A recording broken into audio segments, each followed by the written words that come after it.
China's model of owning the companies is not the answer. China's not a communist country either. It is a autocratic form of capitalism. But that's not what we want here. I think that we should, I worry about too much intervention in the U.S. economy, and I think it's a little bit weird that the Democrat sitting at the table is worried about government intervention in business when it's a Republican administration. So we're living in crazy times. But I do worry about that. I think that capital markets, the American capital markets, is the envy of the world. That is what we have. That's our secret sauce.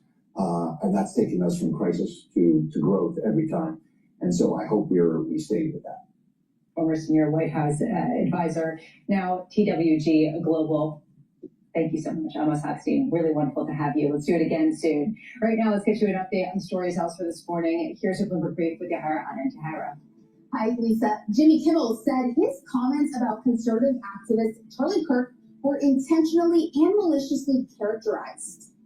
I didn't think there was a big problem. I just saw it as distortion on the part of some of the right-wing media networks, and I aimed to correct it.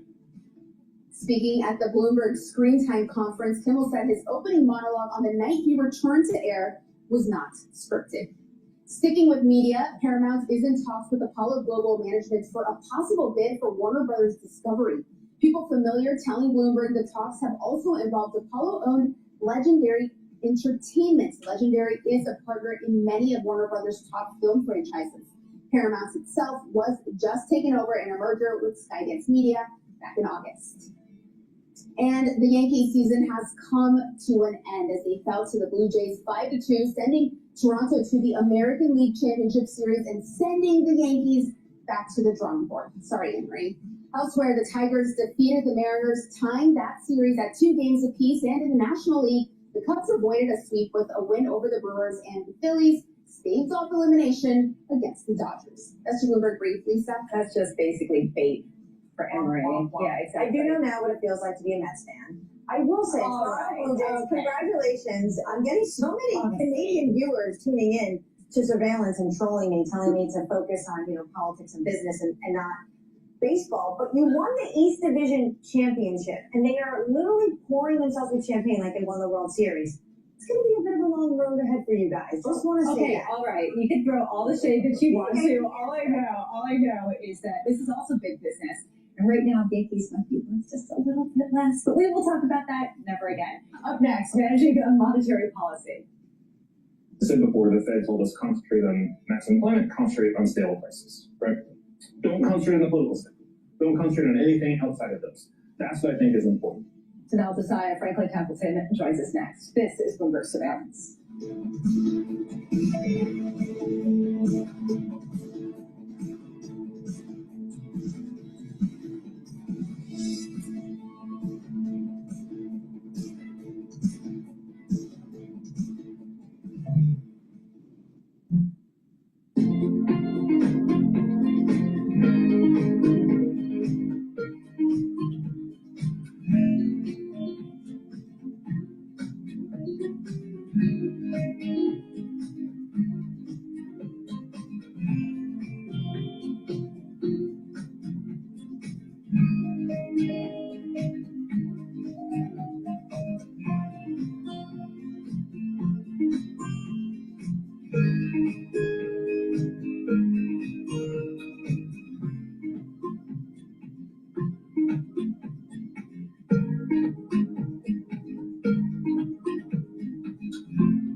The key issue right now for us in the diamond space is the declared divestment of Anglo from GBS. And as you know, Anglo holds 85% stake in GBS. Botswana, the government of the Republic of Botswana holds 15. We are resolute now, and we've communicated a firm intention to increase our stake in GPS to a controlling state. We have lined up a number of potential collaborators with us, if I may put it that way. We have targeted funders, we have parties, we have the Oman Sovereign Wealth Fund, we have others who are willing and ready.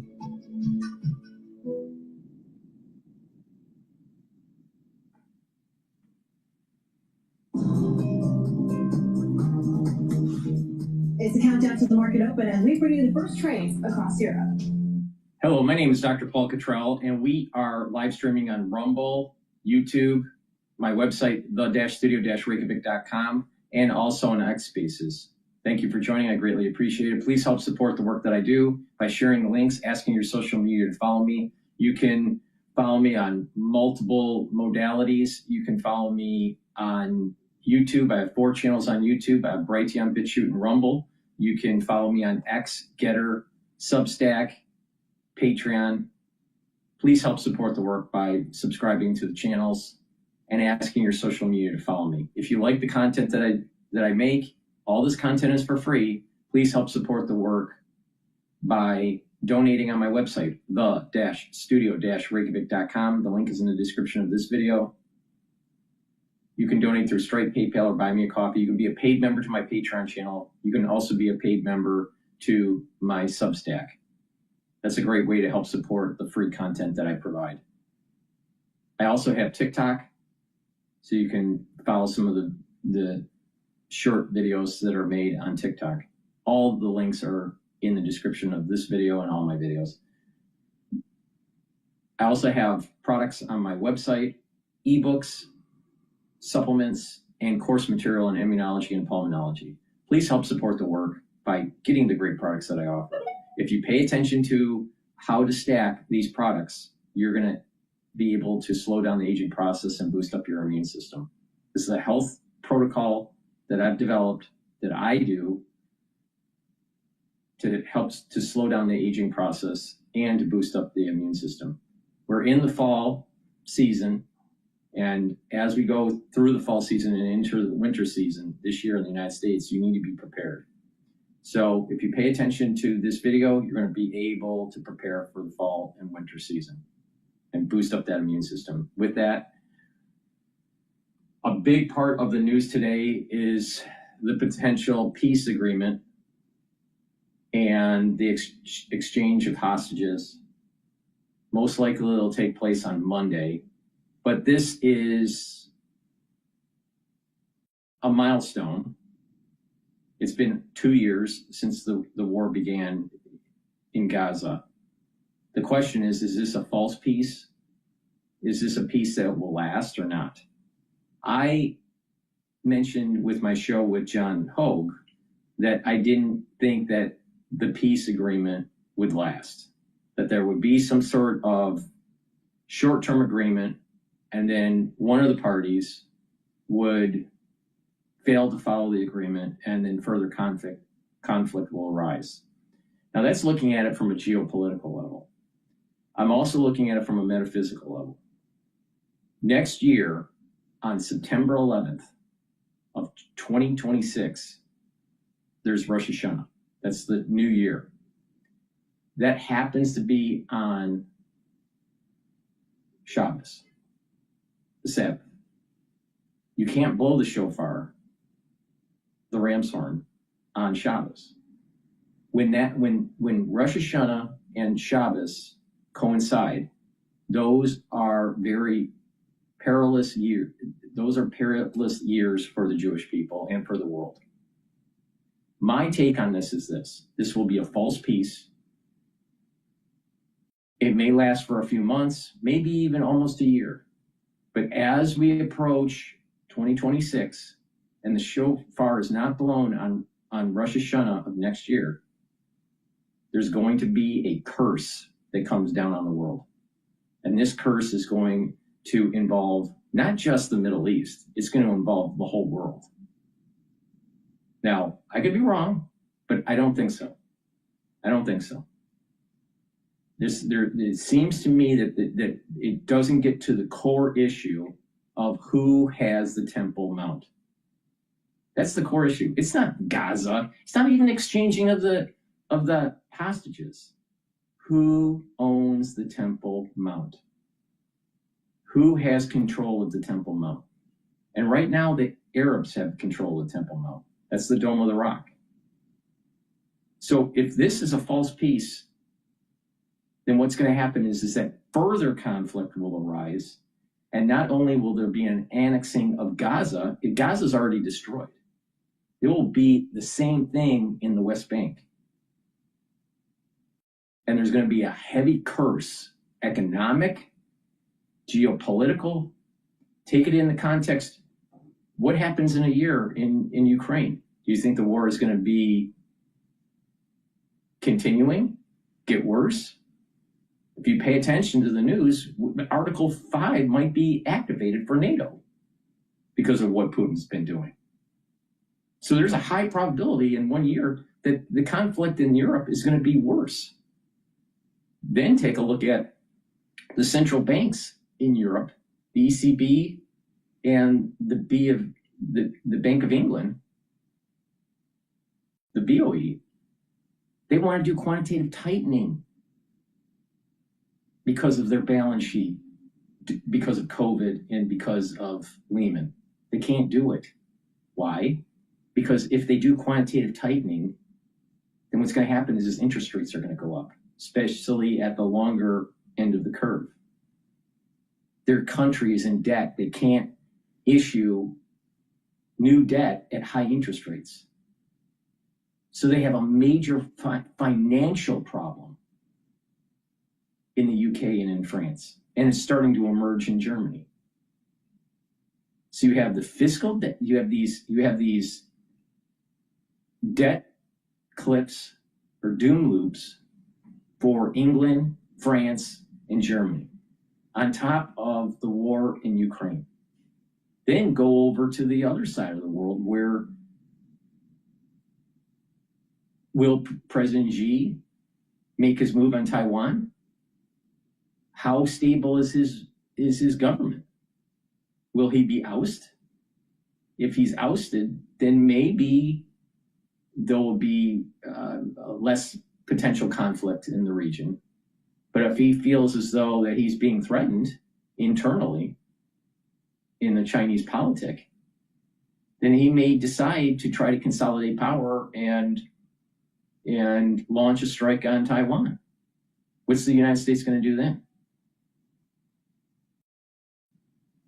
See, the point I'm making is that there's a lot of pieces in the landscape. There's a lot of individual, seemingly disparate items that could merge, that can coalesce, that will lead to a big world event. So if this is a false peace, and if I am right about the not blowing the shofar next year in 2026, the curse that Israel had on October 7th, because remember, October 7th was Simchas Torah. This is 2023. Simchas Torah, and that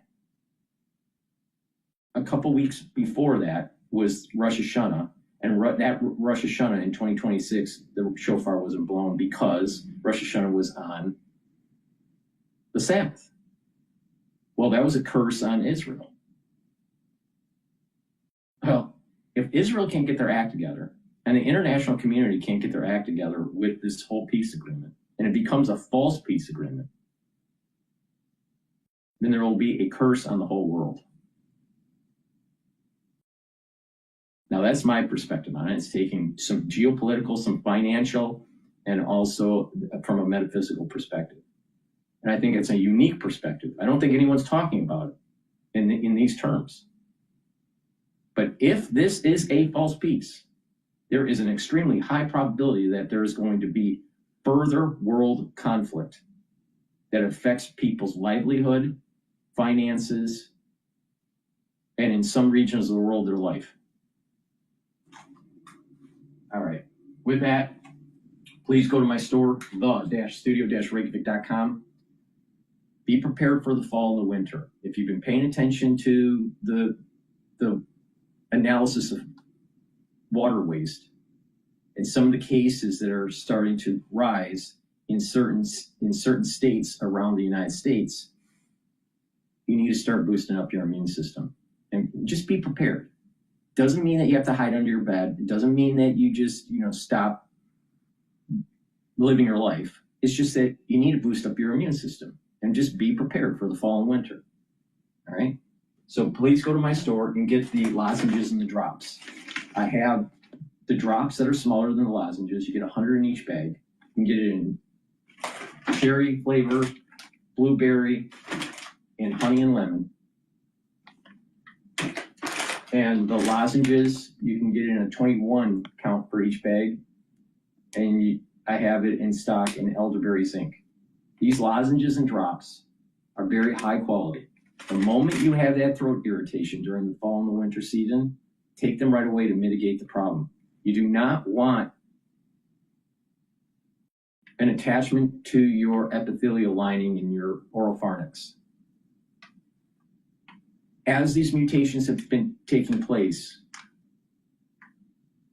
I have to talk, on eggshells here because of the censorship on YouTube. All right, I can't say certain words or there'll be a strike on it. So you just pay attention to what I'm saying very closely. All right, I know some people, they need everything spelled out for them because they don't have any attention span. But you have to pay attention to me very carefully. Mutations have taken place where there's an attachment to the epithelial lining of the oropharynx. If you do not mitigate the throat irritation, you have increased your chances of having further pathogenic problems. All right? So what you need to do is the moment you have that throat irritation, you need to take lozenges and drops. You need to take high quality ones that will help to neutralize. That's what I have. Why? Because they're made from structural nanosilver. So what you need to do is get a few bags for your household and for work. The moment you have that throat irritation, take the drops and the lozenges. All right? Mitigate the problem right away. Now, if you just step back and look at this from an anti-aging point of view, if you are sick 2 or 3 times a year chronically, even if it's benign, like a common cold, just 3 times a year, and you only have it for 5 days or 7 days, it takes 2 weeks to heal your body, your immune system, the affected tissues. And that's something benign. That's something mild. 2 weeks to heal. So you have a week to not be feeling well and doing some tissue destruction. And then 2 weeks after that to actually heal for something very benign. And if you have that 3 times a year, well, that's six weeks out of the year, every year, that you're either sick or healing from the sickness. This is part of the reason why, if you look at people that are sick chronically, they age faster. Their immune system isn't as robust, and their tissue has been damaged and is going through a remodeling process. Now expand this to something that is more instead of it being mild, it's moderate or severe, where it's more of a respiratory problem, more of an issue of breathing, and you have it for a month. All right, and then it goes away. Well, let's say you had it for 4 weeks, and you clear it. It's going to take you about 6 to 8 weeks to heal the tissue. So just keep that in mind, that just because you're done with something, you feel fine. Your body is remodeling, and so it's going to take time to heal. And that when you've been bombarded by sickness, your free radicals go up, your inflammation goes up, your cortisol levels are going up. These are all, if it's chronic, these are all things that speed up the aging process.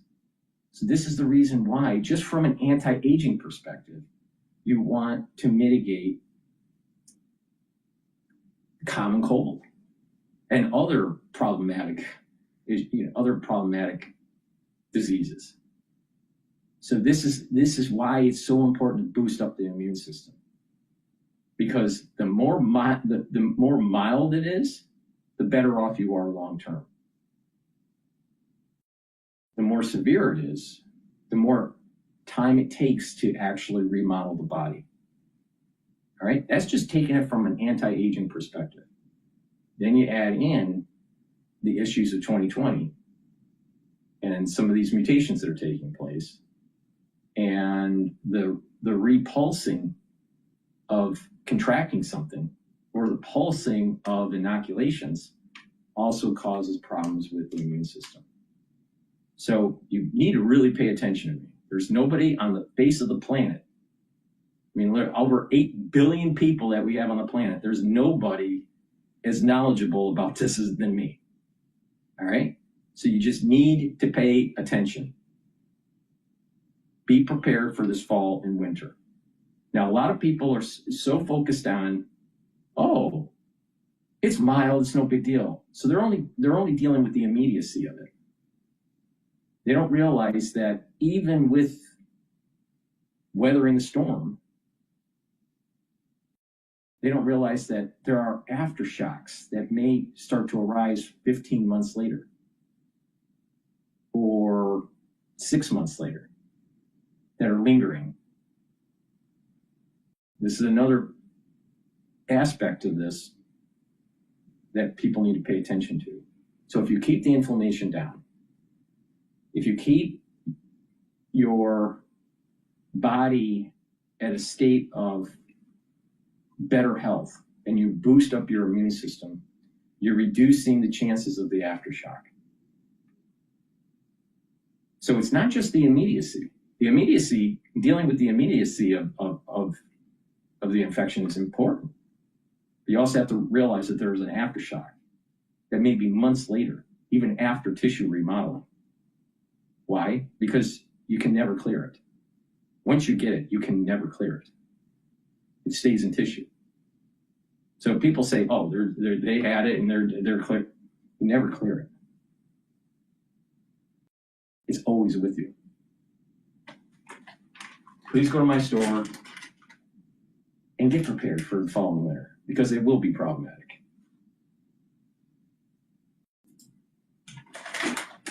Fundamental underpinning, because you're seeing upward earnings revisions.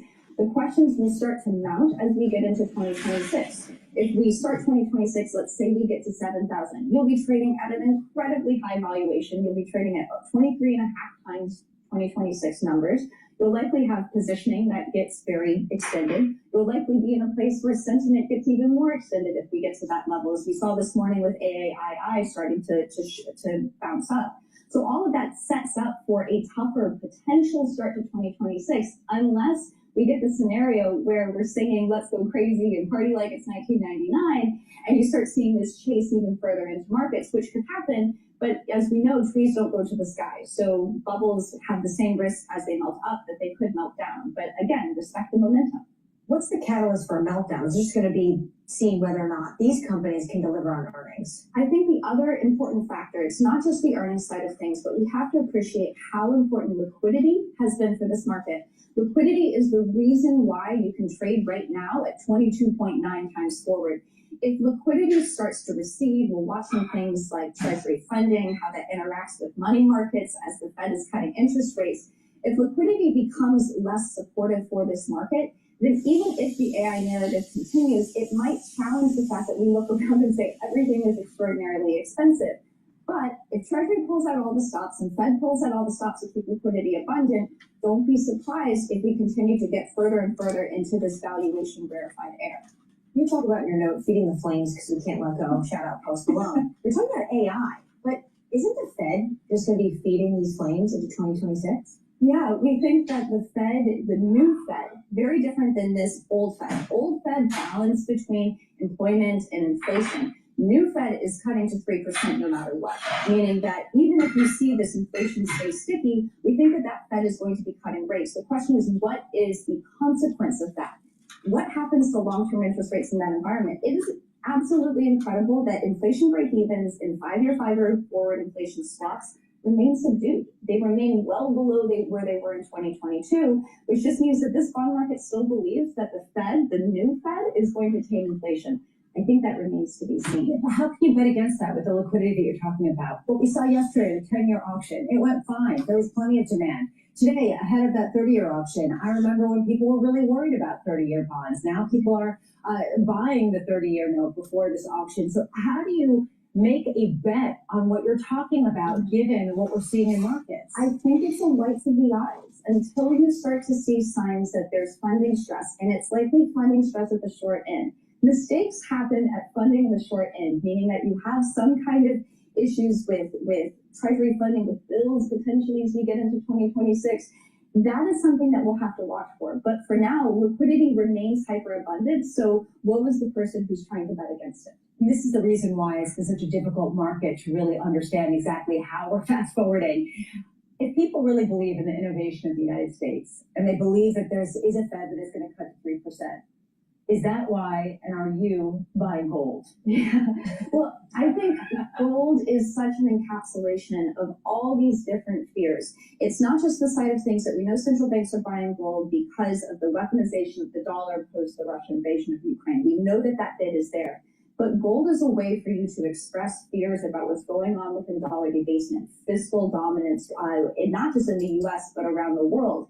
Now, we call gold a psychological Imagine. Because it's not necessarily the actual event happening. The debasement doesn't have to happen. It's the fear of it happening that drives demand for gold. Very similar to things like Bitcoin, but Bitcoin adds the factor of liquidity. You have to have abundant liquidity for Bitcoin to do well, even if those fears were. All right, I'm going to go to Fox News about the Israeli-Hamas deal and their perspective on it. Another thing that you need to keep in mind based on this thought that I have that the world will be cursed if this is a false peace agreement.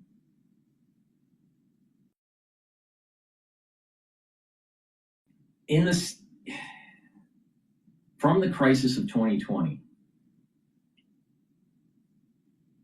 there's two paths here. I'm doing a generalization.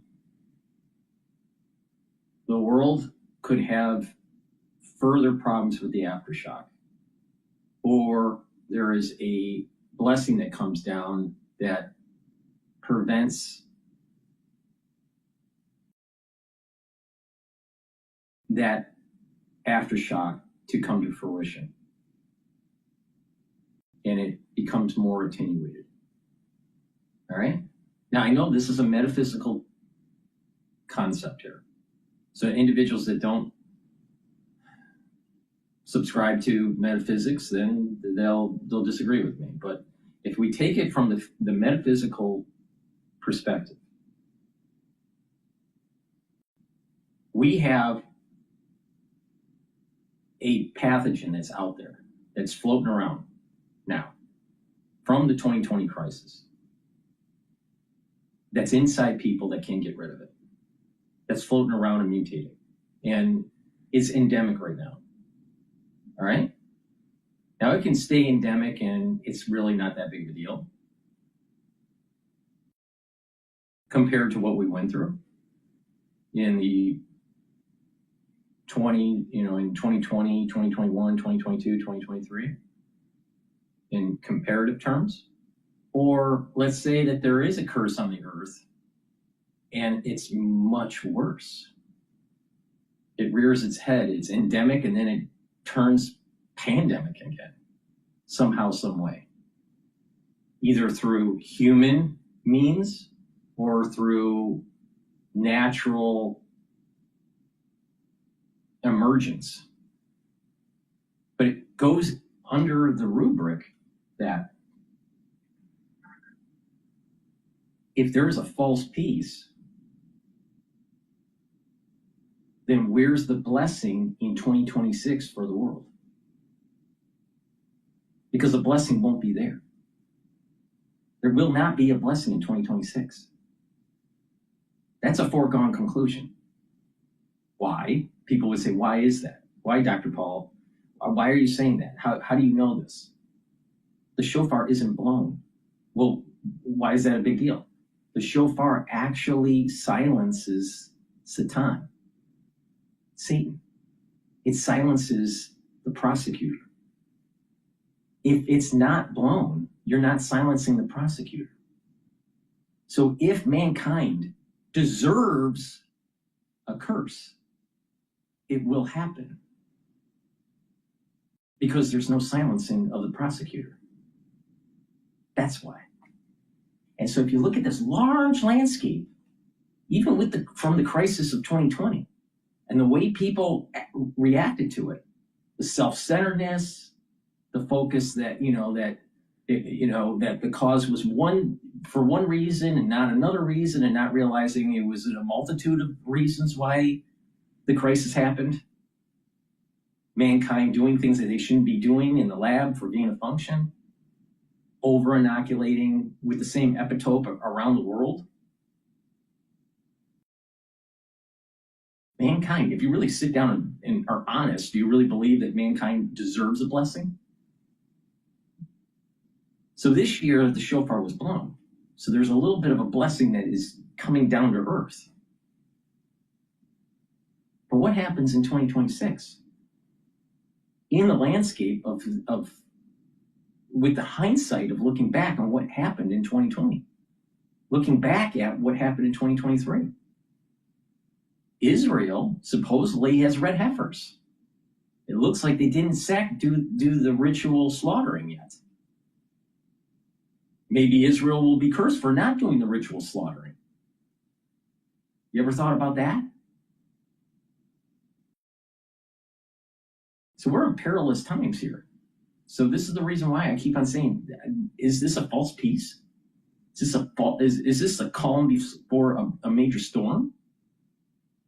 Now, if you just take away the metaphysics and just look at the geopolitical environment, historians and practicing generals would say, we're already in World War III.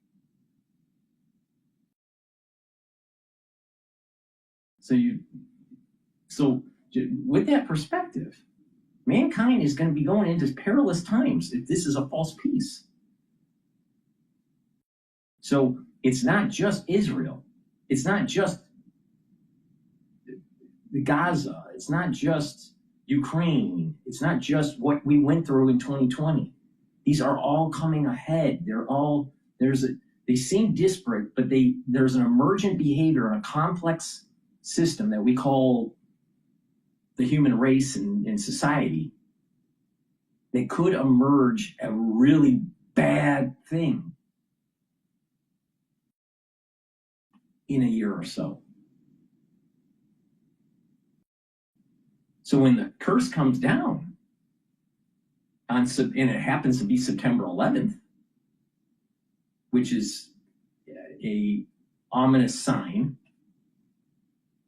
September 11th of 2026, and this is all happening? And then if you take a look at it from the metaphysical perspective, the soul roots between Jacob and Esau. The strength of Esau is in the month of September and October, the apex.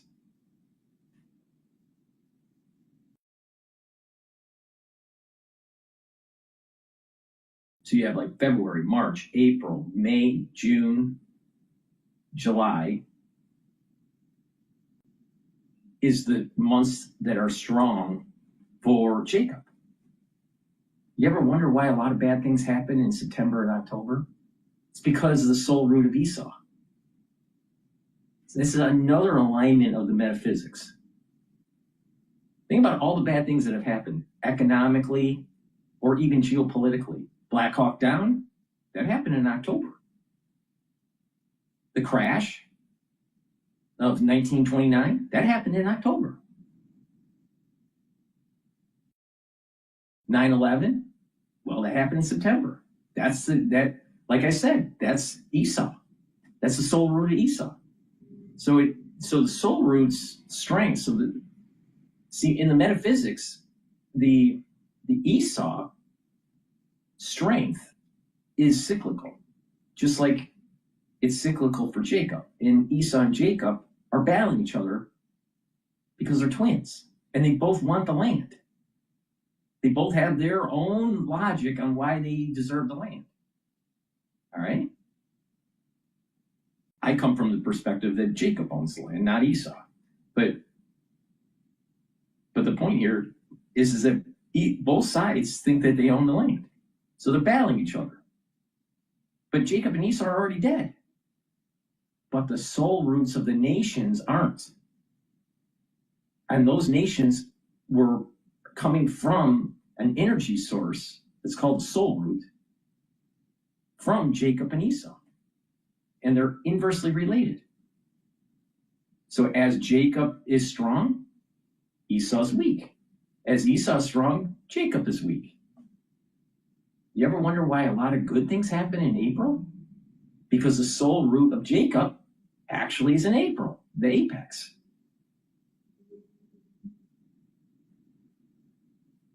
And so there is this cyclical pattern that is happening. So September 11th, 2026, when the shofar is not blown and you can't silence the great prosecutor, aka Satan or Satan, then what happens is that it strengthens the soul root of Esau. Now, would you prefer to guide the world through tumultuous times from the perspective of Esau or from the perspective of Jacob? And this is why there's going to be a curse that's going to be happening. And I think it's tied to why Israel, for some reason, Israel hasn't done the ritual slaughtering of the red heifer. Now, people would Google, they type it into their AI, was there a ritual slaughtering of the red heifer yet? And then they'll say, "Oh, there was." Well, no, there wasn't. It wasn't on Mount Olive. There's a procedure that has to take place. It's called the paraduma. And the paraduma makes it very clear it has to be on the Mount Olive. So they didn't ritually slaughter it. Now, it seems as though they did a practice. Now, the question is, why haven't they ritually slaughtered the other ones? Now, why is this so important? This hasn't happened for over 2,000 years. And the red heifers seem to just magically appear just by happenstance during the crisis that we went through in 2020. This is another reason why. This is another thread that I'm saying that the crisis of 2020 is related to the red heifers.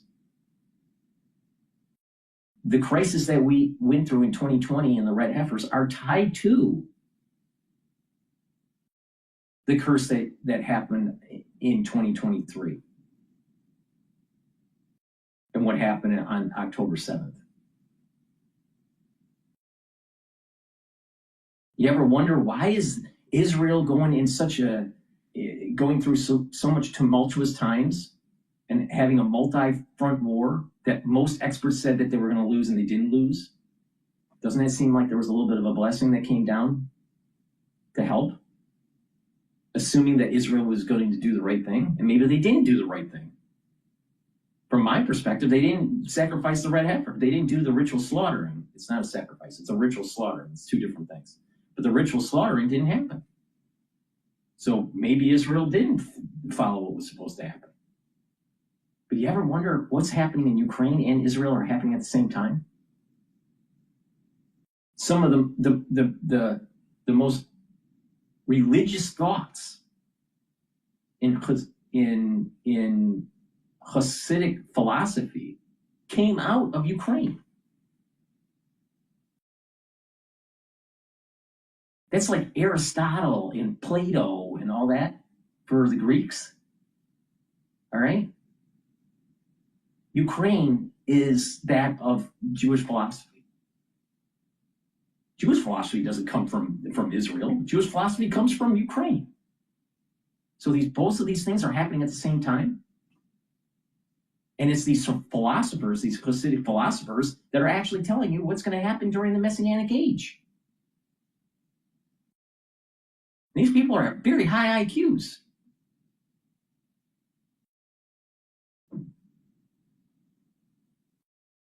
So these things are happening at the same time. There's a battle that's happening.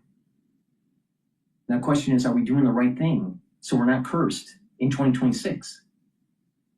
And I think a major data point there is what is happening with this peace agreement. Is it false? Is it for condos in Gaza? Is it for pushing deals in the Middle East for AI infrastructure? If that's the case, then this world is going to be cursed.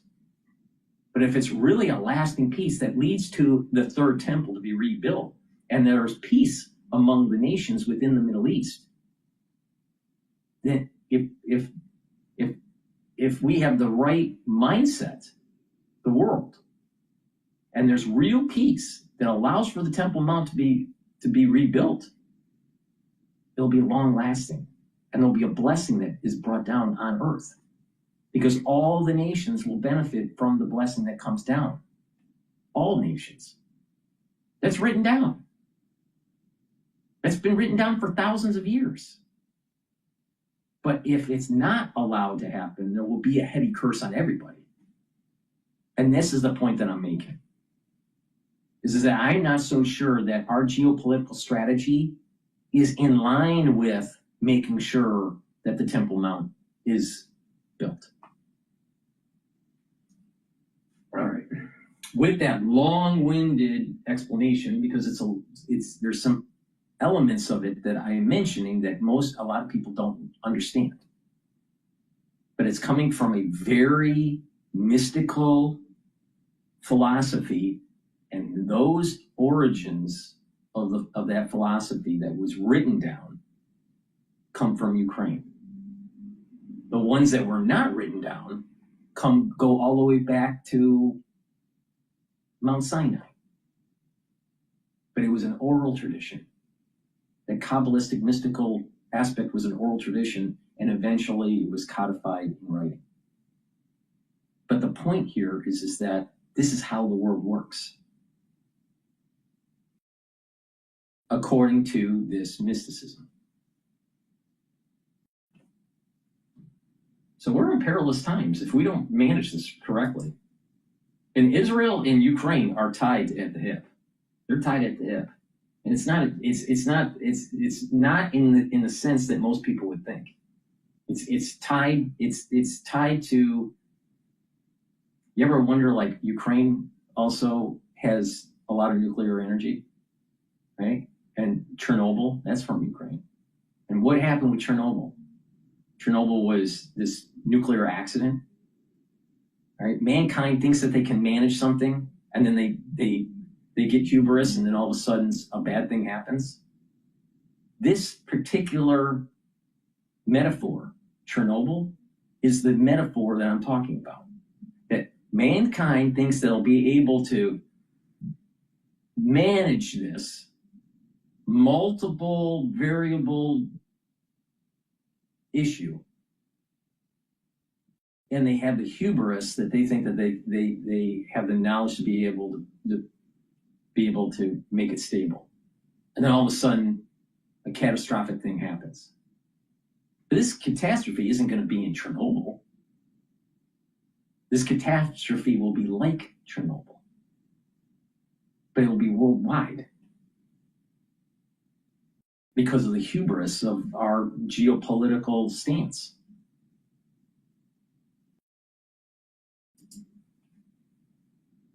Morning with a Fox News alert. Israelis and Palestinians celebrating this morning as President Trump secures an historic peace deal to end the war in Gaza. Both Israel and Hamas agreeing to the first phase of the deal, which called... Now I'm going to give you another truth bomb. All right? Okay, everyone's celebrating. All right? What month are we in? October. Who has the strength with their soldier? Esau. Okay? So you keep that in mind. And the ones that were captured in October 7th, they were non-practicing Jews. If they were practicing Jews, they wouldn't have been at the dance parties because it was during a holiday. You ever wonder why Orthodox weren't captured? Think about that. The Orthodox were not captured. Why was that? Why was that? Because they weren't at the dance party. So there's at a microcosmic level, there were non-practicing Jews that were actually cursed on October 7th of 2023. But the ones that were observing were not cursed. But the problem comes in is that as the war started to gain momentum, other individuals within the communities, Arab communities and Israeli communities, were harmed by the whole war because of collateral damage. Now, of course, there was much more collateral damage in Gaza than there was in Israel proper. For sure of that. But the thing is, beware of the happiness and the joy of both sides, Esau and Jacob, because this might be a false peace. So if you're jumping for joy, oh, there's going to be peace, and there's going to be hostages being given back. Well, wait a minute. There was a curse that was put on the hostages because they weren't following Torah. That's a fact. So, so are you jumping for joy because they didn't follow Torah and that there was an edict? You got to remember what happened on October 7th. Several days before that, a couple weeks before that, was Rosh Hashanah, where the shofar wasn't blown. So there was a curse that was brought down.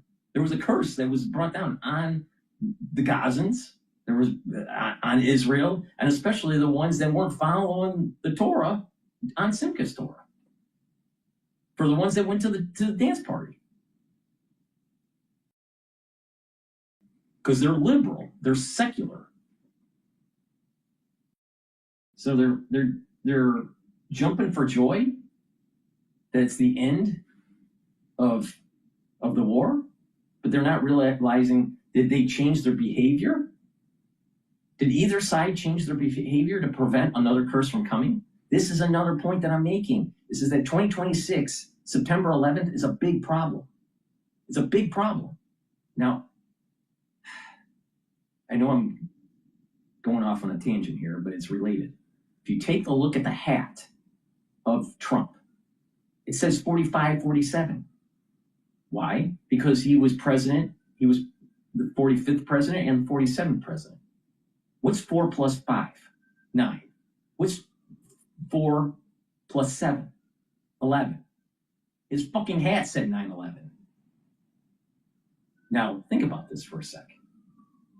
Charlie Kirk was assassinated on 9/10.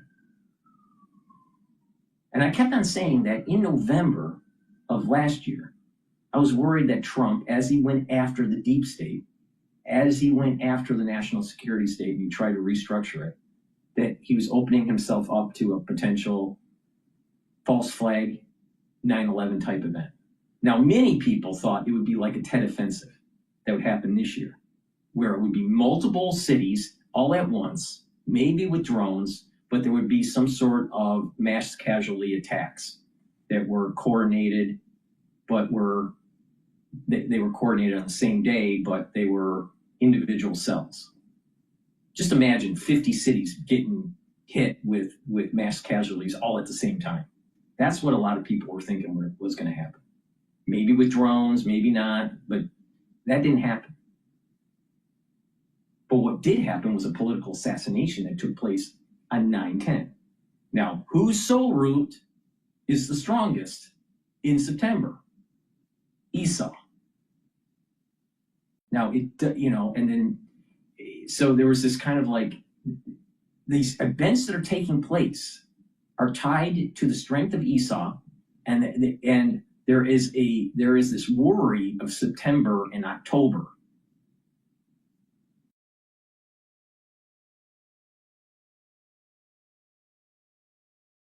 All right, let's continue. For a ceasefire and the release of all hostages. Families praising the president after learning their loved ones will finally be returning home. What do you guys have to say to President Trump? Okay, now every single one of these people that are in this, now I'm not trying to put a wet blanket on this, all right? But the thing is that I'm trying to give a perspective that is unique, that might be right, all right? Every single one of these people that are saying thank you to Trump, and Ludnick is in the room. It looks like he's Hostages Family Forum in Washington, all right? These aren't Orthodox. These are secular Jews. These are non-observant Jews. Now, if the curse came down because they were not observant, then what are they celebrating? From God's perspective. God's perspective. What are they celebrating? Not a humanist perspective. The humanist perspective would be getting the hostages back to the family members. And of course, if you're a family member, you'd want your loved one back, right? But from God's perspective, there was a curse that was brought down because of a lack of observance. But God also has mercy. There's more mercy in the world than there is judgment. If there was more judgment, mankind wouldn't even be alive. So there's the scale is tipped to mercy, not to judgment or gevura. Gevura, this is Kabbalistic what I'm saying here. Gevura at times has more strength than mercy, but it's not usually the case. And so therefore, mercy prevails in the long run. But in the short run, sometimes gevura takes hold. And there's a judgment that takes place. Now, Jews have this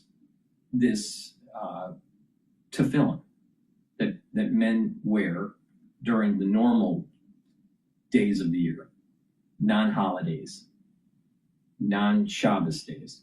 And you wrap your left arm. Your left arm is based on Kabbalistic teaching, judgment. Your right side is more based on, your right arm is based on mercy. So when you bind the left, you're silencing the judgment. You're preventing the judgment. You're allowing for mercy to take hold. Very similar to the blowing of the shofar. The shofar is silencing the prosecutor, Satan, trying to keep the judgment at bay, trying to prevent the judgment. All right? But you got a gigantic sea of people out there that are anti-Semitic, that are trying to demonize Israel and everything about it. Now, is Israel perfect? No, absolutely not. They're complicit with a lot of bad things, especially Netanyahu. But when you demonize the actual core religion, and not just some bad apples, but you demonize the religion, you really think that there's going to be a blessing on the earth or a curse? Especially when Jews are doing all these things, they're trying to silence judgment. So when you have a secular group of Jews that aren't silencing judgment, don't be surprised that more judgment happens in the world. See how this works? Now that's the microcosm. Now take it to the extreme, where there's a Temple Mount and there's a new temple that's built. And there's blessing that comes down. Well, if the temple's not there, do you think that there's blessing that comes down? No. So if you have a world that keeps on demonizing the people that are actually trying to build the machine that actually brings blessing into the world, don't be surprised that no blessing happens. You gotta look at this from a perspective of Both sides are at fault. Jews and Muslims. And there's this battle between Esau and Jacob. But I am 100% sure on this.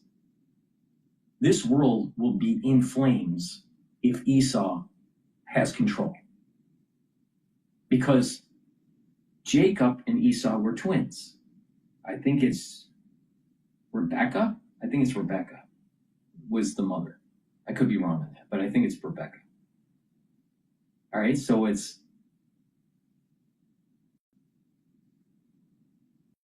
Abraham had Isaac, and then Isaac had Jacob and Esau. All right, and the blessing went to Jacob. But there was a little bit of, maneuvering by the mother to make sure that Jacob received the blessing, even though he was the twin that was born second, I think it was. So the blessing was supposed to go to Esau, but Esau was an animal. The mother knows better. And she knew that if the blessing went to an animal and not someone that was a little bit more studious and a little bit more homebody, like Jacob, more of a caretaker of a flock compared to a hunter like Esau.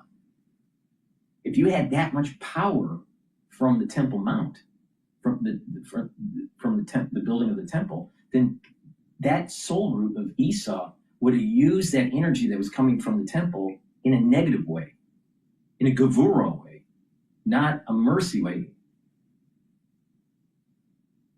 And that's the battle. And the mother knew that if you were to give Esau power, it would curse the world.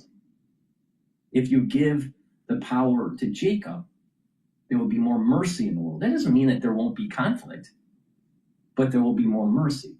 So this is a battle between not just Jacob and Esau, but this balance between gevura and mercy. All right, let's continue on. I'm sure no one's talking about this. This is like, very few people would. I probably can even understand what I'm saying. But what I'm saying is true. This has been written down for thousands of years. Okay.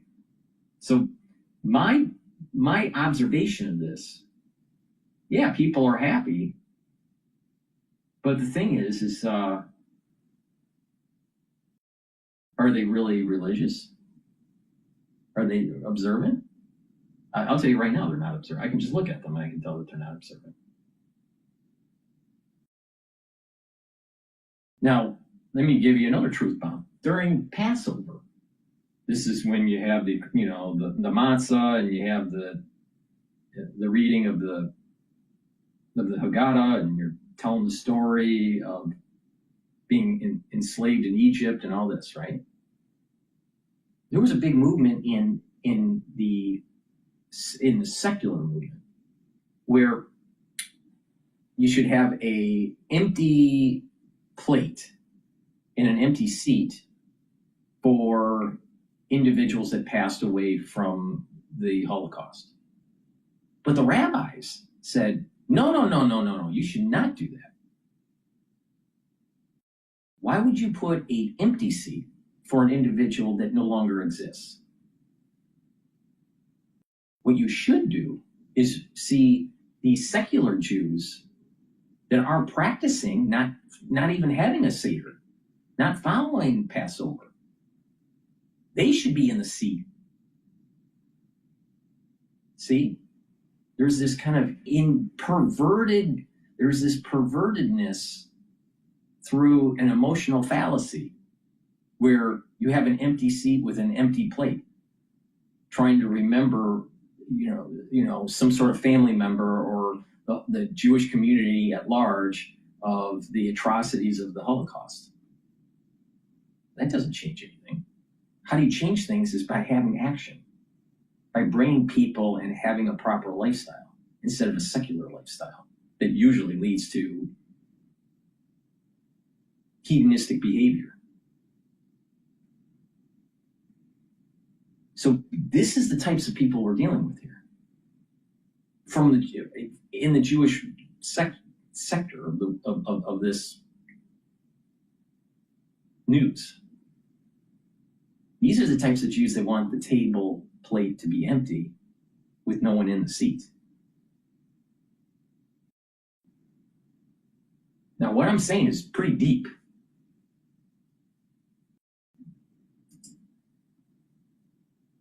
Mission until every hostage, every 48 of the hostages are home. And our commander-in-chief confident the deal paves the way for peace in the Middle East. The surrounding of all sides. I mean, they're all signed up, and it's been really an amazing period of time, and so great for Israel, so great for Muslims, for the Arab countries, and so great for this country, for the United States of America, and that we could be involved in, making a deal like this happen, because it was. All right. So if it's such a great deal, tell me, show me, put a link in the description, or just tell me something where it explains what's going on in the Temple Mount. Because if you listen to Al Jazeera, they say they occupied East Jerusalem.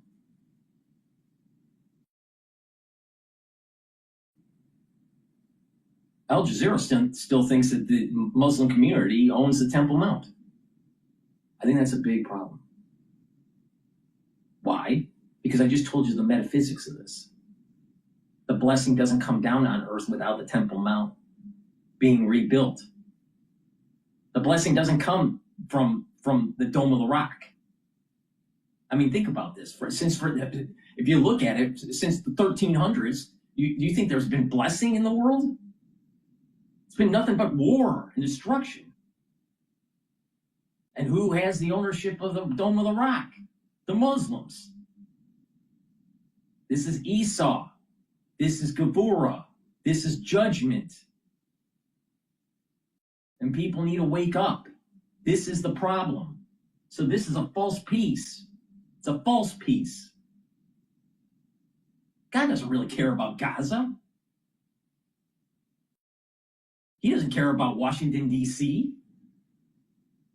He doesn't care about Lake Michigan. He doesn't even care about the Indian Ocean. The reality of the situation is that there was a desire, for whatever reason, but there was a desire to have a temple built and to have an energy source that comes down. Now, why that is, I am not smart enough to know that. But I'm sure that just about everybody on the planet isn't smart enough to know it. But this is a false peace because it doesn't get to the core of the issue. What is going on with the Temple Mount? Because for the Temple Mount to be rebuilt, the Dome of the Rock has to come down. Now, you think that you really have peace? If Israel said, we're taking down the Dome of the Rock, you think you have peace? So it's a false peace. And this is the point that I'm making. It's a false peace.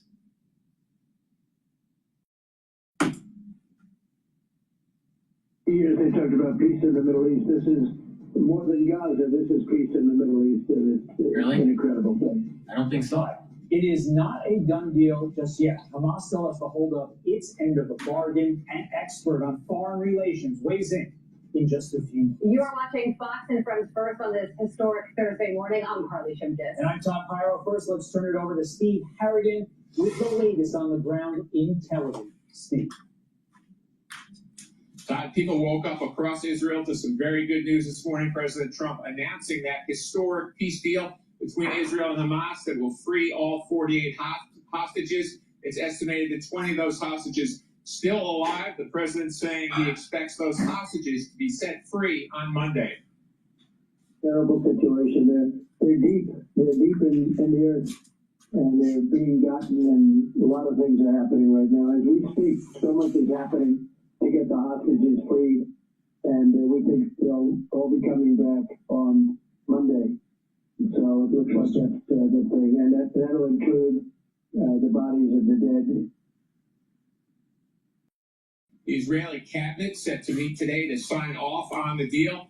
Right now, there's still been military activity in Gaza this morning, some signs of smoke rising, but we expect at least a temporary ceasefire to be announced shortly, and we also expect Israeli military forces beginning to redeploy to a defensive posture along a line as yet to be determined. After all the hostages are released, then Israel will begin to release 250 prisoners. In Tel Aviv here, there's been really some scenes of joy, especially among family members who hope to be soon reunited, people they've been waiting for the past 2 years. They're coming back. Matan is coming back. I can't breathe. I can't breathe. I can't explain what I'm feeling. It's crazy. What do I say to him? What do I do? Hug and kiss him. Just tell him that I love him. That's it. And to see his eyes sink into mine. In the longer term of this deal, some challenges still remain. Now, put it in the context of what I've been saying in previous videos. No one's life is more important than the Constitution. My life is not important. Your life is not more important. The President of the United States' life is not more important than the Constitution. Why? Because the Constitution is a document that is for all generations. And that if you protect it, future generations will have freedom. Freedom of religion and from religion. All right? Now,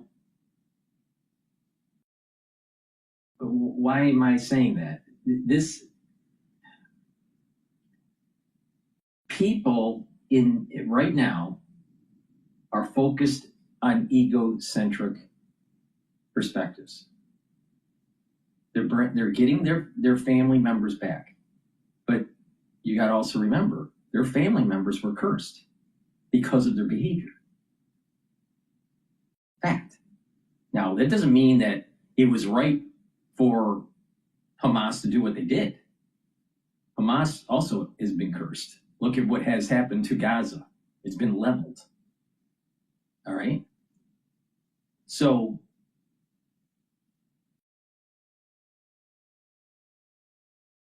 focusing on just the ego-ness at the family unit level and not realizing, well, wait a minute, is getting the hostages back better for the world? Is it? Let's be honest. Is it? We don't really know. It's too easy to answer yes without really diving in to that question. Is getting the hostages back, is doing a false peace better for the world? And look at it from the perspective of short-term and long-term. When someone says anything to get the hostages back, really? What about giving up the land of Israel? What about giving permanent ownership of the Temple Mount? What about having less or have no taxpayer money from the United States funding Israel, which I personally think should happen? I don't think that the United States taxpayers should be funding Israel. They should finance their own country. Not only that, they should stop being in our politics through, super PACs. But the thing is that this is a complex question that I'm asking. Giving hostages back, is it good for the world, short term and long term?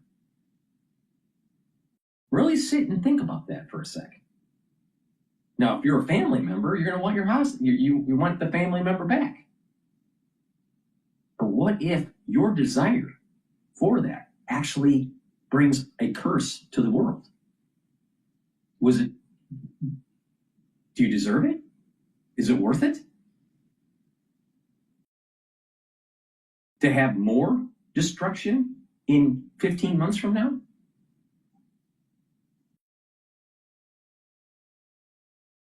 Sometimes you have to take a look at this from the perspective of being a stoic. You have to take the pain. You have to just go through it and realize that you're not going to get what you want, but in the long run, it's better for mankind.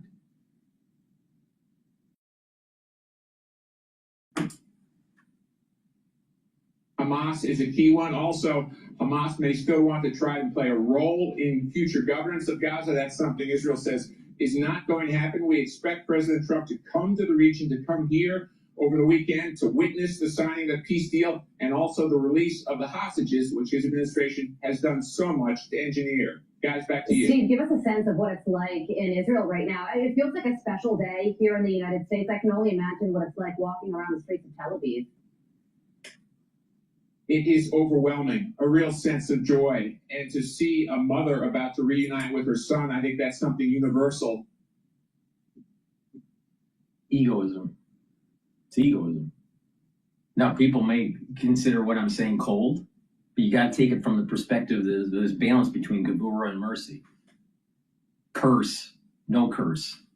What's around the corner in 2026? Rosh Hashanah, 9/11. The shofar's not blown. And I'll tell you what, if you're looking at probabilities, the probability of something bad taking place in a year from now is pretty damn fucking high. Everyone can feel today. Yeah. And the fact that the president could be in Israel to witness the signing of this peace deal and also the release of the hostages will be one of the most historic moments of his or any presidency. So we will certainly be watching out for more news on that. Steve Harrigan, live from Tel Aviv. This is an expedited piece. This is an expedited piece that doesn't get to the root, the root of the big question. What about the Temple Mount? Is the Dome of Rock coming down? If not, it hasn't solved the problem. But the United States is going to have lots of investment from the Saudis, lots of investment from Qatar, lots of investment from the UAE. So what is this deal really about? It's about economics. See the point I'm making? It's a false peace. Wrapped up in emotional fallacy. Now, let's go back to some metaphysics here. If you get rid of the negative soul root of Esau, because the soul root of Esau splits into positive and negative, it repents and aligns with Jacob. But the one that doesn't repent is what I call negative Esau. And Satan knows that the energy force is from Esau. It's attached.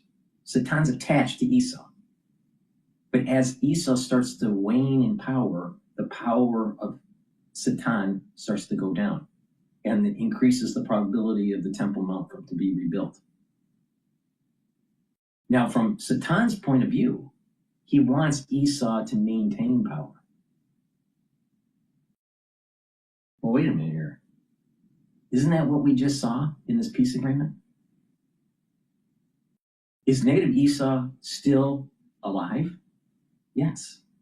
That means Satan is still alive. It's a false peace. And so Satan is a cunning person.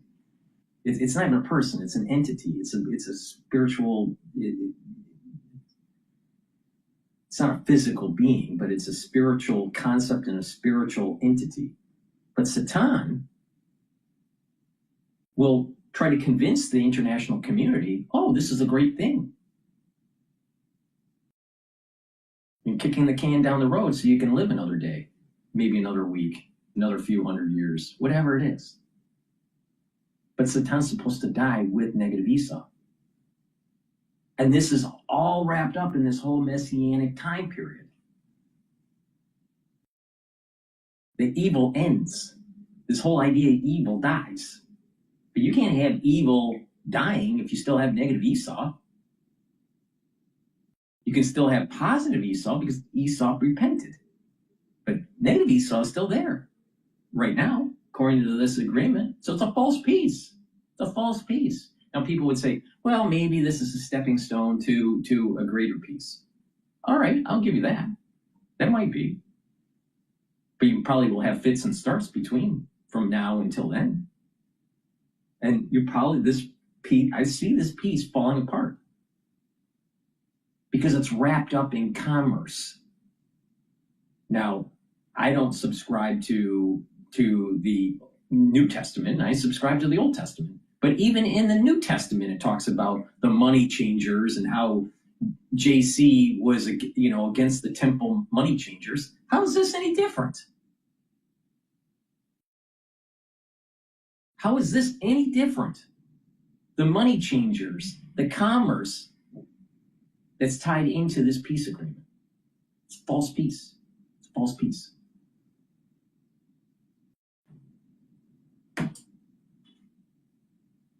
National security and military analyst and international relations expert, Dr. Rebecca Grant. Doctor, good morning to you. Thank you for joining us. 30,000-foot view. What does this breakthrough in peace mean for the region? Well, first, my heart is full. But second, Hamas said yes to Trump, to the international coalition that he put together.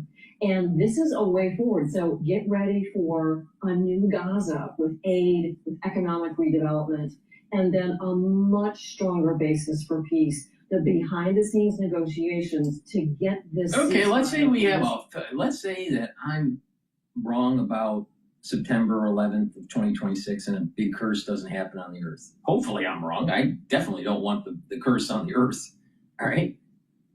Because everyone's going to get involved with that one. But let's just say there's a rebuilding of Gaza, all right? And you kick this can down the road 5 years, 10 years from now. Then all of a sudden, something happens, and the big question comes up about the Temple Mount again. And because Iran's theocratic regime wasn't decapitated when we could have decapitated them, when we did the bombing run with the B-2s, we may have a destruction of all this rebuilding of the region.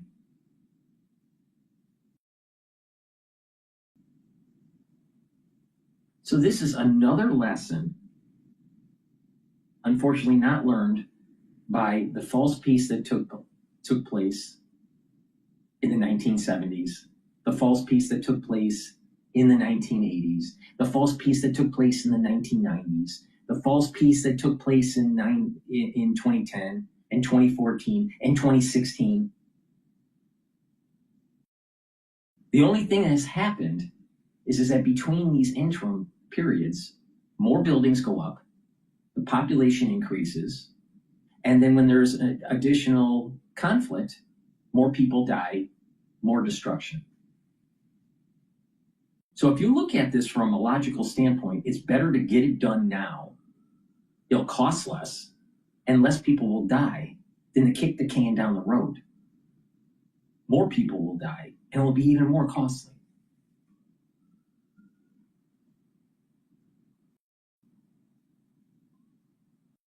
So are our hearts full to having the hostages back? Is the hostages really that important when you're literally on the nice edge of nuclear war?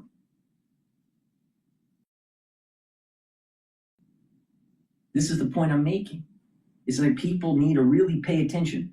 If you're going to have peace, make it long lasting, not a false peace. Now, everything that I've seen so far about this doesn't give me confidence that this is a lasting peace. It seems great for some business deals. And once the deals are made and the bankers make their money, they don't give a shit if there's another war and there's more bombings. Well, then we'll just create another peace agreement, build again, make some more money. See the problem? False peace.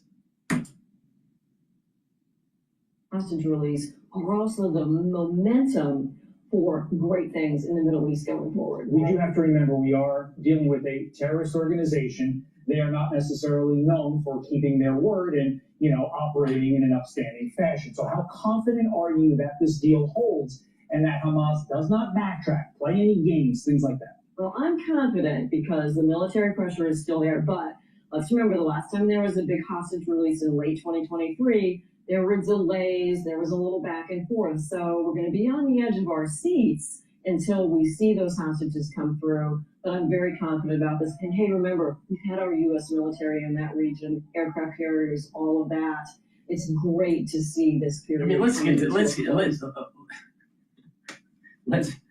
let's be honest. You really think that an American aircraft carrier is gonna like force the Middle East peace?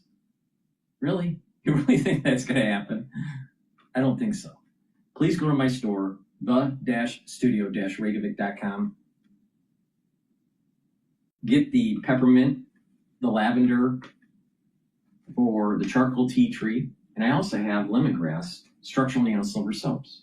Now these soaps are really important for using every day. It has higher quality ingredients compared to, let's say, your typical soap from Procter & Gamble. It's made from structural nanosilver, and it's a great way to prepare for the fall and the winter. And like I've been saying, the fall and the winter is going to be problematic, and it's important that you prepare. All right? So if you just take my advice, try to avoid Armageddon, but take my advice and prepare for the fall and winter, you will weather the storm better than most people. All right? So go to my store, get the structural nanosilver soaps. These are soaps that I use. Get a few bars for your household and help support the work that I do. Now, where else are you getting a unique perspective on this? I'm sure that you're not hearing it from, any of the talking heads that think that they know so much about the region, or know so much about the geopolitical or military strategy. Yet they don't get to the root core of the problem, and that is this battle between Esau and Jacob. And the wisdom of their mother realizing that the power of the temple could not be in the hands of Esau. Now, history just proves it.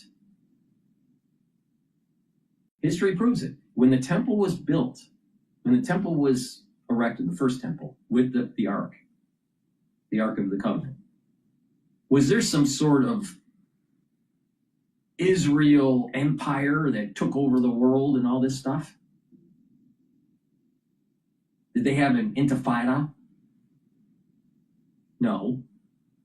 Actually, during that time period, the nations came to the temple and had offerings, and there was a blessing that was given to all these different nations, the 70 nations, or 69. One of the nations, I believe, wasn't blessed. I'd have to dive into the details of that, but you had the bulk of the nations being blessed.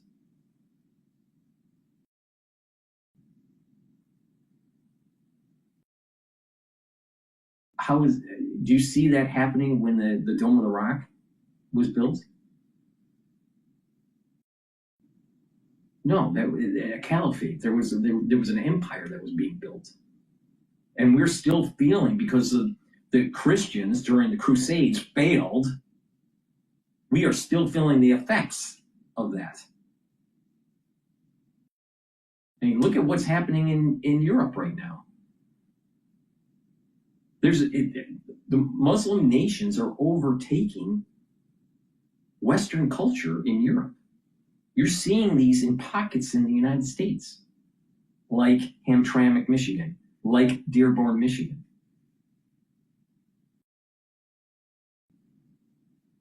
So this is happening. This is with the Dome of the Rock.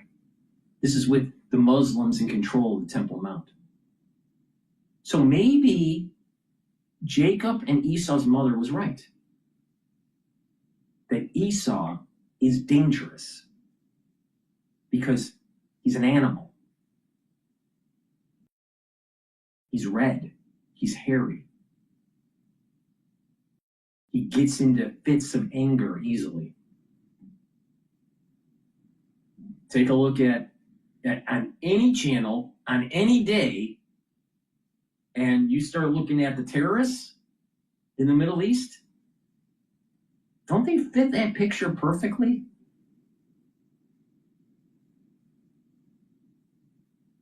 And this was wisdom from a mother thousands of years ago, echoing into the future, beware, beware, beware. But we didn't heed the warning. But we got a false peace. Everybody's happy for a false peace.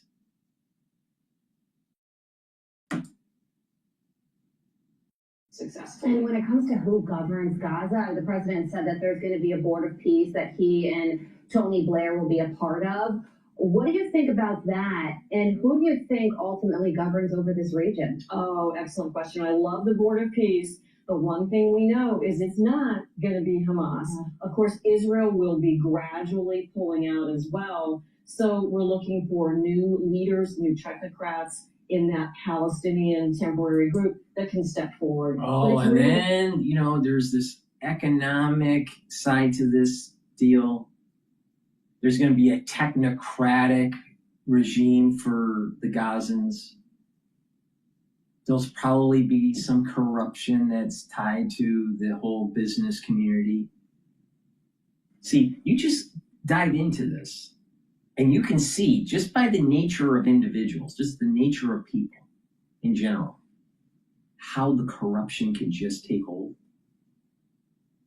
to prevent a real peace. Because a real peace means the death of Satan. So Satan's like saying, well, wait a minute, there's a lot of stupid people out there. Maybe I can convince everybody that this is a good idea so I can live another day. Maybe even gain some energy because I've been waning in energy. Maybe Satan's thinking, well, wait a minute, I can get the international community to start rebuilding Gaza. We can have a technocratic regime in there, and there's going to be corruption and stealing. And when these things happen, don't you think that Satan gains energy? And I'm just looking at this from a metaphysical point of view.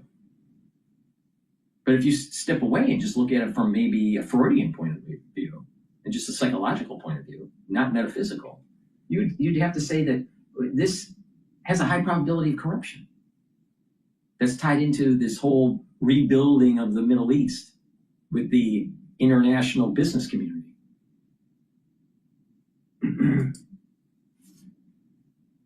For the people of Gaza to have this chance to redevelop, to have a new era in Gaza, and then to begin to bring that together into their political form of government going forward too. Last night on Hannity, Trump argued that the June airstrikes that we conducted on Iran, they're combined with the tariffs, help lead us to this moment. Do you agree with that? And if so, how did those two lead us to this moment? Yes, because Operation Midnight Hammer and the V2s, that kind of finished off Iran's support for that region. And remember, Iran stirred all this up. And, you know, with help from China and in some cases from Russia, too. And I think... Oh, we got the job done, but we still have a theocratic regime. Meanwhile, most of the people in Iran are secular that want democracy. But we still have the Ayatollah in command. So he stays quiet. He's actually ill. So he stays quiet. It gets passed on to the next Ayatollah. And then all of a sudden, this false peace starts crashing down because Trump chickened out and didn't kill the Ayatollah when he could have. And the United States didn't even need to do it. Israel was willing to do it for him. So it's a combination of Trump chickening out and promoting a false peace that probably has a very high probability of not taking root. Because it doesn't get to the the core of the problem. What is going on with the Temple Mount? And if no one has that answer, then this is all for naught.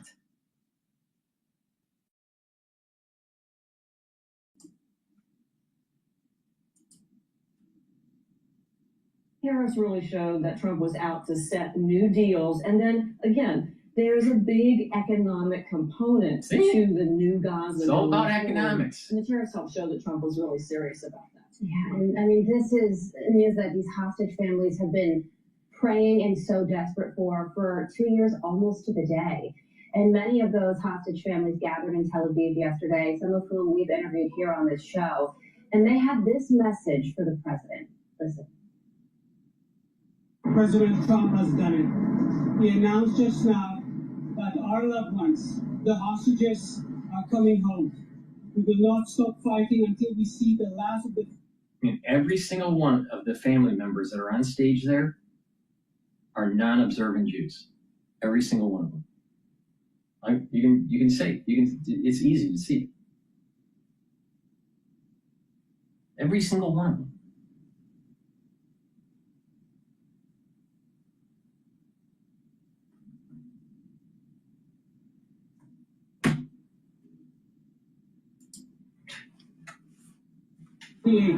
Return to their family. Thank you, President Trump, for your courage. Thank you, the Trump administration, for doing everything you can to bring them home. Let's do it. The president meeting with those very people, the hostage families, was a huge motivating factor for him. He talked a lot about how he would... Now you got to remember the battle that's going on in Israel. The battle that's going on in Israel between his people is a battle between liberalism and conservatism, using it in the terms of what we would talk about in the United States. There's this battle between conservative and liberal mindset. Israel has a big secular society that doesn't want the Temple Mount. Now, what's the whole point of Israel? The whole point of Israel is to have the temple to be rebuilt. That is the point of Israel. There is no other point. The Jewish people will survive without Israel. It has for thousands of years. The temple can't be built without the Cohens in Israel. The temple doesn't get built anywhere else. It's only on that mount. And it's only by Cohens. Not Christians, not Muslims, not Buddhists, not Mormons, not the Shinto, nobody. Cohens. It's not even regular Jews, it's Cohens. It's the priestly class within the Jewish community. They have to be purified with the red heifer. So there's a lot that has to happen here. That's the only reason for Israel. The only reason. But the reason why the temple has to be built is to allow for blessing to come to the world. That there will be a lasting peace.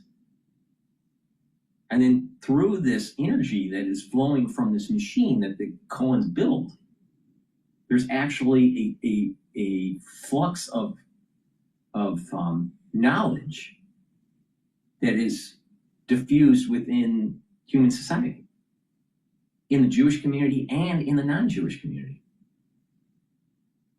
But that doesn't happen without the temple.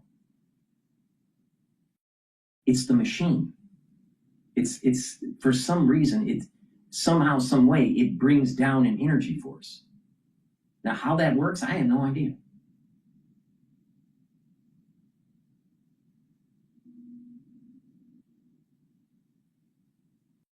So if the peace agreement doesn't solve this one problem, the big problem, the final problem, then this is a false peace. Negative Esau has to die. Has to die. That's been stated for thousands of years. It has to die. You can't negotiate with negative Esau. But we have Trump saying that he can. We can make a deal. We can make a deal. Really? Really? This is going to end up in a catastrophe that's going to bring the whole world into a ball of flames. Because Trump chickened out. Because who's funding Hamas and Hezbollah? The Ayatollah. Oh, we're afraid to knock him out. We're afraid to decapitate him, literally, because maybe it would create instability in the region. That's the same stupid logic that George Bush Sr. had, not going all the way to Baghdad during the Gulf War. Honestly, you kick the can down the road instead of solving the problem in 1991. You got to solve the problem in 2006 or 2004 or wherever it was. Probably 2000. I think he was killed. Saddam Hussein, I think, was killed in 2006, maybe. It could be 2004, but either way. Took many years after because of being afraid. By not taking a leadership position and doing what is needed for the long-term benefit, but instead you pick expedience and the short-term goals. And this is what Trump did with Iran. So the mistake that Trump did in Iran is one of the data points that suggests that something is going to happen down the road that's much worse.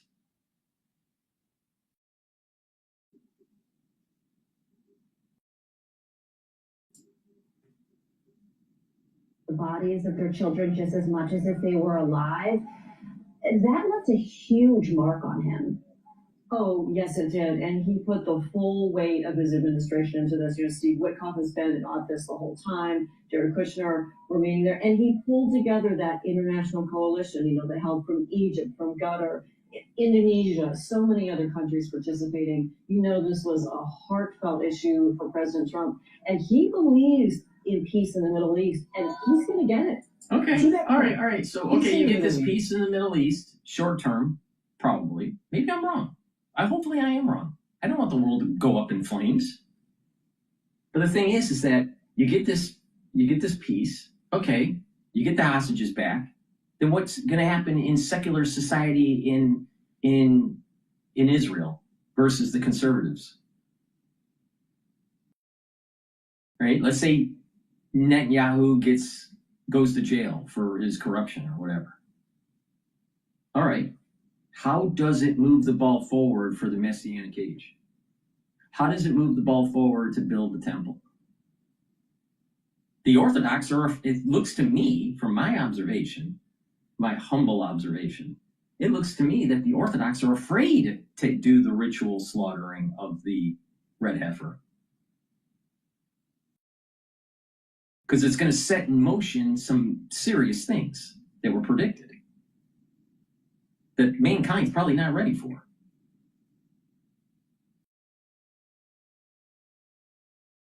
Because think about it, when you have the ashes of the red heifer, that's what you need to start purifying the vessels and the colons to build the temple.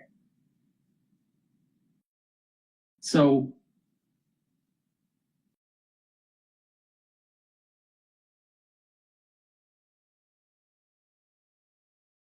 then you have Jared. Oh, he helped to bring the peace. But on the other side of the coin is that he's going to get the windfall with these deals with Qatar and with the Saudis.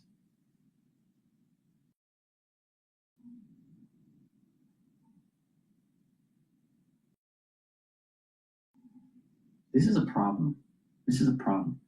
Now, if it would be different that the seculars in Israel saw this as an opportunity to thank God for the hostages to come home, and that there's potentially longer term peace, and they become more religious, and there's less infighting between the seculars and the Orthodox in Israel. If that happened, then this is a blessing that will strengthen the region, that will lead to the temple from being built. But I see that the inhibitor of building the temple comes from negative Esau and from the infighting with the Israelis. There's infighting within the Jewish people that's preventing it from happening. So will the seculars take this as a sign that they should be more religious? This is all happening during Sukkot. Right now is Sukkot. All right? This is where the Jews live in a hut and they eat their food. All right? Maybe you've seen this in your community. But the thing is that this is during a major holiday. Now, Simchas Torah happens right after Sukkot. All right? So this is at a period of time where Jews are in a hut, all right, being protected by the elements, and it's during the harvest season. So this is it's also tied to the fall season and the harvest. But the point here is that they're in a space that is protecting. Now, in Sukkot, for Sukkot, there's also the waving of the 4 species. So there is a esrog and different plants, leaves that you shake in different directions. And each one of the species represents a certain type of Jew. A knowledge Jew, but that doesn't practice. A knowledge Jew that does practice. A non-knowledge Jew that practices, and an unknowledge Jew that doesn't practice. But you put them all together and they're united. They're united in a space, and you shake it in a certain direction. You say certain words. But what is activating is that it's activating the unity of the Jewish people within the 6 dimensions. All right, right, left, up, down, forward, back. All right. So you've charged the space with the unity of the people inside a hut, and it's protecting the unity of the people from the rising of Esau, soul root, because this is happening during the apex of Esau.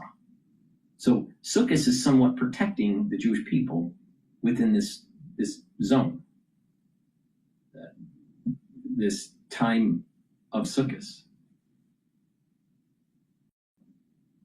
So if the Jewish people in Israel that are secular take this as an opportunity to actually be united and not confrontational to the ones that are knowledgeable and observant, the Orthodox, then you're talking about this peace might actually take hold. But if you have a big part of more than 50% of the population in Israel fall in the category of non-knowledgeable, non-observant, then they're not getting that potential blessing from Sukkot. This is all happening under Sukkot. And there's a judgment that takes place during Sukkot. So you have the New Year, Rosh Hashanah, you have a Day of Atonement for Yom Kippur, and then there's this small period of time that if you didn't really try to change your ways between the time between Rosh Hashanah and Yom Kippur, because Yom Kippur you're written in the book of life or the book of death, right? But there are some people that are like that fall in the category of, well, maybe you'll be put into the book of death. And there's this time period during Sukkot that allows the individual to reflect and potentially change the judgment, change the potential judgment on the individual. But once Sukkot ends, it's done. You can't change the sentencing. And so we're seeing this playing out in the international world. Now, I'm willing to bet that the far majority of the seculars that are in Israel that are non-observant, non-knowledgeable, one of the species that is shaken during the Sukkot in the 6 dimensions,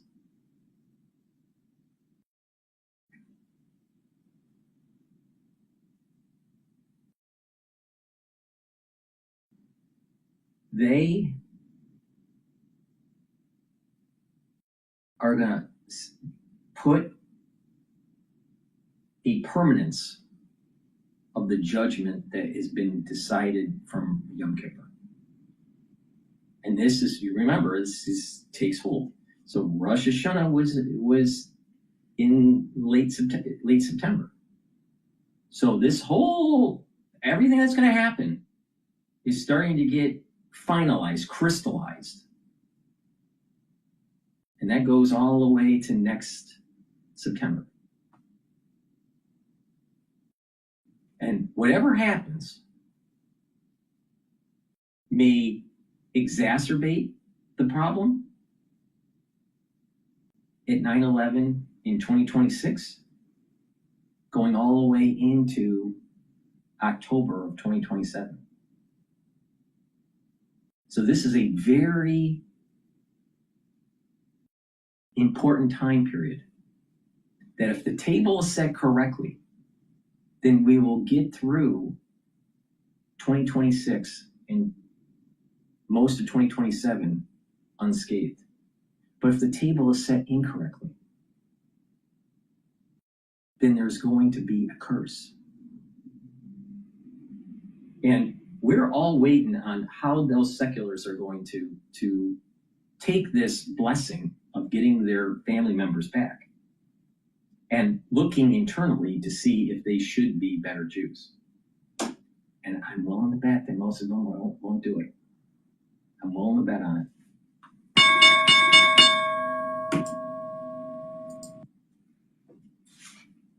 Obviously has to involve Israel. And Donald Trump last night also telling Hannity that he told Netanyahu that Israel cannot fight the world anymore. And Netanyahu agreed. So what does that mean for Israel going forward? Well, Israel has restored its security by decimating Hamas and Hezbollah, etc. But Trump is saying, let's look to the next chapter. Let's continue with frameworks like the Abraham Accords. Let's look at a new era, perhaps, for Israel as well as for Gaza. And you just heard Steve say that President Trump is expected to come to Israel this weekend for the peace deal signing and witnessing the release of those hostages. Dr. Grant, can you imagine what those images will be like of these hostages back in the arms of their family members and President Trump there to witness it all? I can't wait to see those images, and I'm so glad that he will be there because Israel really is such a strong ally, and it's great if he goes there for that. And it feels like they're holding your breath. This is interesting because there's a common theme that I saw with President Garber for Harvard and President Trump. And I was like, well, wait a minute. How is that similar? Follow my logic here. President Garber, Jewish, ended up taking the presidentship when Claudine Gay was kicked out. The Harvard community, when that happened, hated President Garber. Many of the liberal alumni and many of the student body at the time were demonizing Garber because they were butthurt that Claudine Gay was kicked out. So during the alumni events and even during the commencements of that year, when Garber took the stage for president, there was mass protests from the student body, especially from college. These snot-nosed brats, about 1,600 of them. All right? Demonized Garber. Heaven forbid a Jewish guy take the place of a black female, even though the black female ran the university into the ground and cost the university almost $6 billion. And then all of a sudden, Trump slaps these issues on Harvard and is holding funds. And then all of a sudden the student body loves Garber. Oh, you're going against Trump. Oh, you are a great president, Garber. These are the same people that hated him 1 year before. Be careful. Be careful of the capriciousness of the liberal mindset. Be careful. So everybody loves Garber now because he's going against Trump. Okay, now how is it related to Trump? Well, obviously there's a related to Trump between the relationship between Harvard and the President of the United States. But what about Israel? Trump was all this demon. He's terrible. He's not solving the problem in Gaza. He's still sending weapons to help Netanyahu. Oh, he's bombing Iran. He's helping to eliminate Hezbollah. Trump is knocking out the Houthis, and the liberal mindset hated Trump. All of a sudden, Trump helps with bringing the hostages home, and then Trump's a hero. Beware of the capriciousness of the liberal mindset. So, what's happening with Garber right now, and what's happening with Trump? It's very similar.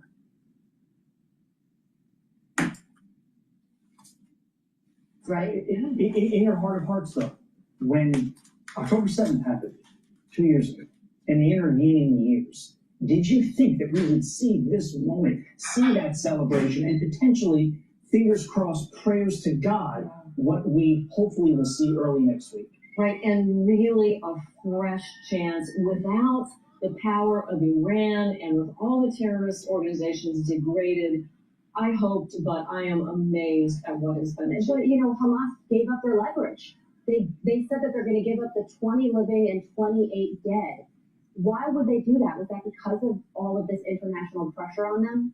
Oh, absolutely. We knew that states in the region were tired of Hamas and their shenanigans, tired of what Iran was doing. And finally, the right people behind the scenes and quietly, again, Qatar, Egypt, so many others, Saudi Arabia, so many others, put that pressure on to say, look, you're defeated. It's the end of the road. They had their chance in Gaza. They're out. It's going to be a new future for Gaza and for the whole region.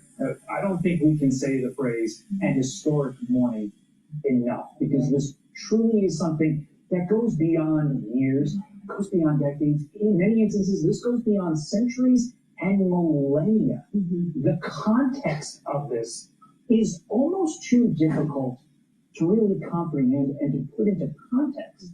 Your thoughts on that?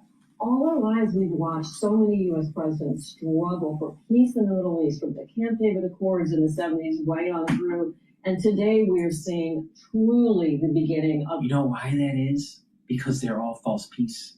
Because it doesn't go back to the root of the problem, the Temple Mount. This is proving my point. This is the reason why Carter failed. This is the reason why Reagan failed. This is the reason why Bush failed and Clinton failed. They all fail because they don't go to the root of the problem.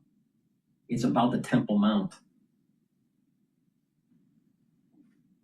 And it's pretty hubris to think that the United States president is supposed to push the peace in the Middle East. Think about the hubris of that. What about the president of the United States supersedes the actual holiness of the temple? I mean, think about that.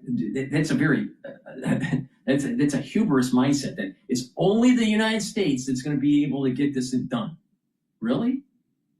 Meanwhile, you create all of these economic tentacles within the Arab community and not solve the big issue.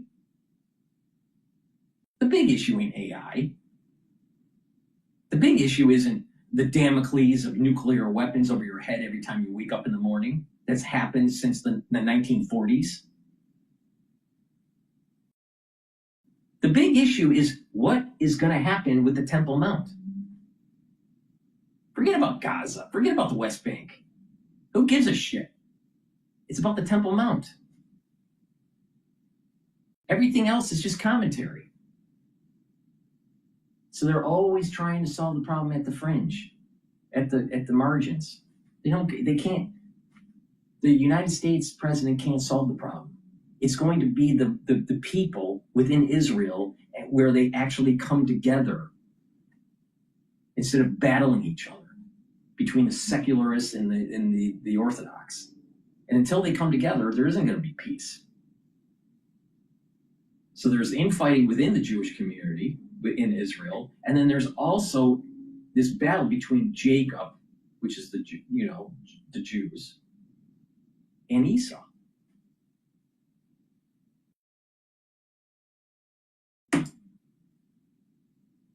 New chapter. Security for Israel, prosperity all around the region, and that's what's different with Trump. He wants that prosperity to really secure that region's future. That's right. And President Trump also said that the very difficult decision of going into Iran and bombing those 3 nuclear facilities is one of the things that facilitated this moment of peace through strength. Dr. Graham, thank you so much for joining us. Thank you. I'm Steve Ducey. I'm Brian Kilmeade. And I'm Ainsley Earhart. And click here to subscribe to the Fox News YouTube page to catch our hottest interviews. I don't think it's going to last, but we'll play some more videos about this. Please go to my store, the-studio-reykjavik.com. Be prepared for the fall and the winter. Get the toothpaste that I have. It's made from structural nanosilver. This toothpaste is very high quality. They'll whiten your teeth, freshen your breath, help reduce inflammation at the gum line, and help the health of the gum line. Super important to take every day, but especially during the fall and the winter. Why? Because it's going to help to neutralize what's coming. Also, get the cleanse, which is 30 parts per million, or the max 35, which is 35 parts per million. Take a teaspoon a day, swish in your mouth, gargle about 20-30 seconds, and then swallow it. What this will do is increase the health of your oral cavity and your oral pharynx. The oral pharynx is at the back of your throat. Now, by taking this, you're also maintaining your mucosal lining and helping the health of your epithelial cells. Super important, because that will help to boost up your immune system. Take this every day. I've been adding this to my protocol to slow down the aging process for more than 5 years. Take a teaspoon a day every day. But if you're not feeling well, or someone around you is not feeling well, especially during the fall and the winter season, take a tablespoon or 2 a day, and then go back to your maintenance. So this will help to slow down the aging process and boost up your immune system and prepare you for the fall and the winter. Super important to take. Super important to take. Be prepared. All right? Now, heirloom barley helps to detoxify your body, bring down inflammation, and soak up free radicals through superoxide dismutase. When you detoxify your body regularly and bring down inflammation, you're helping your cardiovascular health. You're helping your immune system, your endocrine system, and you're also helping with your brain function. By bringing down inflammation, you're boosting up that immune system. By bringing down inflammation at the vascular level, you're reducing plaque formation. And by bringing down inflammation at the cerebral level, you're maintaining the health of your neurons. Please go to my store, the-studio-reykjavik.com, and get the heirloom barley. And lastly, magnesium and zinc and vitamin C and magnesium are super important to stack to boost up that immune system. You should be taking it every day, but especially during the fall and the winter. Magnesium and zinc boost up that immune system, but it also helps with brain function. Magnesium, in addition, increases the efficacy of vitamin D3. So take magnesium and zinc. If you're not feeling well, take a double dose. Take 1 in the morning, take 1 in the evening. Vitamin C, dual purpose. Vitamin C with magnesium is going to help boost up that immune system, help with your skin health, and improve your brain function. And again, increases the efficacy of vitamin D3. So you should stack this every day to help with your immune system. But if you're not taking it every day, at least be prepared for the fall and the winter. You're going to need this. Use discount 5, all caps, discount 5, and you get $5 off any order. Go to my store, the-studio-reykjavik.com. The link is in the description of this video and all my videos. And get the great products that I offer. Be prepared for the fall and the winter. Let's listen to Huckabee. Joining us now is U.S. Ambassador to Israel, Mike Huckabee. Ambassador, thank you so much for being here. Congratulations to you. Congratulations to President Trump. Give us your reaction to all of this. Well, let's give all the credit to President Trump. This would never have happened had he not been in the White House and had he not had the ability to engineer this deal. Certainly, he had good people like Steve Witkoff and Jared Kushner working out some of the details. But this is President Trump's incredible triumph. You know, in the Middle East, it's the strong horse that wins, and there's never been a stronger horse than President Trump.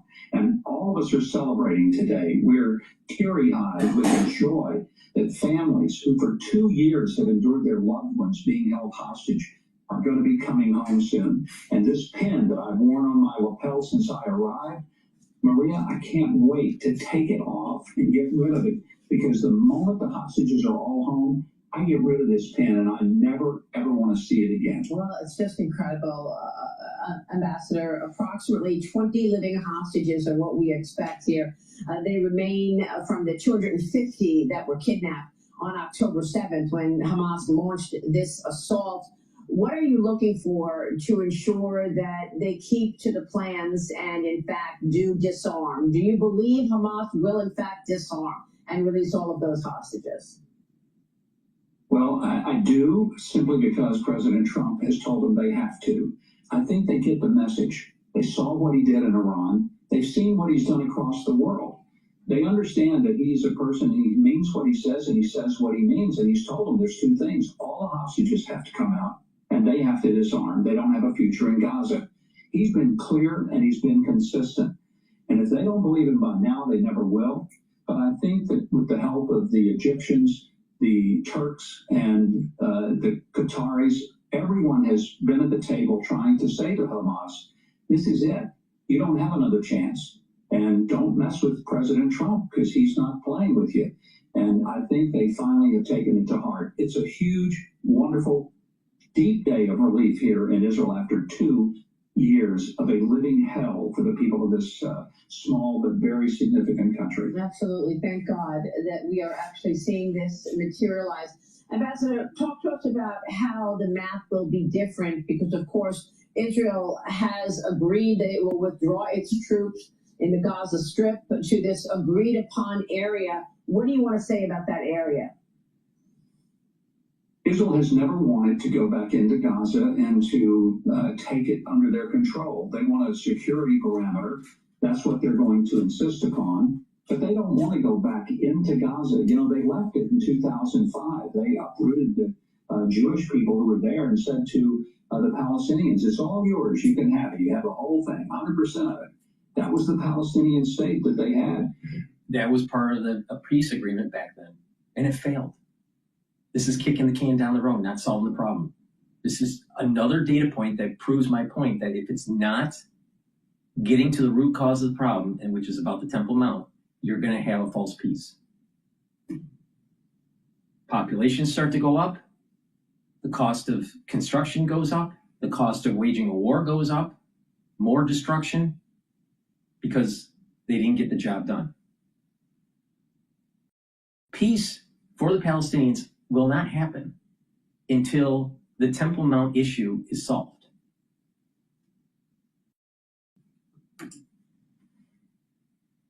Years after they got it all, they voted Hamas in to run it, and the rest is history. They built an underground tunnel system bigger than the London Underground.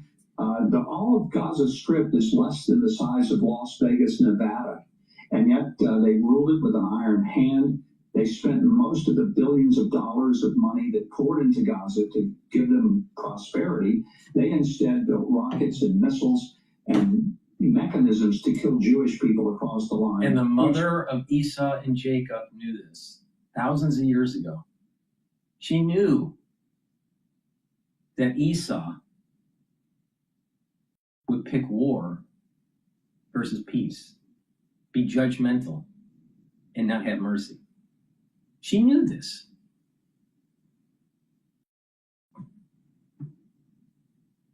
Mother's intuition is a powerful intuition, trust me. He then successfully did on October the 7th. So I don't know of anybody in the world except idiots who who would do anything other than celebrate the demise of Hamas in Gaza and celebrate a new future for the people who live there. Hopefully one that will give them a much different perspective ahead than they ever would have had with Hamas still in power. Ambassador, what are you expecting in terms of securing the region once, in fact, we do see the hostages released and we see that Hamas agrees to disarm? Will there be troops watching, security on the ground? What will feel different on the other side of this? There will certainly be military presence in Gaza. It will not be U.S. military, from what I understand. I don't think we have any plans to send our troops in there. But there will be an international force of troops to police the area, to begin to build up some level of security. And on the external perimeter, Israel will have control so that nobody is going to be able to overrun their borders and do what they did on October the 7th. That's never going to happen again. But I think something bigger is taking place.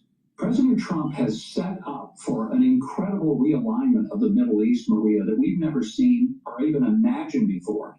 Look for the Abraham Accords to expand exponentially. You could see Syria and Lebanon be some of the first partners in the next wave of Abraham Accords.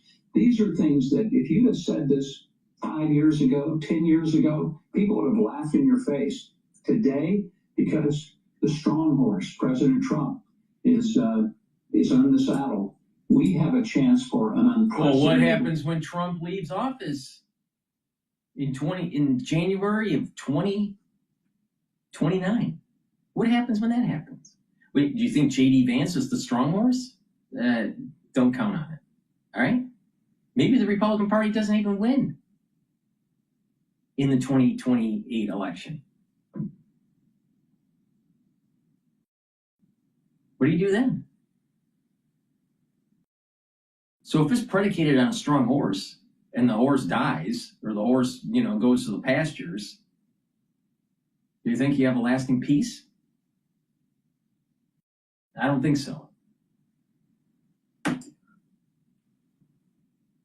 realignment and genuine, long-lasting peace in the Middle East. Unbelievable, really, truly. But what about Iran? I mean, we came close to seeing the Saudis actually join the Abraham Accords as well, but then Iran tried to bust that up. Are you worried about Iranian-backed groups, the Houthis, trying to intersect and blow this up? We always have to be concerned about the splinter groups that are sponsored by, supported by, and philosophically led by Iran and the Muslim Brotherhood. But the other side of that is they may want to lay low for a while. It may not be in their best interest to rise up, because it's not just President Trump, but his leadership has brought a unity in the Arab League that we've not seen. And I think there's a patience has just simply worn out with these people that want to constantly bring division, war, bloodshed, and mayhem to a place that ought to, for the first time in hundreds, if not thousands of years, would be able to advance toward both peace and a prosperity for the people. That's what Israel has experienced. It's constantly threatened. Wouldn't it be nice to see it happen in the rest of the Middle East and ultimately the world? Absolutely. Israeli Prime Minister Benjamin Netanyahu said that he's going to be holding a vote with his government to ratify this deal today. You've got a statement from Hamas thanking President Trump. But in that statement, they hinted at major details yet to be worked out. What are the details that are yet to be worked out, and what can you tell us in terms of the vote in Israel? I don't think there's any doubt that the Prime Minister will get the vote that approves this deal for Israel. How would they not? They're going to get the hostages back, which is the number one priority they've had for 2 years. So I don't see that being an issue. As far as what Hamas wants, there may be some tweaking on some of the areas of where those withdrawal lines will be. But I know that Israel is not going to withdraw in order to allow Hamas to reconstitute. They're going to have to live under the president's very clear directive. They have to disarm. They have to plan on exile. They're not going to have a future in Gaza any more than the Nazis had a future in Germany after World War II. And what about the list of Palestinian prisoners to be released in exchange for the rest of the hostages? What are you expecting? I mean, it's incredible the number. YouTube Premium is ad-free YouTube and the YouTube Music app all together. One subscription, 2 apps. Try 1 month free. What are you expecting? I mean, it's incredible the number of Palestinian prisoners that Israel will be forced to release as well. No question that's the heartburn, and it will be for a lot of Israelis realizing that some of the worst will end up getting out of prison where they really belong. But that's the price that will be paid to get the hostages out, which shows the difference. Israel is willing to do extraordinary things to save their innocent civilians. Hamas, they're willing to do evil things, even kill their own civilians, just in order to free terrorists. It's quite the contrast. This is exactly the personality of Esau. Going all the way back to the Bible.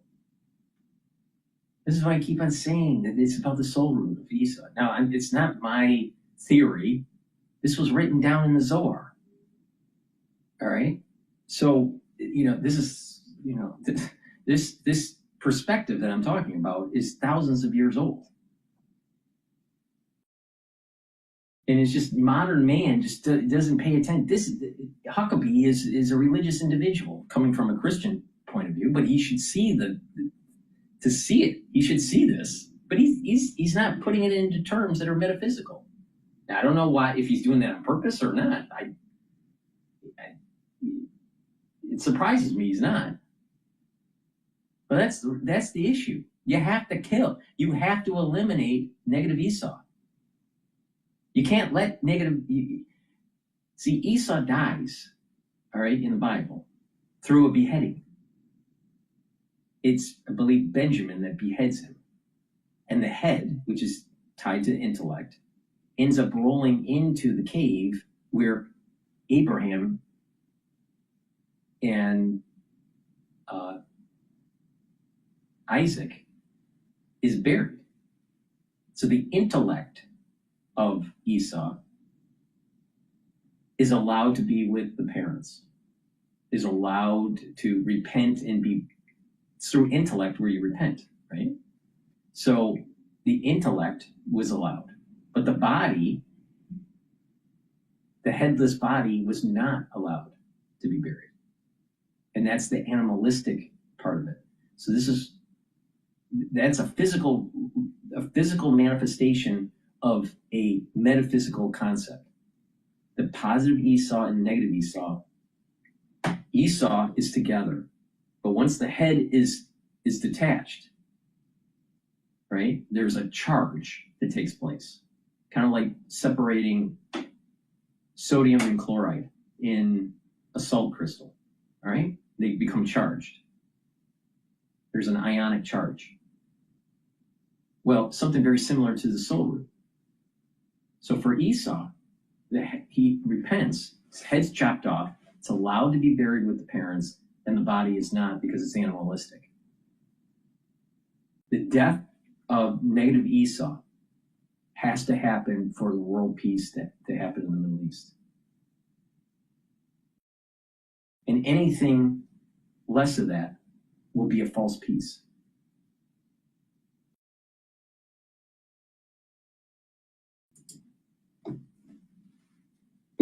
I hope the people that have been screaming in the streets of America, screaming out pro-Hamas nonsense and from the river to the sea, I hope they watch this carefully and they pick a new side than the side they've been. And all those people, and I said this 2 years ago, all those people that were doing that, they aligned themselves with negative Esau. They aligned themselves not with positive Esau, negative Esau. And they've aligned themselves with Satan because Satan is getting the energy source from Esau. When the negative Esau is dead, Satan loses energy force and dies. So isn't it strange that these like ultra-liberal agendas, these ultra-liberal mindsets, when you hear them speak, it's almost irrational. There's an irrationalness, an evilness. There's an ugliness about them, physically and also internally, emotionally. Part of the reason is because they're attached to Satan. I mean, you look at these ultra liberals, and and the blue hair and the nose piercing, and the ugliness and the gender dysphoria and all this, and their crazy mindset. It's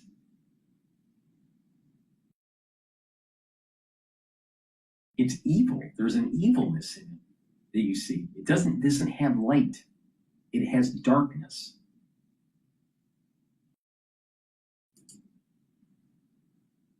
That's right now, live from Israel. Can you give us a sense of what the backdrop feels like to you? People out in the street, how are you assessing the backdrop today?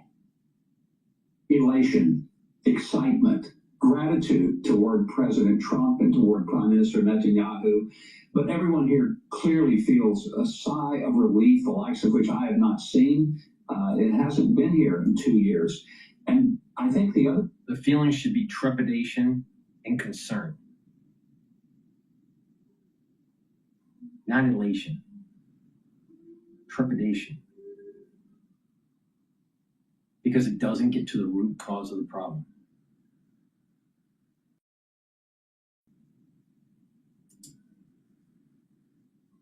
You're going to feel is this real sense of which Israelis understand that their resilience, their resolve, their patience has finally paid off, and their people are going to come home. I wish all of them would have come home alive. I wish there was never 1,200 that were massacred by the savages of Hamas.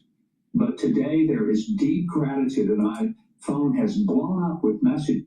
Well, terrorist phones blow up too. But the thing is Hamas did kill many of the hostages, and especially killed Israelis during October 7th.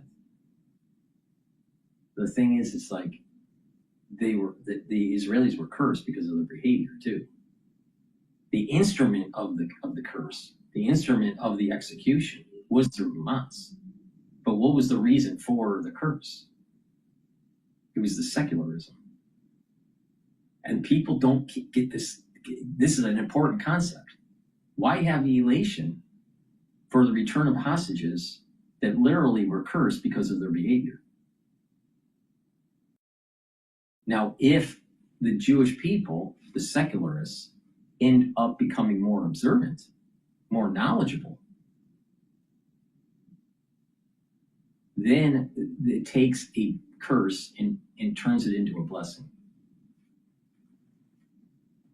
There's an alchemy that takes place. It switches it. Now, maybe that will happen, but I doubt it. I doubt it because people are egocentric.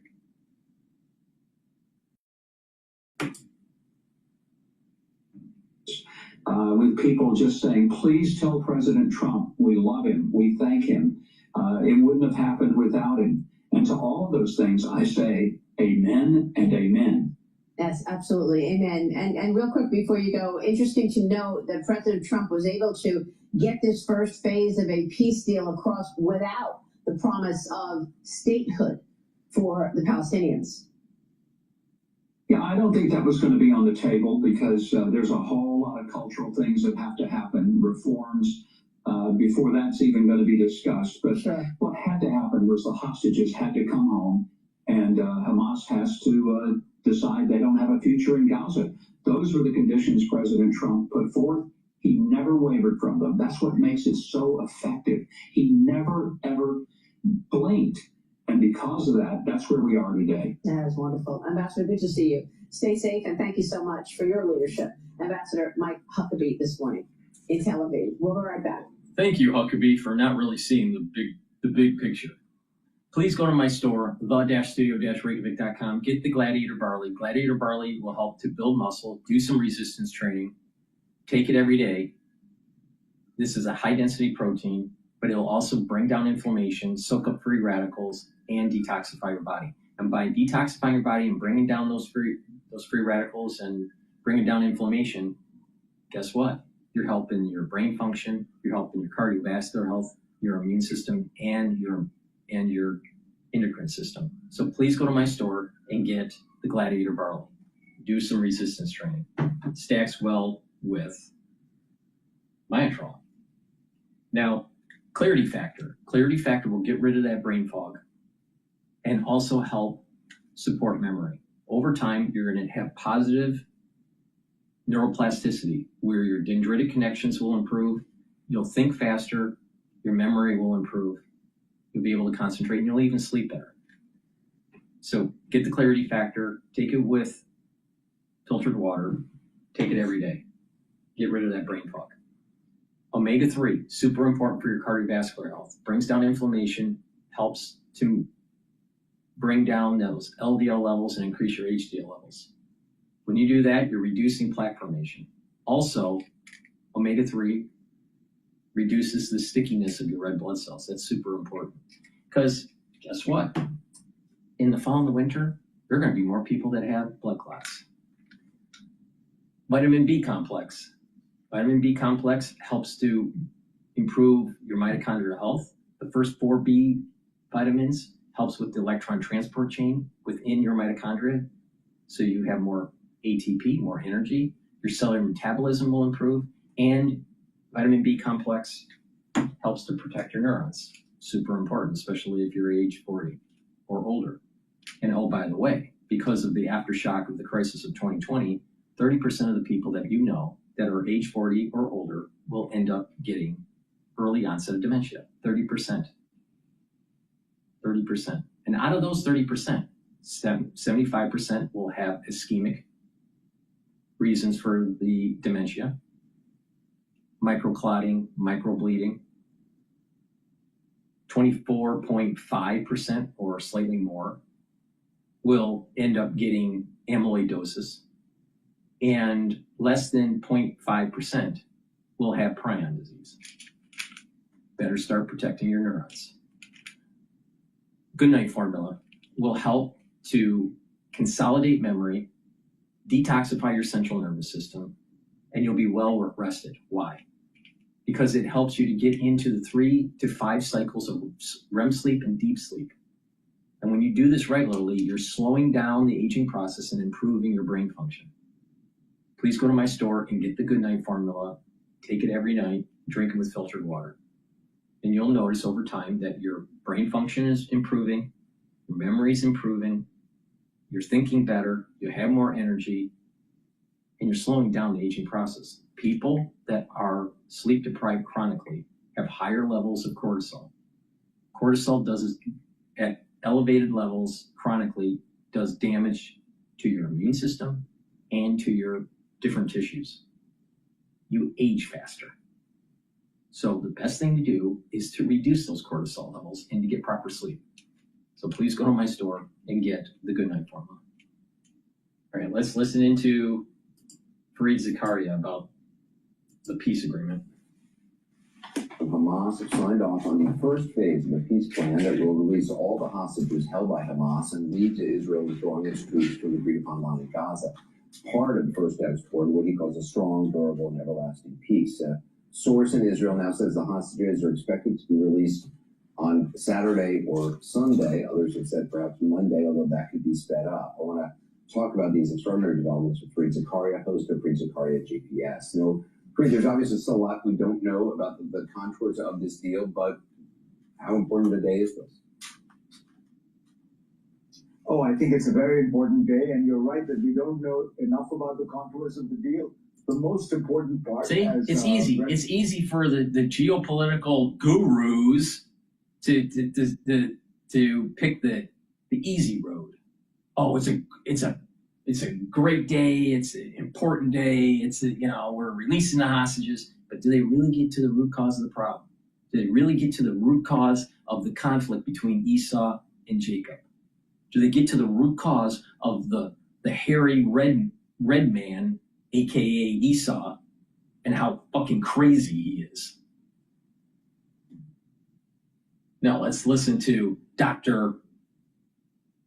Fareed Zakaria. He's going to tell you how it is. Pointed out is that Hamas seems to have agreed to release all the hostages in the first phase. They had never been willing to do that before. And that is a game changer because Hamas loses all its leverage once the hostages are released. That is the only leverage they have. Israel is vastly superior to them in every military capacity. The one thing they had was the hostages. And the fact that they're willing to give up the hostages means they recognize this is the end for them. What do you think President Trump highlighting former British Prime Minister Tony Blair as someone who could have a key role in post-war Gaza? Well, look, I think Blair has worked very hard to earn the trust of almost all the players in the region. He's a very smart guy. He was instrumental in false peace when he was prime minister. Didn't work out too well, did it? Oh, he was also the one that wanted to integrate the UK into the EU. That didn't work out too well either. He wanted to have unfettered immigration. How did that work out for the UK? Putting Blair up on a pedestal is a bad idea. Bad idea. And a lot of the problems that the UK have can go directly to his tenure as prime minister. Elections and was a very successful prime minister in Britain. So I suspect that might well happen, and it would be a very good idea if it did. Look, Gaza is going to need all the help it can get. It's going to need tens of billions of dollars from the Gulf states. It's going to need help from the European Union. It's going to need help from the United States. How many figures are there in the world who are trusted and respected by all the people, all the groups I mentioned? Blair is in some ways unique in that respect.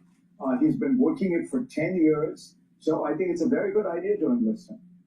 What about the future of Hamas? I mean, it's an organization which has, spent a lot of money building tunnels for years, not bomb shelters for people there, for its citizens. They took power from the Palestinian Authority.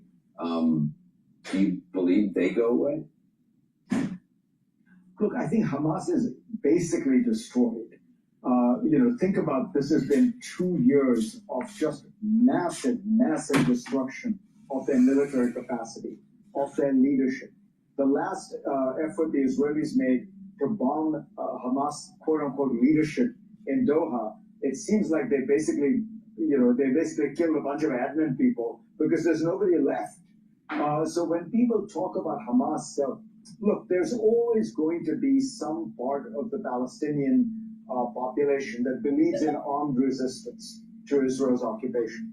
There will be people, there will be small militias, small bands. They might call themselves Hamas. But Hamas, in the sense of the entity that ruled the Gaza Strip, that has been a full-formed militia with all the tunnels, with all the training, I think that's gone. There will be remnants of it scattered around, but I don't think there's much of that left anymore. What do you see as the ruling structure for Gaza? I don't know if it would extend to the Palestinian Authority territory. That's the million-dollar question, Anderson, and that might be a stumbling block because, look, the Israelis have been willing to agree to this idea of a Palestinian technocrats, as long as they're not affiliated with Hamas and they're not affiliated with the Palestinian Authority, because that gets to a problem in the Israeli coalition, which is Netanyahu cannot allow the Palestinian Authority to have more sway and more authority because that suggests an entity that might then become a Palestinian state, and that would, of course, mean the extreme right-wing members of his government would have huge problems with that. So it has to be non-Hamas, non-Palestinian Authority, Palestinian technocrats. Now, good luck finding those people who are completely unaffiliated, have had no prior association with Hamas or the Palestinian Authority.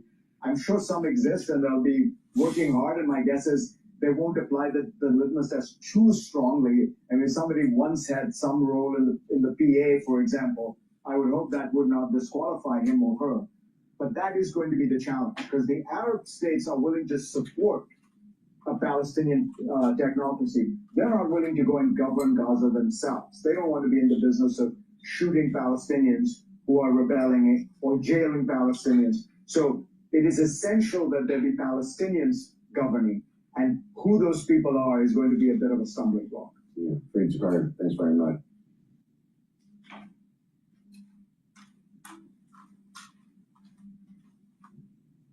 All right, let's take a look at some more stuff about what's going on here.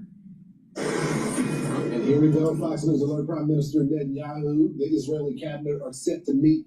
Let's take a look at.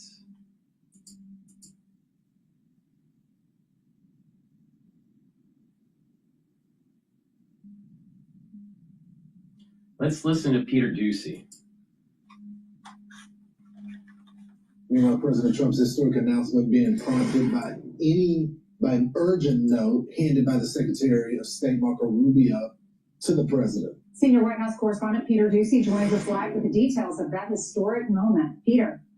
Good morning, and we can now read that private note that Secretary Rubio handed to President Trump thanks to the long lens of an AP photographer. It said in Marco Rubio's handwriting, "Very close. We need you to approve a Truth Social post soon so you can announce the deal first." Here is how it played in the room during an Antifa town hall. Well, they're smart, but they're not smart enough. Oh my God, it's broken.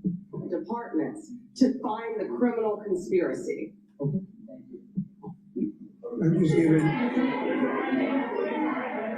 Just giving a note. No. Now, what is so interesting? What I tell you, you listen to my podcast here, you get some like really cool insight, right? That no one talks about. You know, the reason why is that I have an intuition. I have a very strong intuition, and I'm a polymath. So, not too many people can compete like I can. All right. So, what didn't I say that there's something about 9/11? 9/11 with the shofar blowing in 2026, the bookends, the whole 9/11 in 2001 being the first bookend, and the crisis that we're living through is the second bookend because of this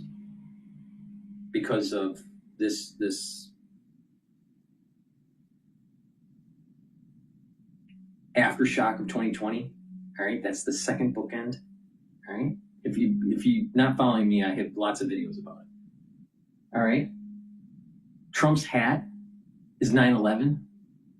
45, 47. That's 9/11. Just add the numbers. All right, what happened during 9/11? You had an individual talking in the ear of the president, saying that the towers have been hit, right? And you see here, Rubio talking in the ear of Trump. Very reminiscent of that famous picture of Bush, right? They're connected. This arc of history is connected. Now, the crisis that we went through in 2020, it's connected because the early development of the platform that was released started in April of 2001. And before 9/11, there was a lot of biological warfare discussion and planning that was taking place to building up capability before 9/11. And what happened right after 9/11? There was the anthrax scare. Remember that? So this thing is a long arc. And we're still living through it. And there's a hint. There's these hints. 9/11, Esau, the apex of the soul root energy level. That's September and that's October. All right? And this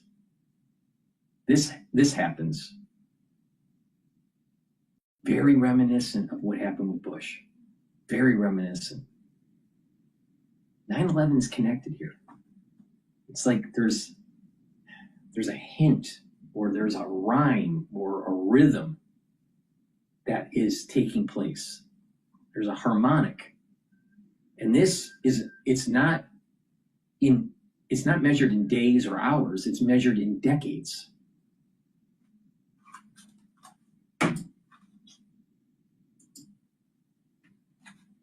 Saying that we're very close to a deal in the Middle East, and they're going to need me pretty quickly. That never happens here. And even though numbers from Hamas cannot be trusted or verified, tens of thousands of people have been killed in this war and several dozen hostages remain missing. The president says they are all coming home by Monday. I think you're going to see people getting along, and you'll see Gaza being rebuilt. We're forming a council the Council of Peace, we think it's going to be called, and it's going to be very powerful, and it's going to really, I think to a large extent, it's going to have a lot to do with the whole Gaza situation. People are going to be taken care of.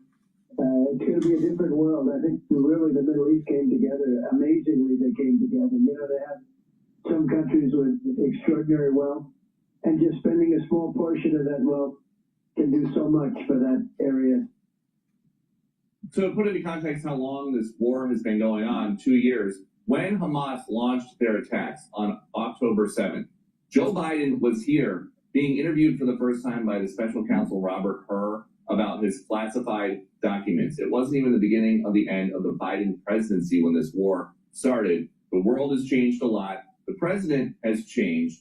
And now this one, Trump, is going to get credit for his hand in ending an 8 global conflict since he got back to office.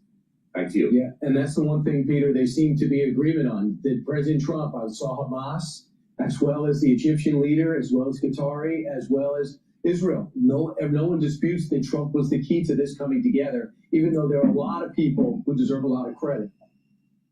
And when you look at the 20 points that all the sides agreed to, and it seems like there might have been some tweaks here and there, but the big theme was economic. He is promising to take this piece of land, not himself, but with global partners who have reshaped the Middle East over the last decades. He is going to take this piece of land that he calls the Riviera of the Middle East and help redevelop it. He wants to have a hand using his vision as a real estate developer to turn this completely destroyed city into something that can last for generations to come. They're a long way away from that, and it's going to take them years just to clear all of the destruction that you see in some of those images in Gaza. But that is something that finally, after generations in Gaza, got some of these fighters to lay down their arms. Right. Thanks, Peter. Also, 50% of the tunnels are still up. They got to all be collapsed and filled in. Want even more Fox News on YouTube? Become a Fox News Patriot today. Click join to find out how. Please go to my store, the-studio-reykjavik.com, and get the digestive enzyme complex. This will reduce the load on your pancreas, help you to digest carbohydrates, proteins, and lipids. And by doing that, you're going to help with your digestion and ease the stress on your pancreas. Super important, especially if you're 40 years of age or older. Digestive enzyme complex also has bromelain. Bromelain is fibrinolytic, so it'll help to break up clots. And digestive enzyme complex has proteolytic enzymes that will help to break up glycoproteins. You're going to need that for the fall and the winter. Trust me. Better get prepared. It's coming. Myotrol. Myotrol helps with gene expression to build muscle and to maintain muscle. If you're 40 years of age or older, guess what? You can't build muscle as easily as when you were younger. If you take Myotrol, you will build muscle and maintain that muscle. It has polyphenols, flavonoids, and lignans to be able to help with the gene expression to build muscle. Do resistance training and take Myotrol, drink it with filtered water. You get additional benefits if you stack it with Gladiator barley to help build muscle.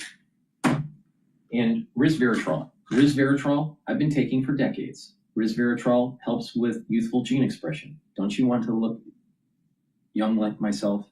So resveratrol will help to soak up free radicals because it's an antioxidant, help the health of the mitochondria so you have more energy, help with youthful gene expression, and get rid of cells that are in senescence. This will help the basal layer of your skin. Basal layer is where your new skin cells are produced. So please go to my store, the-studio-reykjavik.com, and get the resveratrol. It stacks well with C60, NAD+,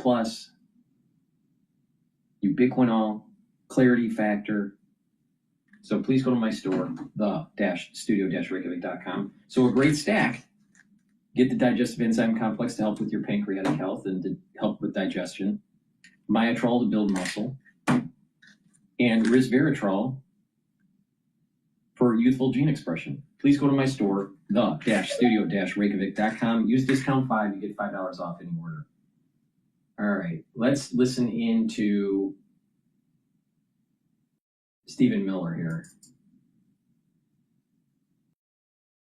All right, earlier today, President Trump held a roundtable at the White House focused on Antifa, only weeks after designating that group as a domestic terrorist organization. Today's meeting was attended by cabinet members along with journalists who have experienced Antifa's violence firsthand and shared horror stories from Portland during the so-called Summer of Love. Remember the Chop Chaz Summer of Love spaghetti potluck dinner zone? You know, all the way to present day. And Monday, Stephen Miller, he went on fake news CNN. Not many people watch there, but a lot of people will watch here. And when the host tried to defend the Portland protesters, Stephen did what he did best, and he shut them down real fast. Take a look. But there isn't actually a threat that these demonstrators are going to overthrow the government. Are you concerned that that response weakens your legal argument? No, they are actually, as we speak, trying to overthrow the core law enforcement function of the federal government. Of course, this is, I think, what we're talking past each other. When ICE officers have to street battle against Antifa, hand-to-hand combat every night to come and go from their building, when they try to exit in a vehicle, when they are swarmed and surrounded and they try to tip the vehicle over, when people bring weapons to an ICE facility to try to engage in direct violent assault against ICE officers, what is the purpose? It is to prevent immigration and customs enforcement from carrying out the mission the American people elected them to do. Their objective is to make it impossible for ICE to carry out ICE enforcement. When in our history have we tolerated unlawful riotous assemblies night after night around FBI buildings or ATF buildings or DEA buildings? This is the textbook definition of domestic terrorism, using the actual and imminent threat of violence to keep federal officials from doing their jobs. All right, here with more White House Deputy Chief of Staff of Policy and Homeland Security Advisor Stephen Miller. Look, the funny part is I really like, you're the only person I like to go on fake news CNN because then I get great tape and I get to show my audience and you get to look really good because you usually school them like you did here. Great job. Well, I do CNN for you, Sean. Every time I come on your show, you tell me that I'm the only guest who's allowed to go on CNN, so that way we can play the clips on your show where millions of people will actually watch them. So thank you for that, and that was for you, Sean, and your many loyal viewers. I appreciate it, but, you know, we do have a problem here. I mean, Portland, 100-plus nights of violence, and their surrounding ICE facilities that are putting these people's lives in danger. California, we're going to pass a law. They can't put a mask on, but they exempt local police to protect, for example, the governor. Then you got this idiot, 4,000 murders, 5 times the murder rate of New York City, J.B. Pritzker, blaming Donald Trump, when all Donald Trump is trying to do is bring law and order and safety and security to the people in the state of Illinois and the city of Chicago. And Brandon Johnson saying to arrest ICE agents. This is madness. What has gone wrong with these people?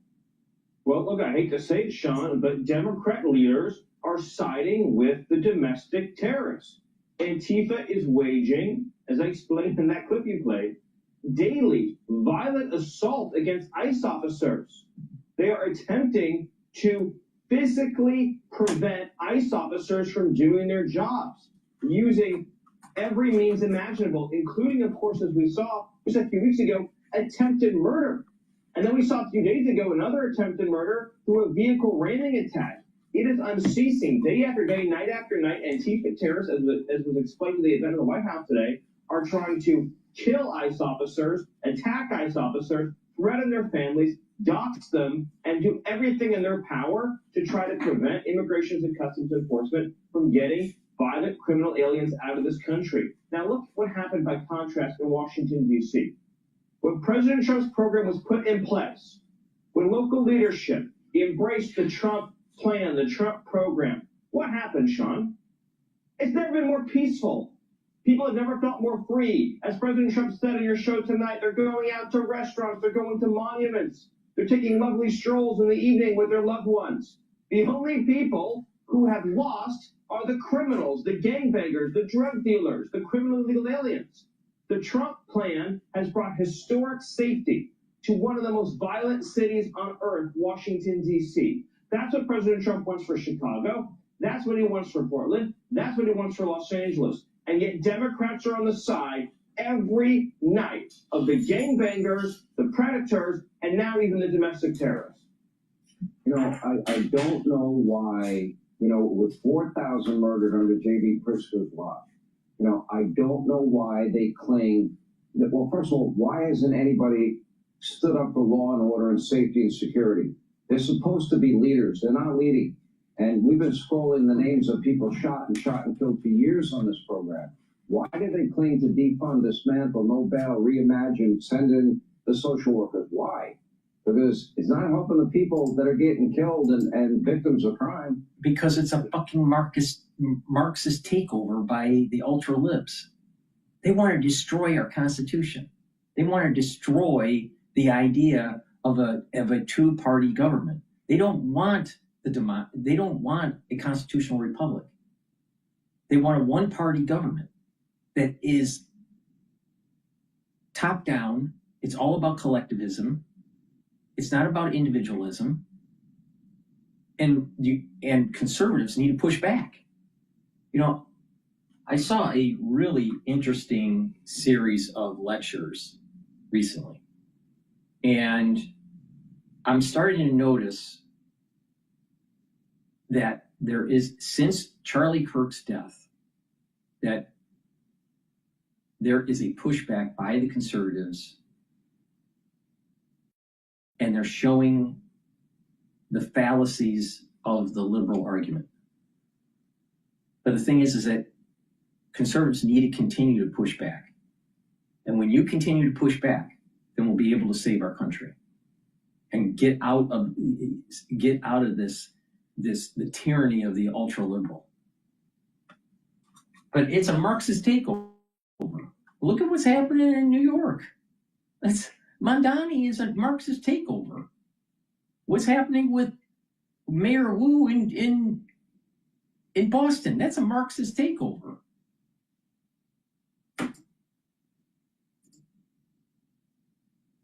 What's the Pritzker record? What's the Mayor Johnson record? Bloodbath, suffering, death, misery. You know, in just one weekend, you had over 70 people shot. 70 people shot in gun battles on the streets of Chicago. More dangerous than Mexico City, more dangerous than Baghdad, Iraq. And this is an American town. Donald Trump stands for peace. They stand for violence and death. It has to stop. All right, Stephen Miller, thank you for being with us. Thank you for going on fake news, CNN, and giving us great things to show our audience. All right. Hey, Sean Hannity here. Hey, click here to subscribe to Fox News YouTube page and catch our hottest interviews and most compelling analysis. You will not get it anywhere else. All right, now I'm going to play a video from the BBC about Israel and Hamas agreed to first phase of Donald Trump's Gaza peace plan. So let's listen to the BBC's take on this. Developments in the Middle East over the past few hours. After more than 2 years of war, President Trump has confirmed that Israel and Hamas have agreed to the first phase of his peace plan. This means that all of the remaining hostages that are being held in Gaza will be released, hopefully in the coming days, and Israeli troops will withdraw to an agreed position. The details of when that will happen and where exactly the line will be have not yet been released. This is the scene live in Hostage Square in Tel Aviv, where families of those seized in the Hamas attack that sparked the war 2 years ago have gathered to demand the return of their loved ones. And we've been seeing scenes of celebration there over the past few hours. It appears to be getting closer to the point where we will see the release of their loved ones.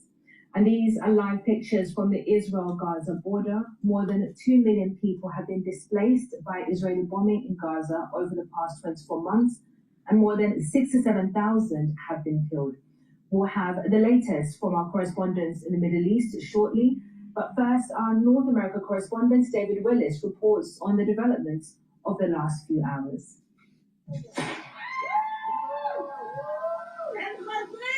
Jubilation in the Middle East, the hope of peace for Israelis and Palestinians, prompting an outpouring of celebration from both sides in the conflict. The ceasefire agreement between Israel and Hamas is only the first phase of a Middle East peace plan. Making it stick will be a major victory for all the parties involved. The US was crucial to the deal, with Egyptian, Qatari, and Turkish mediators playing a vital role in talks with Hamas. Having vowed on the campaign trail to bring a quick end to the bloodshed in Gaza, President Trump found negotiations tougher than he expected.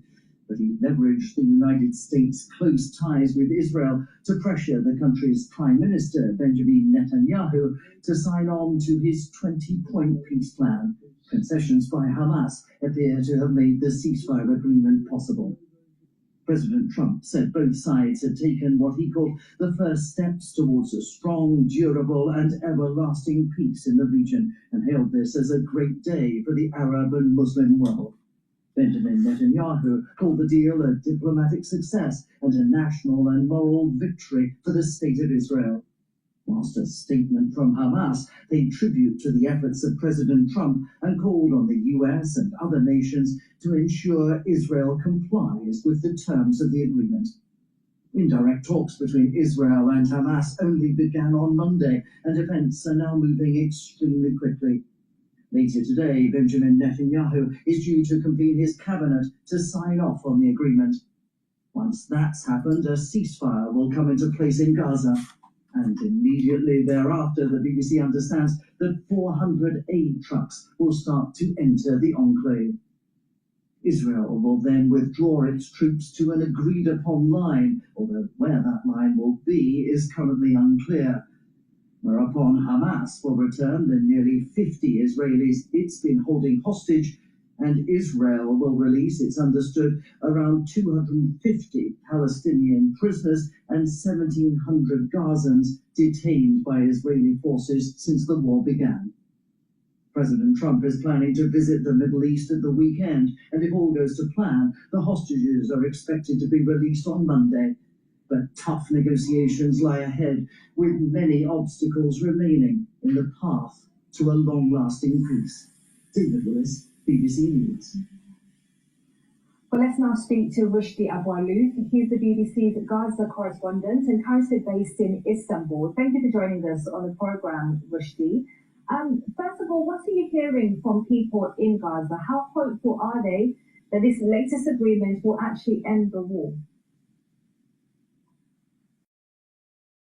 Well, the entire population seems to be in a mood of celebration now in Gaza, despite the Israeli continuous bombing over some certain areas, especially in Gaza City. Despite the displacement and the hardship that the people are living, they went into the street at the early hour of the morning to celebrate and dance. We have seen happy videos from Gaza for the first time for a very long time. As you know, the people have been waiting for this moment for 2 years, and now they just celebrate. They knew that there is a lot of challenges, there is a lot of problems that ahead of this, but they want to catch this moment now to just relieve, and celebrate.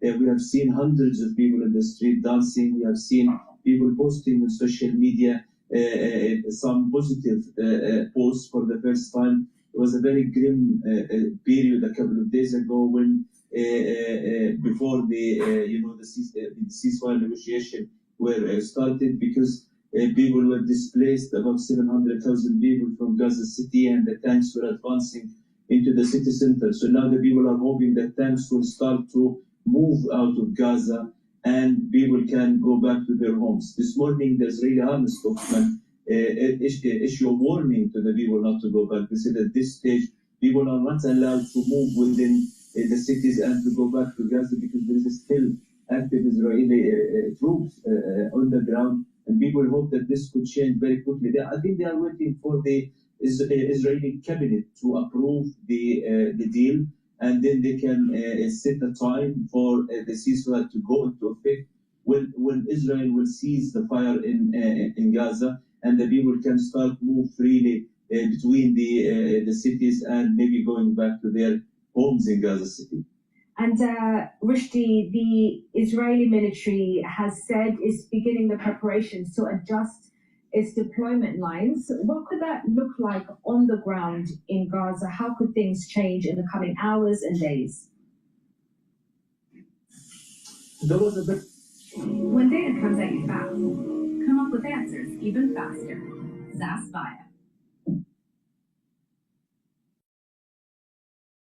There was a very complicated issue because according to the President Trump plan, the yellow line which was drawn in the map is keeping 55% of the land under full Israeli security control, which would prevent about 1 million people from going back to their homes in the first stage. There was a lot of negotiation about it, and I think the line was adjusted to, as the senior Palestinian official said, to make it consider the Israeli concern security-wise, and also to give Hamas the chance to find more bodies and hand it more bodies to the Israelis, because Hamas said that some of the bodies are buried under the rubble and some of them are buried in an area that is under Israeli control. That's why they said we can't handle all the dead bodies, but they will handle the hostages, and we understand that will not be any public display, any military, show by Hamas during the exchange of hostages, which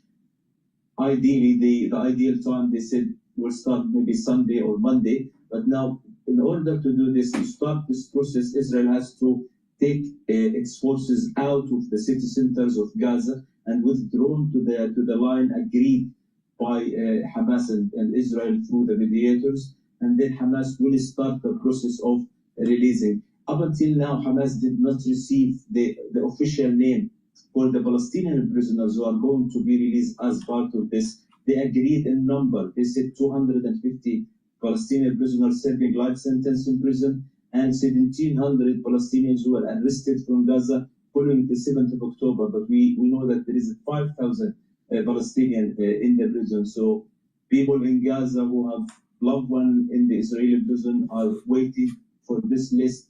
They keep asking, posting on social media if Hamas received the list, because it is going to be happiness not only in Israel because the hostages are back, but also in Gaza because about 1,700 people will be released and they will be reunion with their families. And Rushdie, this is all part of the first phase of this agreement. There are going to be more phases. Crucially, the disarmament of Hamas and other militant groups in Gaza. How committed is Hamas to that process? What have they said about giving up their arms?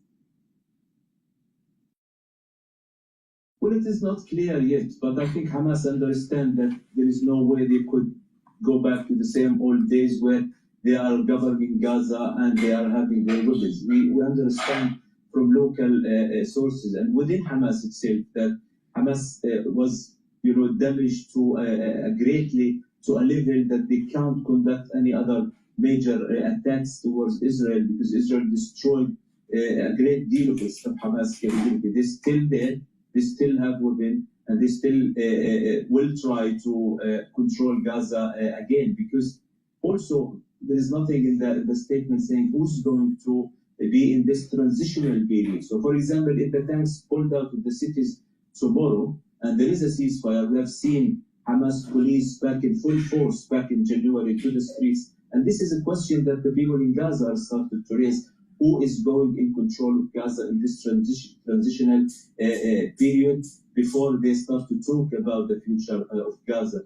We feel that the mediators push to delay all of the obstacles and challenges to the second stage, and they were rushing just to finish the most easiest part of the job, which is the exchange, because it doesn't involve politics, it doesn't involve talking about Hamas women or Hamas militants, whether they are going to leave Gaza or what. So there is a lot of gray areas in this Trump plan that isn't clear for everyone, and it requires a lot of talks and a lot of negotiation.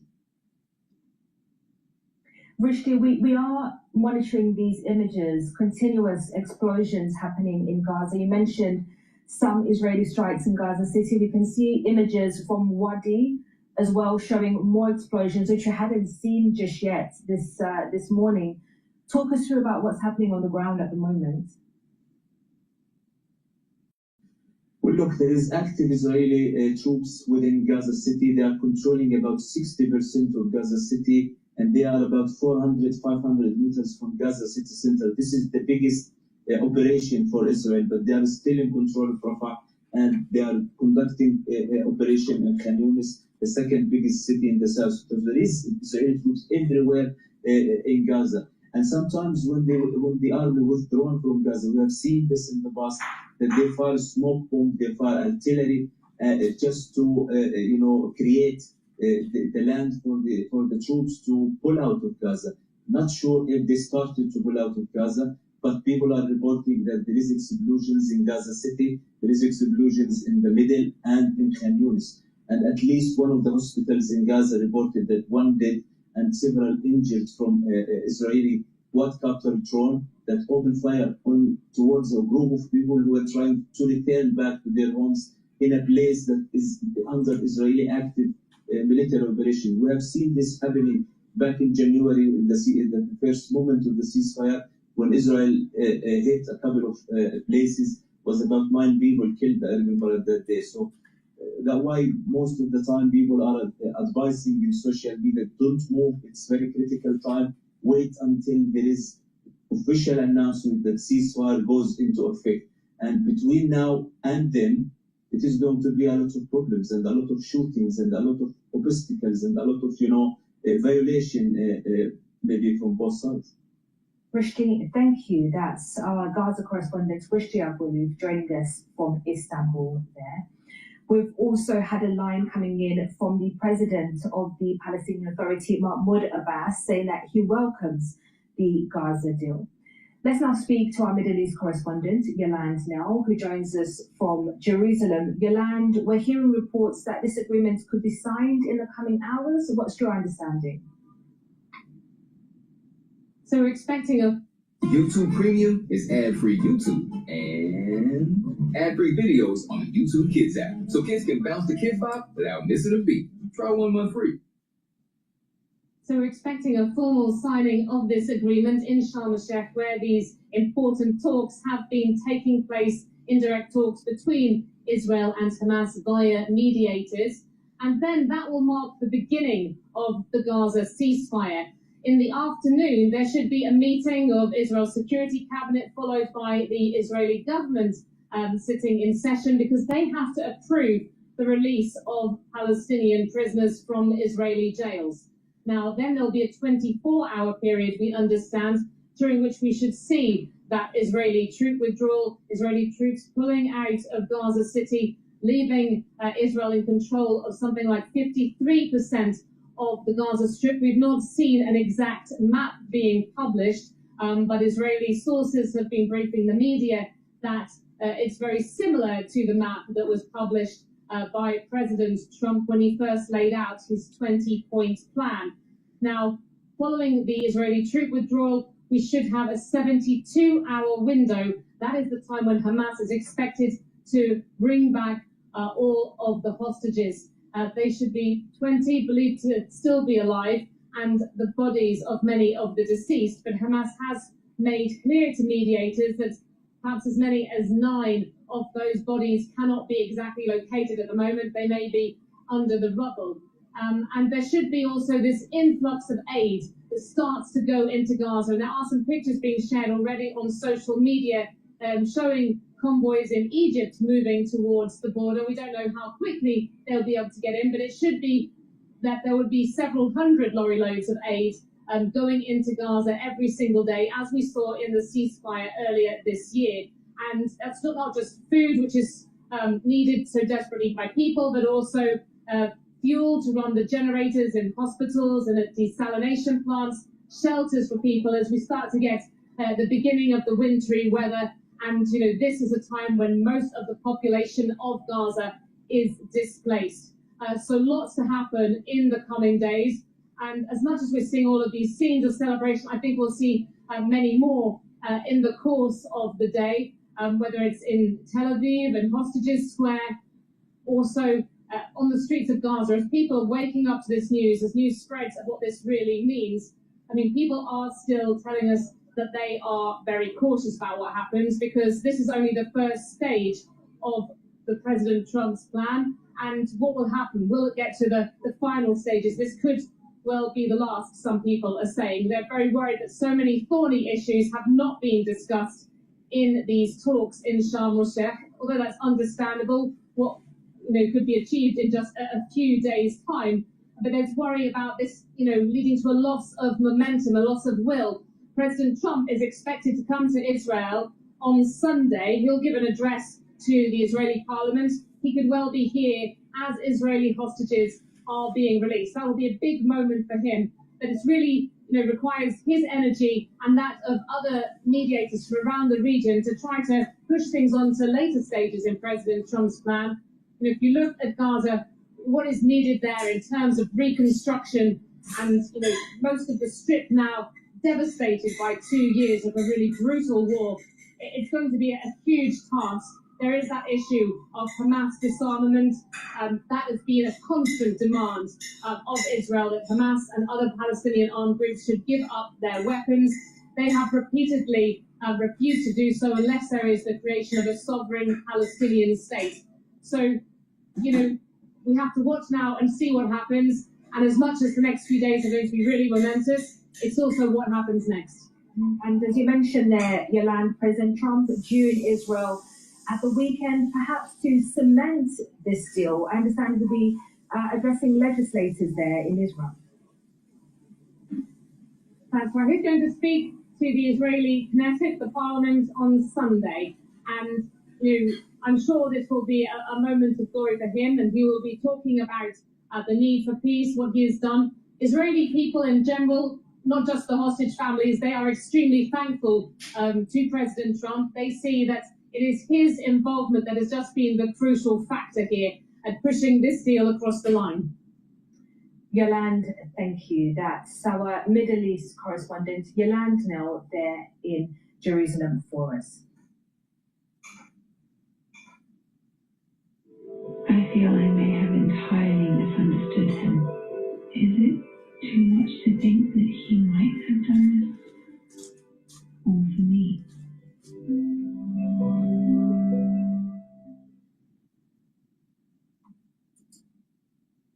All right, let's play Fetterman's discussion about this issue on Fox.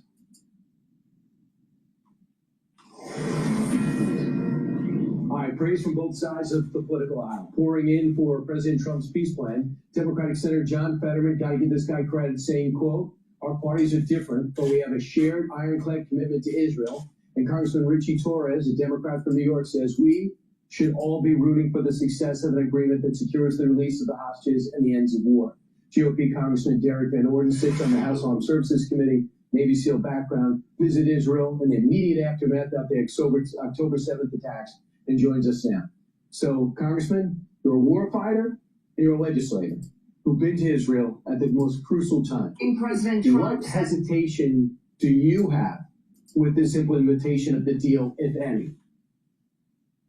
Well, first and foremost, let's thank President Donald J. Trump for his leadership. This would not have happened without him exercising peace through strength, and he deserves the greatest accolades that can be delivered by the international community. Here's my concern. I do not trust Hamas. As you said, I was in Israel immediately immediately following the October 7th attacks, and the barbarity that these folks exercised in an unprovoked manner against the Jewish people is unprecedented in the 21st century. So what we need to do is make sure we get all of the hostages back now, those are dead and alive, put their families at peace, and then we'll deal with the other 19 of the 20 points of this plan. So do you remember what happened when we put Paul Bremer and others in the transition team in Iraq? They didn't like the idea of a Western leader. It doesn't matter who it was. Do you worry about a peace council with Tony Blair, possibly one of the faces of it, in Gaza? Do you worry about that perception? I do. We have to understand that these folks have been living in a bubble for decades. And what is telling is that the entire community in the Middle East has lined up with Israel and the United States and telling these savages of Hamas that they need to get their act together. So what this peace council looks like, the actual composition from the international community, is important. But what is most important is that we make sure that we understand that Hamas is not to be trusted, and that we must watch them day in and day out, and they must adhere to these provisions of this peace accord by the numbers. This guy, Borwan Borghazi, who's been in jail, he was a Palestinian Authority member. He seems to be the symbol that they want out. Nobody thinks he's a member of Hamas. He talks about a two-state solution. The Israelis are reluctant to let him out.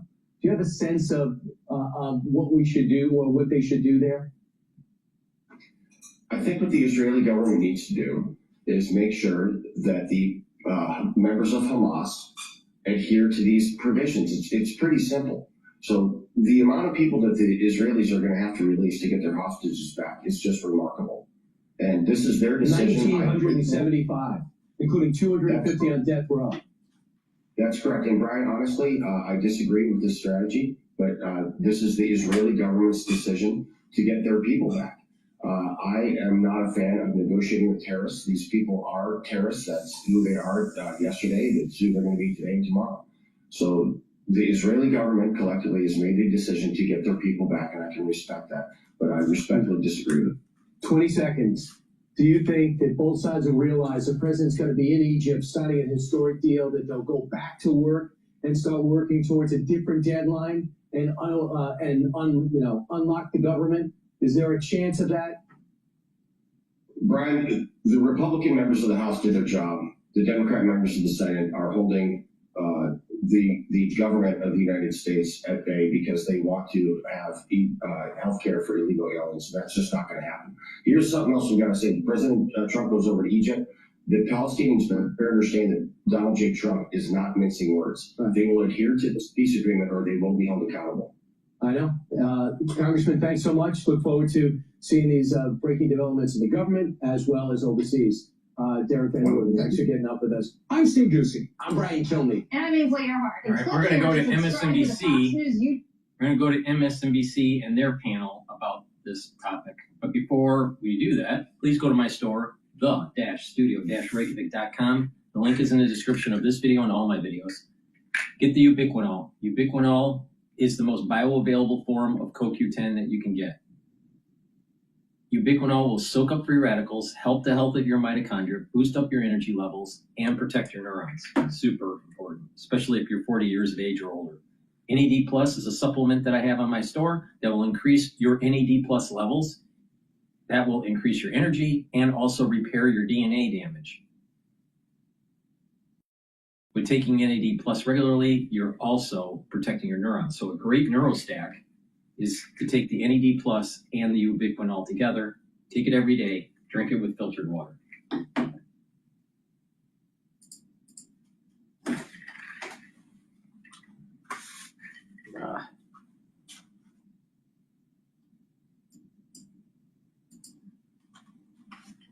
Trump says that both Israel and Hamas have agreed to the first phase of a ceasefire and hostage release deal. He made the announcement yesterday in a post on social media. In it, he says all remaining hostages held by Hamas will be released. He also says Israel will pull its troops back behind an agreed-upon line. Israel's ambassador to the United States said last night that a 72-hour clock to release the living hostages will begin once the Israeli cabinet meets later this morning to approve the deal. On social media, Prime Minister Benjamin Netanyahu called the news a, quote, diplomatic success and a national and moral victory for the state of Israel. Joining us now from Tel Aviv, lead world news presenter for Sky News, Yalda Hakim. Yalda, what's the mood there in Israel right now? Mika, it's not often that we feel optimistic about the situation in this region, certainly not after the bloodshed and the violence of the last 2 years since the October 7 attacks, when 1,200 Israelis were killed here, 251 taken hostage, and of course Israel's assault on Gaza, leaving 67,000 Palestinians dead. But in the last 24 hours, some good news, some positive news. It is historic. It is a historic moment. And although in this region, and certainly in this war of the last 2 years, we feel like we've been here before, this time it's different. And this morning I woke up to cheers and joy, hope across this country, because they were being told that those 20 living hostages were going to come home. The people in Gaza were being told that once the ceasefire deal had been ratified by the Israeli Security Cabinet, that there would be a ceasefire in effect in Gaza, which means that the bombs would stop and those hostages could be released. We'd see aid going into Gaza. So a really momentous occasion that frankly started late last night for us, where our sources who have knowledge or had knowledge of those talks in Egypt were telling us, stand by, this is going to happen any minute now. And of course we saw those remarkable scenes with Marco Rubio handing Donald Trump that note and informing him that that ceasefire deal was very close. So since last night, we've been very, very cautiously optimistic, but this morning, a lot of hope. And frankly, it's not often in this region that both sides are celebrating the same thing, and that's what it's felt like today. Lead world news presenter for Sky News, Yalda Hakim, thank you for that report on what's going on the ground. Thanks so much, Yalda. David Ignatius, how did we get here? So, Joe, just hearing those words, cheers and hope, remind you of how significant this moment is. We got here starting on October 7, 2023, with one of the bloodiest nightmares, certainly in my life. Some women recall the Holocaust, vicious killings of Israelis by Hamas terrorists who came across the Gaza fence. And then we had 2 years of increasingly aggressive, sometimes savage Israeli retaliation in Gaza, then spreading to Lebanon, an attack on Hezbollah in Lebanon that was successful, taking away Hezbollah's main power, an attack on Iran itself. So in that period, Bibi Netanyahu, the Israeli prime minister, although from the beginning he was blamed for Hamas's war in Gaza, blamed for not being prepared, kept in the fight and won battle after battle. And Israel today is really the unchallenged military leader of the region. But what it couldn't seem to do was to end the war. And that's where President Donald Trump came in decisively and said to Israel in the last weeks, this war must end. It's time for a deal that at last begins to think about the day after in Gaza, something Netanyahu hadn't been willing to deal with. Put together a plan for transition in Gaza, ruled neither by Hamas nor by Israel. Got all of the Arab countries and major countries in Europe together to back this transition plan and an international force that will hopefully keep order. There's a lot of difficulties still ahead. Hamas has to disarm. That's a key condition of this peace plan. But from everything we know, in the coming hours, the guns will finally go silent after 2 years. The hostages who've been suffering in just terrible misery will begin to come home. Palestinians will be released. And then we'll move into the next phase of planning for a different Gaza. And you know, based on the optimism, good feeling of this moment, I think there will be a genuine international effort to make that work. David, it's remarkable that since 1948, for the most part, it seemed to be Israel and the United States, not only on its own against the region, but also sometimes against our closest allies in Europe. I want to read to you where we are today, where foreign ministers are going to be meeting in Paris after the work. And again, as Jonathan O'Meara said, this all started actually in earnest with the bombing of Qatar, where Donald Trump put his foot down and told Netanyahu enough was enough, forced Netanyahu to apologize to Qatar. Jared Kushner and Steve Witkoff talked to the Qataris during UN week, and they started to come together with this 20-point plan. And this is where it's gotten us right now. Today, meeting in Paris, foreign ministers from Germany, from Spain, from Italy, from the UK, Turkey, Egypt, Saudi Arabia, the UAE, Qatar, and Jordan. Unthinkable. That would have been unthinkable not so long ago, David, but here we are. So I think many of us are worried about declining U.S. leadership in the world and America first approach that often seem to isolate us from our partners and allies. This morning is a day when we can see the power of American leadership, when the United States takes the lead in putting together a peace plan that nobody else, it seems, could have done, gets the best ideas from every side and pulls them together into a 20-point plan. And then let's be honest, President Trump had the toughness to basically insist to Israeli Prime Minister Netanyahu, this is the time for peace. You must apologize to Qatar for having bombed it. You must agree that you will not annex the West Bank, as so many right-wing Israelis wanted, and you must go forward with this peace plan. So that's what American leadership looks like, and it's no surprise to me that the world is supporting it, lining up to say, basically, thank you. Jonathan O'Meara, what are you hearing from your sources about the deal and any challenges ahead? Well, as Joe just mentioned, the wheels really got in motion after what happened in Doha. That was when Israel struck there, not even giving the United States a heads up until the missiles were in the air.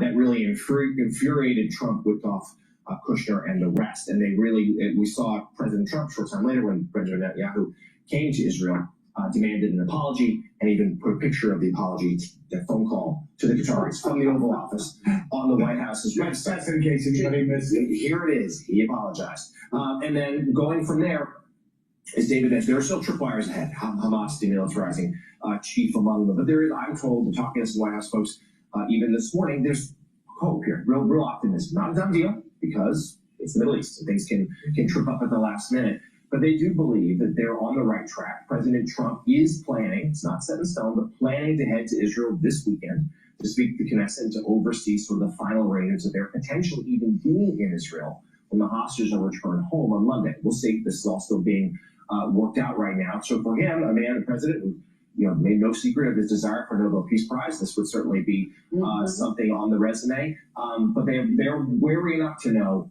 it's not done just yet. Yeah. Steve, let's talk about the economics of all of this. There have been people who've, of course, been critical of the president and his family's relations with Middle Eastern countries, in the Gulf states in particular.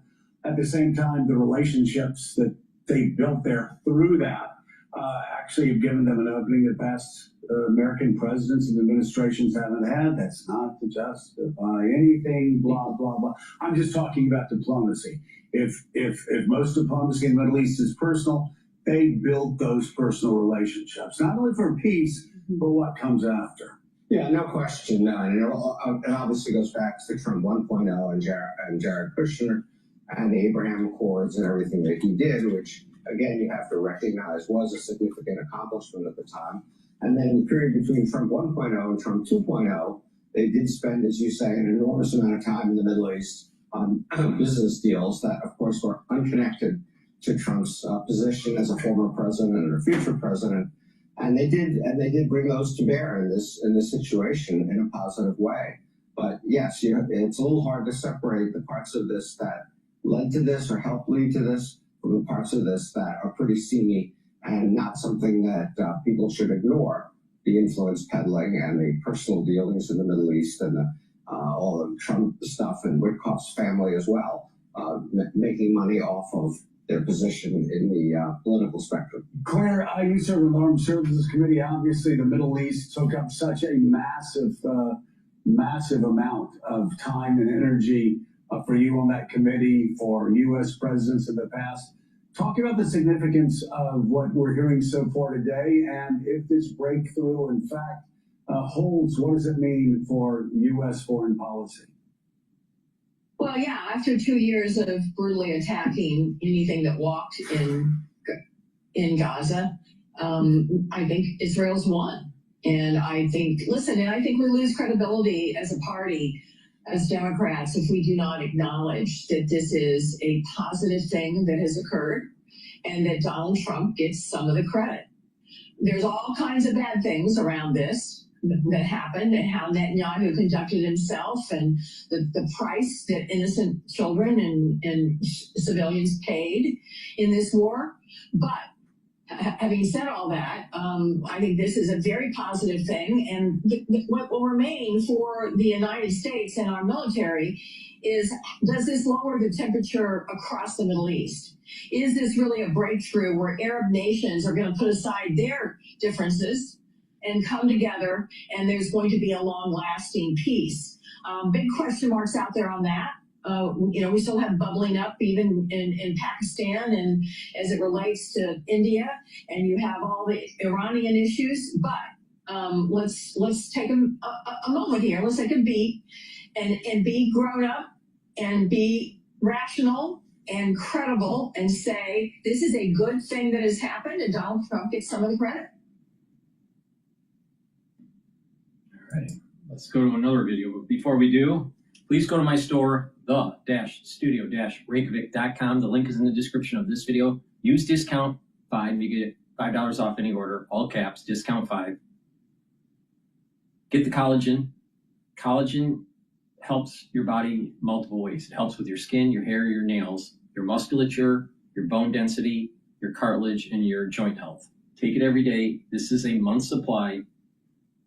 Take it with soft foods, filtered water, smoothie, or even with milk. Make sure you do some resistance training. Boomer Boost. Boomer Boost has 68 nutrients.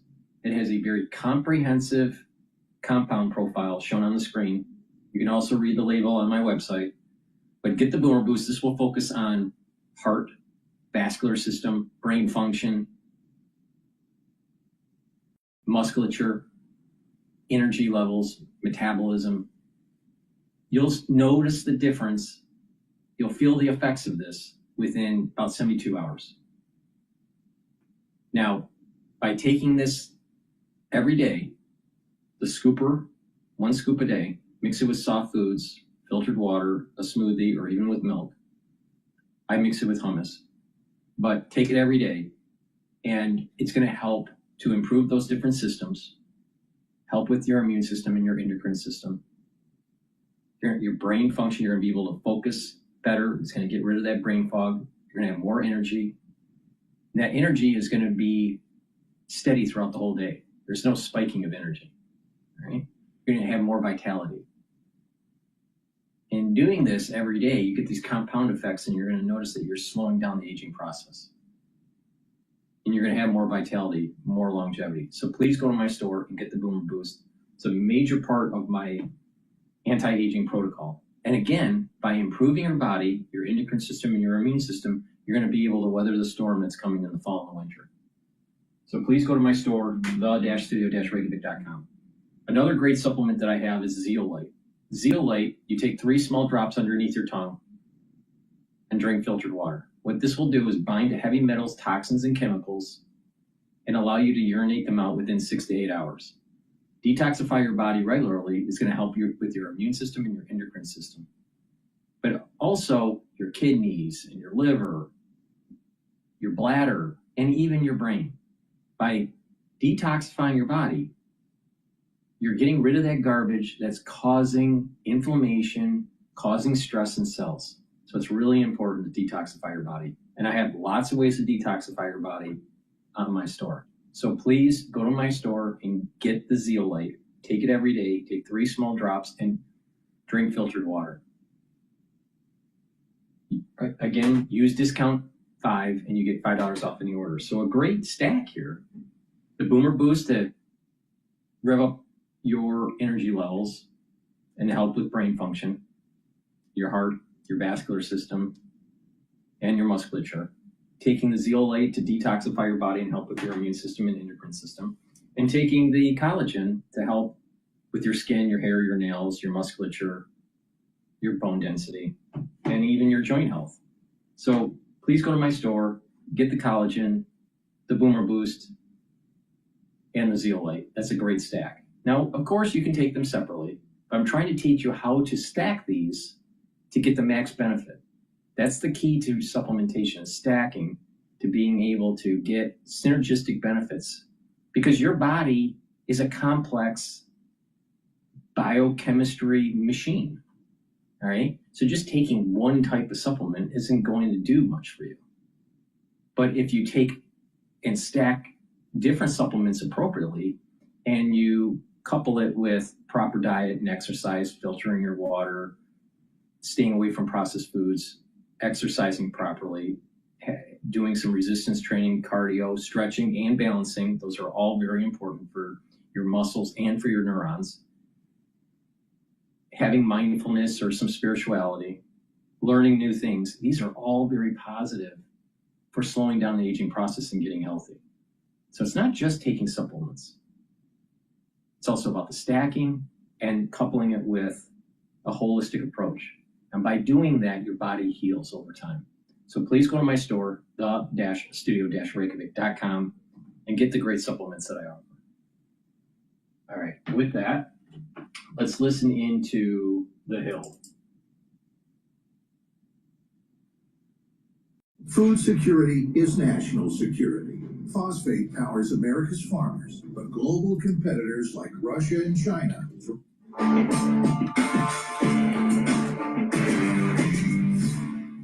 President Trump announced on Wednesday night that Israel and Hamas have both signed off on the first phase of a peace agreement.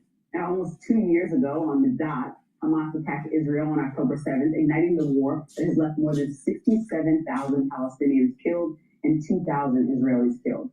Hamas took around 250 Israeli hostages, and Israel says there are about 20 of them who are still alive, and around 25 bodies.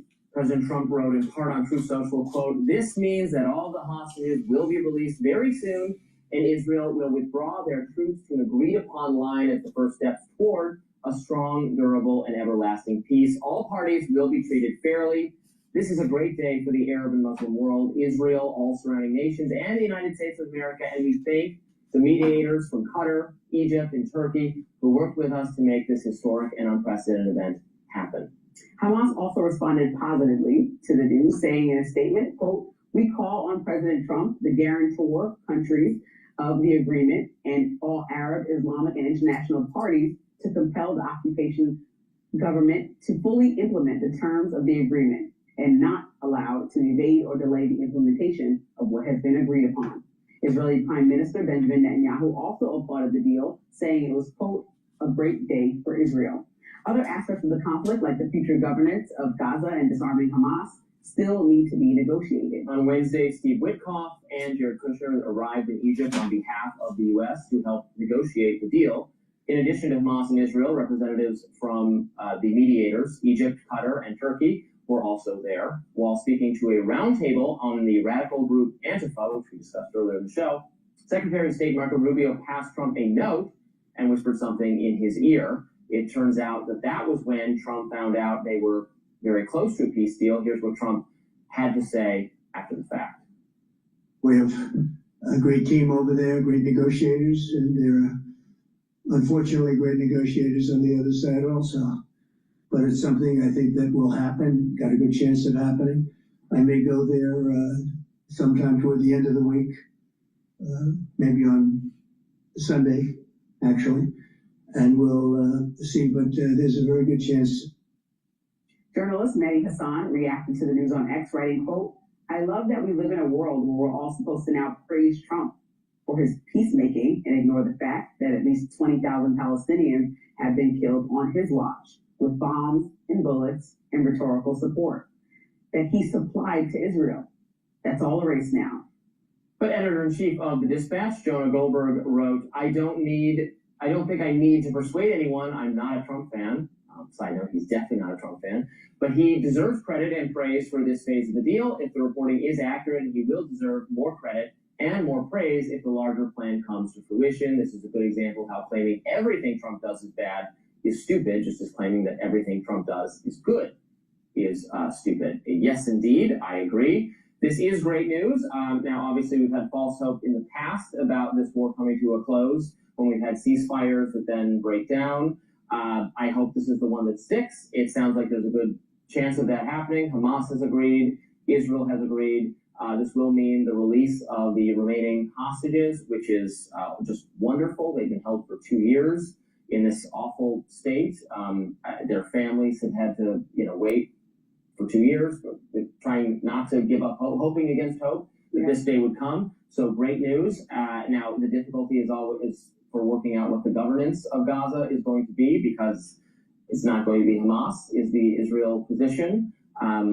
So that things are not easy, but getting Israel and Hamas to agree to a peace is good. And yes, Mehdi is right that thousands and thousands of Palestinians have died, and that's awful. I don't put the moral blame for that on President Trump. It was the Israeli government conducted this counteroffensive in response to a terrorist attack. I would not have given it as much support as the U.S. government did. That's not unique at all to the Trump administration. They had the full agreement of the Biden administration. Both Republicans and Democrats for year after year have tried to exert some influence over how far Israel goes, and Biden had less success doing that than anyone who served in the White House. Trump has done what he could to clean up the mess. I think it's fair to argue that aid should have been cut off quicker, or we should have taken a firmer hand. Sure, I'm not going to say it was handled perfectly at all times, but this was clearly a difficult piece to engineer given how obstinate both sides are. He says the negotiators were good on both sides. So it was long way of saying it was really difficult for us to get to this point, and I'm glad Trump pulled it off. Get him another one of those Nobel Prizes.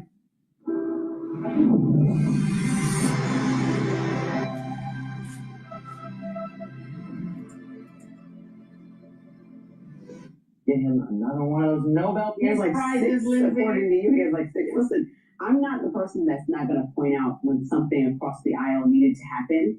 I find it a moment to criticize President Trump in this moment. I think that America was ready to be detached from this entire situation, but more importantly, to stop seeing the hostages be held, to stop seeing Palestinians die. There was a sentiment that everybody did never want to see that go further. 2 years was long enough. I think President Trump deserves credit for being able to negotiate that. I also think people need to stop skipping over how deeply involved President Biden was with saying that Israel and Benjamin Netanyahu can move forward in whatever fashion they liked. So let's not pretend this is a Democrat-Republican thing. This was how we ran our country thing, and allowing ourselves to support Benjamin Netanyahu endlessly when in some cases it was going too far. While he was allowed to protect himself, the retaliation was a bit much. And I know there's so many criticisms of that, speaking of how we responded to 9/11, and I understand that whole argument. But I still think when you see that number of Palestinian people that died, you have to figure out what the conversation is that Mehdi Hassan brought up. Now, when you have still extremist leaders that surround Benjamin Netanyahu, like Ben-Gvir that we talked about, and when you talk about the stipulations that may or may not be involved in this, and how Benjamin Netanyahu has responded to some other conversations around ending this have been super critical. So what I want to know now is, what are the checks and balances involved to ensure that civilians will now be fed, Palestinians be fed, to ensure that all the bodies and people alive will be released properly, because Hamas did say that there's trouble getting through what is now completely demolished Gazan territory to get these hostages there. And the timeline they want them returned is kind of unrealistic when you can't even drive through the streets. So they're trying to figure that part out. I also want to make sure that Netanyahu doesn't go rogue, as he has multiple times in the past, with President Trump saying one thing and he decided to do something else. Also, to make sure that Palestinians are stabilized and able to rebuild a place that they have lived for decades in a way that's comfortable to the Palestinian people. And like you said, yes, not Hamas.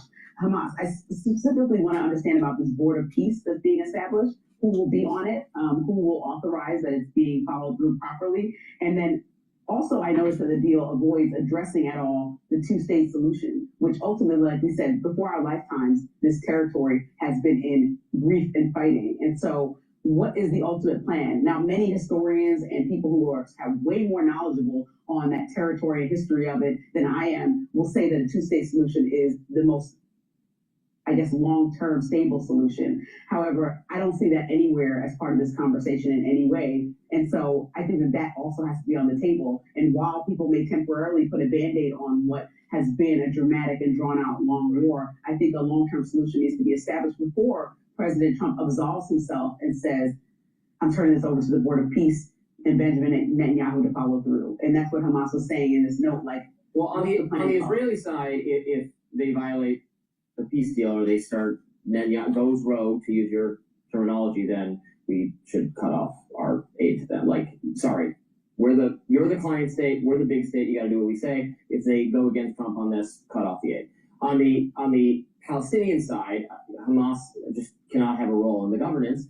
It has to be the Palestinian Authority, Mahmoud Abbas, who, Hamas seized power from them when Israel pulled out of the Gaza Strip in the aughts, and they said, okay, you govern yourselves. And then the people picked Hamas. That was 20 years ago. That can't happen again. So it's still going to be governance by people the Israelis don't love, but not Hamas. That's what has to happen. And if that can be agreed to, great, two states. If not, then it's going to be something else. So that's where we'll be. And the scariest part is the fact that President Trump joked about it being a tourist destination. I mean, there's real people that need to rebuild their livelihoods over there and not be a place to find a way to make a livelihood. No, but not for Trump Tower to go there. I think that's completely insensitive and was a... What? Trump Tower? Just to mention. I mean, he said he wants to go there. This is a great piece of land. No, we're going to pay to build it. And we shouldn't put Trump's logo all over there. We should rebuild it in a way that put it. But if they want to purchase the land and build hotels, I mean, we want it to become an economically viable place for the people who live there. We want Palestinians to decide how they would like to move forward and if they want major boom. And also, as somebody who, if we're paying to rebuild it. I disagree. I think that statement was, it's not charity. I think that we also paid for it to get demolished. Well, I would have done that. So what do we mean? We're paying. So we're here in this situation. We shouldn't just rebuild it in a way that America sees fit. We should talk to the people that are the new leadership of Palestinian people and talk about what they want to see there, not what America wants to see in a part of the country that I would hope they would want to see a thriving economy, and tourism can be... Robert, your hopes are not maybe what the Palestinian people want. I'm saying that's the first and foremost thing that I don't think they want to live in rubble. I think they want... Maybe they would live in the homes that they had before it was demolished by funding that was given by the American government. Of course we have to build homes. We want it to be a place where people can live and work in safety and be prosperous. Well, we'll see how this deal pans out. A popular country singer is in hot water with the DHS for lyrics in his new song coming up by Kristen Noel. Please go to my store, the-studio-reykjavik.com, and get the deodorants that I have that are dual purpose. These deodorants are made from essential oils from the Himalayas. All natural, has no aluminum, no baking soda. These are for males and females. You use it as a deodorant, but it'll also help to detoxify your body. You can get it in peppermint, lavender, and tea tree, or in citrus. Get a couple bars for your household, help support the work that I do. And by using a deodorant from my store, you're also detoxifying your body, super important. And olive leaf extract. Olive leaf extract will bring down inflammation and help with your lipid profile. Olive leaf extract, taking it every day, will help with your cardiovascular health and your immune system. Drink it with filtered water. All right, let's listen into Chuck Todd's podcast about the Israeli issue here. Zero helps me take my business anywhere I want. Come on. Grit, stability, precision. That's the essence of driving. Lawfin.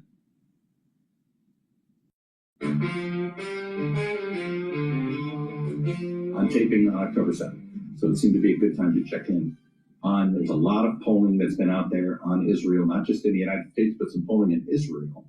And it's the polling in Israel that I think a lot of people haven't seen or heard about. So I thought I would get there, discuss a little bit of the polling on how Israel has lost its standing in the United States. And it's really starting to erode across the board. It certainly, Israel still has more support on the right than the left in this country, but it is eroding generally more. It's really Bibi's unpopularity is growing. He's never been a popular guy here, but his unpopularity is growing. But what's striking is how unpopular he is in the state of Israel, and I will get to that. But I do think it's, what have we learned about Israel over the last 2 years? What's been the sort of fallout from all of this? And I think what's interesting is on the U.S. relationship with Israel. I want to associate myself with some comments that Ian Bremmer made in his newsletter because I thought it was really smart. It's an interesting conundrum that Israel's in right now. Israel, under Bibi's leadership, has never looked as powerful or as alone. So many Western governments have embraced the idea of Palestinian statehood, and there's, in some ways, Israel has one friend, the United States. That's it. It makes the relationship with the United States that much more important to any current or future Prime Minister of Israel.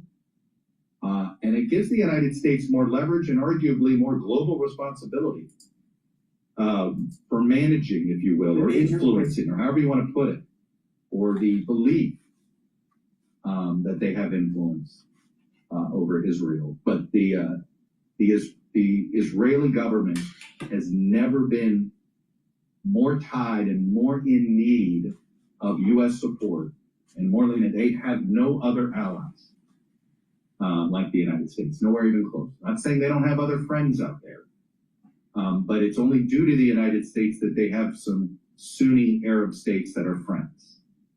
But it's sort of like they're friends because of the United States. Whether they be friends with Israel on their own is a whole other story.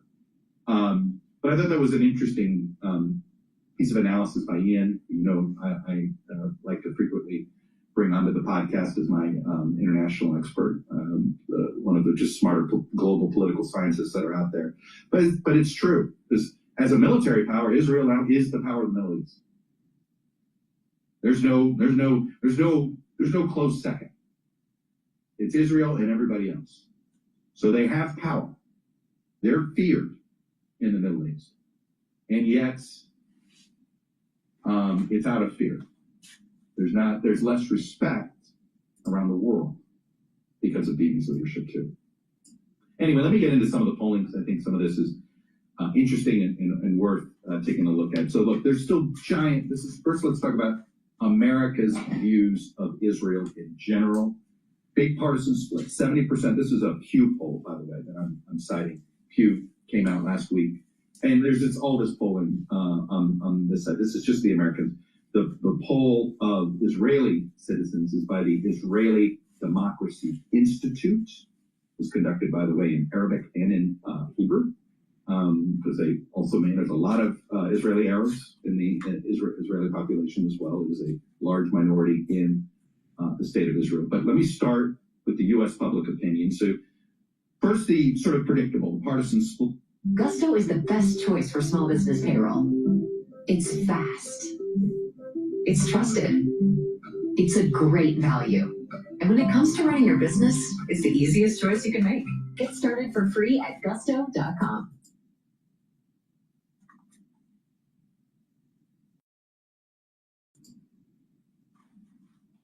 First, the sort of predictable, the partisan split. 70% of Democrats are Democratic-leaning independents view the Palestinian people favorably. Just 37% of Republicans or Republican leaners hold those same views. The Israeli government is viewed positively by 55% of Republicans Only 18% of Democrats view the Israeli government positively. On the Israeli people, Democrats are evenly divided, 48-48, favorable, unfavorable on the Israeli people. Republicans, a much higher favorable view of the Israeli people, 67%. 82% of Republicans and 56% of Democrats view the Palestinian Authority unfavorably. So while there are fewer Democrats that view it unfavorably, majorities of both parties view the Palestinian Authority unfavorably. And 8 in 10 Republicans and 8 in 10 Democrats view Hamas unfavorably. But what's also interesting is there is growing skepticism of Israel's operation in Gaza over time. 39% now say Israel has gone too far in its military operation against Hamas. That's up from 31% at the same time in 2024. And it was 27% in late 2023, just after Hamas took those hostages on October 7th. And overall, the Israeli government, which really is Bibi, right? But the Israeli government, 59% of Americans hold an unfavorable view of the Israeli government. That is up from 51% of last year. Look, you can't get to 59% of Americans on anything without having essentially pieces of all three of America's sort of political tribes, right? The left, center, and right. And that is definitely the case there.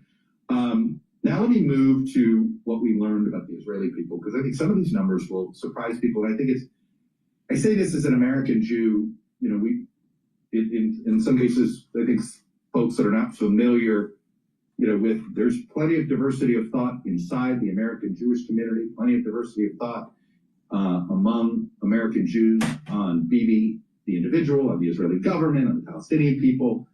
That nuance gets lost, frankly, in a lot of the conversation that takes place online, which is, as an American Jew, very frustrating to many of us. Many of us. And look, we disagree amongst ourselves. We have plenty of debates in the Jewish community ourselves, but we're pretty good at debating. We like debating. I will tell you that. But this, to me, I think won't surprise American Jews, but this will surprise people who are not familiar.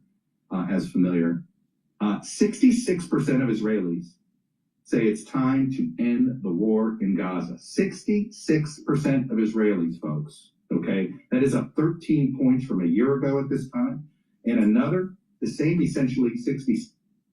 You have to take a look at what's that population in terms of liberal and conservative. And the problem in Israel, like I mentioned earlier in this broadcast, is that you have a lot of Jews that are non-observant. They're secular.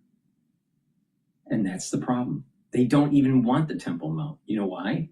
Because if you have the Temple Mount with a new temple on it, you would actually have to follow the edicts of the Torah.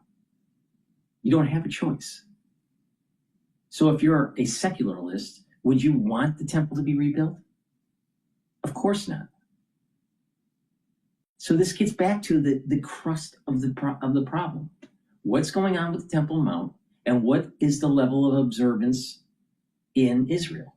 If it's to a point where the level of observance is less than 50%, you got a problem. And Chuck Todd isn't smart enough or isn't willing to state what I just stated. Why? Because he's a secularist. 2/3 of the country think Prime Minister Bibi Netanyahu should take responsibility for the security failures that led to the October 7th attacks and resign. Okay? Now, to split up that number, just so you know, it's about 40%, 45% who believe he should resign immediately now. There's a whole chunk of Israelis that think that Bibi, you know, it was a security failure and he should take responsibility for this. He's never taken responsibility for the lack of smart security around October 7th. There's a reason results matter more than promises. Just like there's a reason Morgan & Morgan has become America's largest injury law firm. For the last 35 years, they've recovered $25 billion for more than $500,000. Dude, come on. It includes cases where insurance companies I don't really care offer about your ads embedded in your video. All right.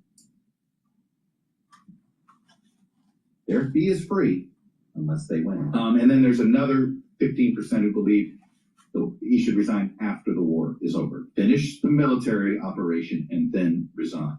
But it's pretty clear, 2/3, basically 66% of the population thinks it is time for Bibi to leave the stage. He's got to go. And I think there is a belief, and this happens in any wartime situation. You know, this is not unique to Israel. Zelensky is going to be facing the same thing. There's going to be fatigue in the population. There's going to be a belief the population that in some ways there's going to be too much scar tissue with that leader, and they're never, you know, and frankly they may be so warped that they see everything as something they got to go to war to. So it just in general, you'll see.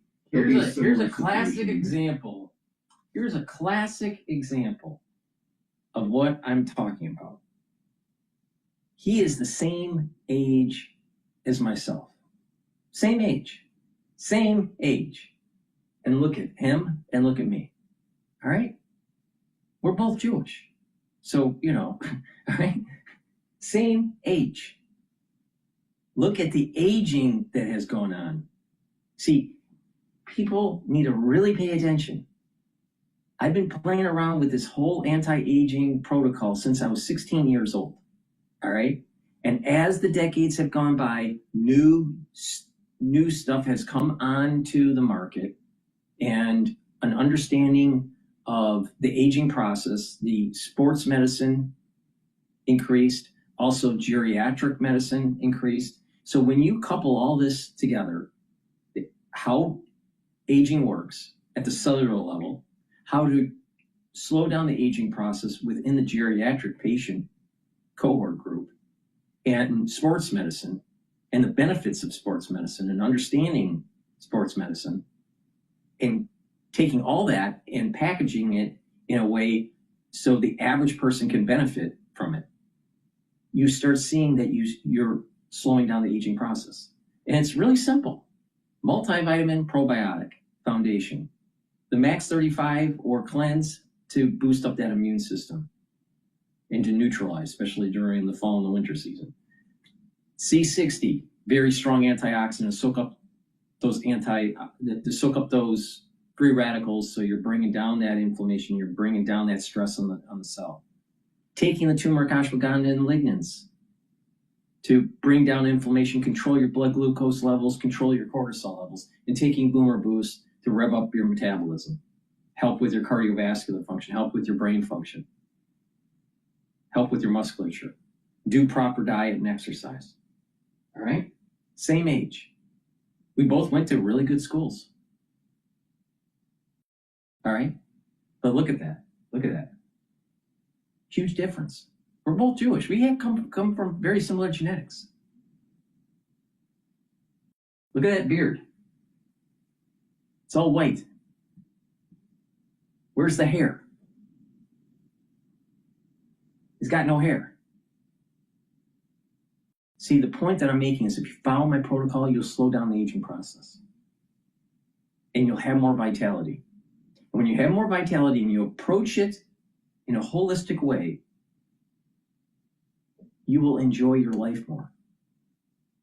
And not be a stupid liberal. He went to George Washington University. He's a fucking liberal. He's a fucking liberal.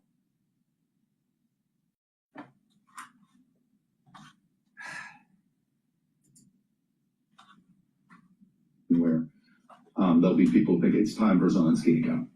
Now they may say, let's wait till after the war. Don't change horses in midstream type of mindset, which is something that many a democracy goes through. But I just think in general, I know this. I knew he was more unpopular than popular in Israel. I was surprised that the number would be that high. This is worth in a question again of the Israeli public. A majority of the public believes that Israel's standing in the international arena is worse today than it was before October 7th. 73% of the overall sample believes this, and this is across the board. Among Israeli Jews, it's 76%, and among Israeli Arabs, it is 60%. This is also the view of the majority of each of the three political camps within Israel. Those on the left, 95% of those in the Israeli left, believe Israel's international standing is worse today, 87% in the political center, and even 69% in the political right. Building more affordable housing is critical for our city. On November 4th, New Yorkers can vote on an affordable housing tax credit and other city charter reforms. So flip your ballot over and vote on questions 2 through 6. Make your voice heard on the future of our city. Treat yourself to big savings on top-rated pieces during Raymore Flanagan's anniversary sale. Prefer to spread out your payments? Enjoy flexible financing so you can buy now. In the political right. And what is the main goal of this war? Right? There's been, frankly, a debate inside Israel. What should the goal? Is the goal to get all the hostages home, or is the goal to eradicate Hamas? Well, we've heard what Bibi says, and certainly what his right-wing government says. They want to make it about Hamas. See, here's the classic example, what I was mentioning about the seculars. They don't get to the root cause. It's about the Temple Mount and the rebuilding of the temple. Who owns the Temple Mount? When is the Dome of the Rock going to be taken down? That's what the whole issue is here. But a secular Jew will never, ever, ever, ever, ever, ever, ever, ever, ever, ever, especially an intellectual, bring that up. Pseudo-intellectual, right here. Chuck Todd, pseudo-intellectual. Oh, by the way, Trump is always bad. He's, orange man bad syndrome. Another typical liberal Jew. Right here, Chuck Todd. And I can say that because I am Jewish. Israeli publicans. 65% of the Israeli public believe the main goal of the war in Gaza today should only be bringing the hostages home. Hard stop. And the share, by the way, of people that hold those views has actually grown. Really? So it goes back to the whole concept that I've been saying. Secularism in Israel has caused the problem. They moved away from following Torah principles. And oh, by the way, you know what Zionism really was started for? To actually erode the observance of Judaism in Israel. Now, a lot of the non-Jews don't understand that, but that's exactly what was happening. Zionism, in its modern form, was trying to reduce the religious observance of Jews and have them be more secularists. Why isn't Chuck Todd bring this up? Oh, he's a secular Jew. That's why. We need to get to the root of the problem here.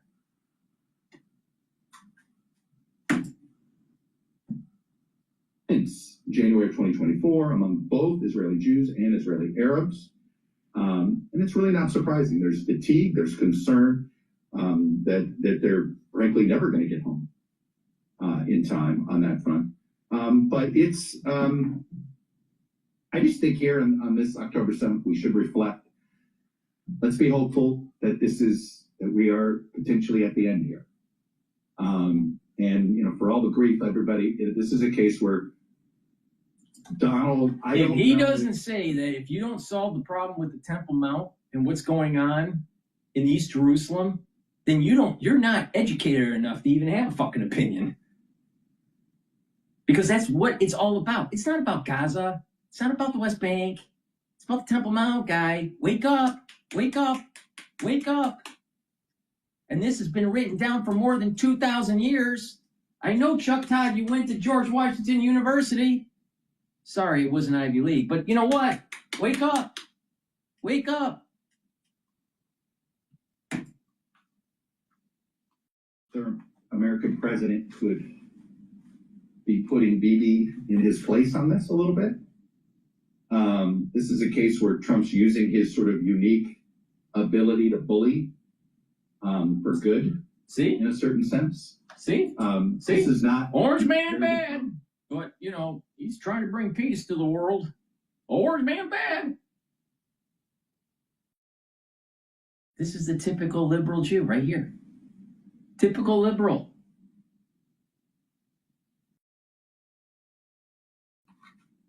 not looking at the real issue. Because when the Temple Mount gets rebuilt, the way his lifestyle would have to radically change. Oh, they don't want that. They don't want that. So what happens is that you have, this is what I'm going to say is pretty strange here. You have the sole root of Jacob, where Jews come from, and that's bifurcated into religious observance, non-religious observance, and religious observance. All right, but the ones that are non-religious observance, they align. They're not attached to, but they are aligned to negative Esau.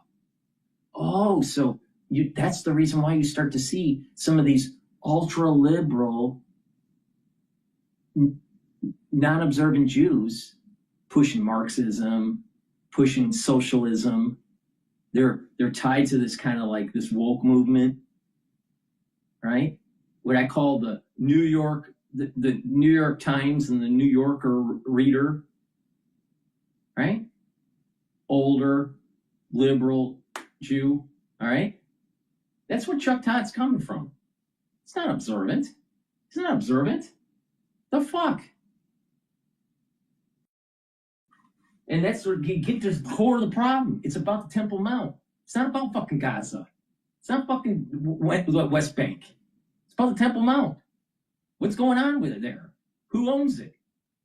Who's in control of it?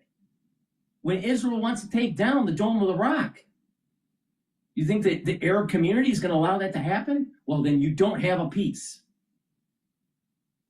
Where's Chuck Todd bringing that up? He's a dipshit. He's just a typical dipshit. In general, it's not very good diplomacy in general, but sometimes, Bibi and Trump are very similar guys. They're clinging to power to avoid accountability, right? They share a lot in common. They have gotten power without having a majority support, which is easier to explain in a parliamentary system, a little harder to explain in our system. The two of them do have a lot in common, but it also means Trump knows how to bully Bibi because he knows who Bibi is. So at this point, let's just hope we can turn the page. Yeah, the page will never turn until they solve the problem with at the Temple Mount. I guarantee you that. I guarantee you that. All right. I believe Trump is having a cabinet meeting right now. Hopefully we can listen in. I never liked Chuck Todd. I thought he was always a shithead. He was a liberal shithead.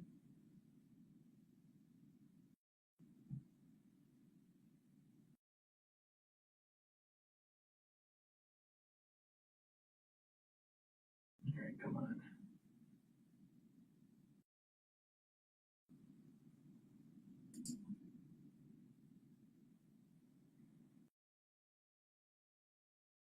All right, is he holding the cabinet meeting? I don't think it's playing yet.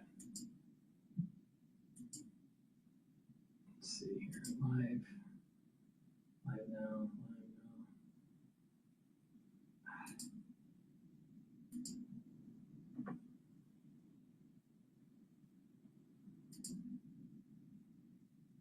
Okay, they haven't started it yet. It looks like it's going to be, should be playing now, but they haven't started it yet. All right, while we're waiting, let me just plug some products and then we'll go to Bloomberg until they start.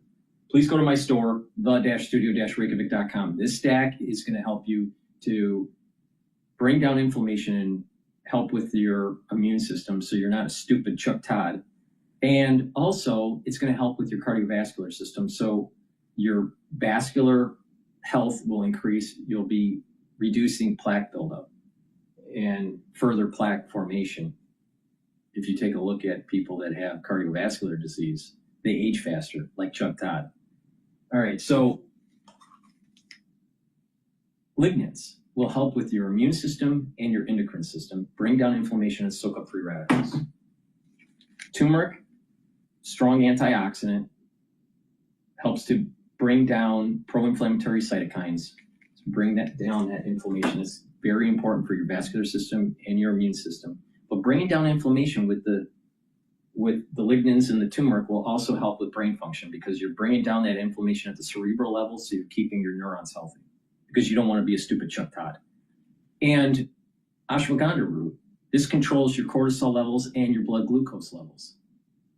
And by doing that, you're bringing down inflammation at the vascular level and reducing plaque formation. Super important, right? And not only that, if you have elevated cortisol levels that are chronic, you're doing damage to your cells. So you want to control those cortisol levels. And the way to do it is to take the ashwagandha. Again, if you control your cortisol levels, you're also boosting up your immune system, because elevated cortisol levels is immunosuppressive if it's chronic. Don't be a Chuck Todd. Lignans, turmeric, and ashwagandha, stack them together. That's going to help with your immune system. It's going to help with your cardiovascular health and also your brain. Protect those brain cells, because you don't want to be a Chuck Todd.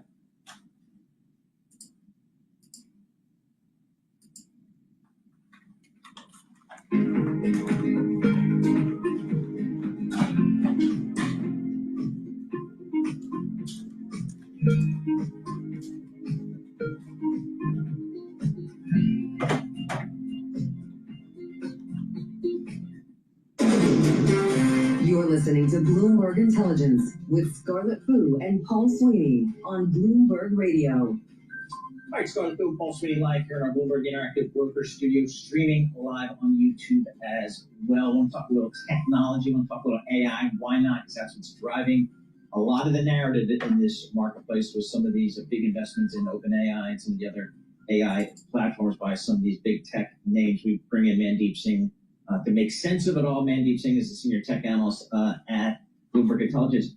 I'm looking at Google, and probably my most common interface with AI to date has been through my Google searches and whatever Gemini, which I find very valuable. But so what's the business model for Gemini and AI for Google these days? I mean, so far it's been subscriptions like ChatGPT. Gemini is a separate app. You can subscribe to it, $20 subscription and a higher subscription tier, depending on the usage. But now they launched an enterprise version, which ChatGPT also has an enterprise version, wherein you can build AI agents. And what they're trying to go after is really use cases where you can pull data from your Salesforce, from your Workday, different systems, and build agentic functionality. Don't fall for the bullshit. Don't fall for the AI bullshit. Think about it this way. All right, you have macros in Office, Microsoft Office. All right, you can build macros in Excel. All right, so you can build these complicated databases where you're pulling data into a worksheet, and you can have other worksheets or other tabs pulling that data and doing analysis or building graphs, and right? Now you can build a macro to do that, where you just push a button and it just does it for you. All right. So what is happening is that they're trying to get the AI to be able to read, interpret, and to create new Excel sheets, right? And to populate and analyze that data, maybe even summarize it. But how's that any different than a macro? Except they're doing it for you. Now, a lot of people don't know how to do macros or how to script in Excel. All right, that's a little bit more of an advanced user. So what's happening is that AI is now becoming what an advanced user in Excel would do. So what was he saying? Oh, it's allowing you to be able to import data into the Excel and different spreadsheets and PowerPoints and all that. Well, you can build macros to do that for you. You just hit the button. How's that any different? Oh, the AI is making a macro for you now. Oh, we're going to charge you an enterprise fee every month. I'm telling you, they're what it is it's going to the lowest common denominator. They're getting rid of the expert user, and you have lower tier users of these systems. starting to use AI, and the AI will help to build it. But if you're a lower tier user, most likely you're a lower analytic user. And so it's just a dumbing down of the workforce. Writing, probably 100 lines of code in a week, you can write 1,000 lines of code with a prompt, and then you just have to know what to prompt first and, make some small tweaks. So the level of efficiency you can gain with these coding agents. Okay, right. That's true. That's true. He's right about that. You can use Grok, for example, or other systems, Base 44, or there's another one that they keep on advertising. And you can prompt it, and it will create the code for you. Right? And then you have to copy paste it into your compiler, and then you compile it. Right? Some compilers may be integrated with the AI, like an AI assistant, to help with the code. All right, so that's going to speed up applications. I agree with that mode. Now, if you want to do the scripting method within, let's say, Excel, you can ask Grok to give you a script to do a certain thing, and then you copy paste it in, and then boom, voila, it's done. So that's true. It'll help you to write code quicker. All right, or you don't even need to know how to code. You just need to know what you want, and it'll build it for you. And you have to chunk it. You have to break it in small pieces so it's digestible for the AI to generate it. But it is quick. That's for sure. That's why it's so important probably not to go into coding, because the AI is going to code for you. But the thing is that most applications that you really need are already invented. So what are you really going to make? Are you going to make a social app? It's already been done. Oh, you're going to make a recipe app? Oh, it's already been done. Oh, you want to do a video editing app? That's already been done. So what exactly are you going to do?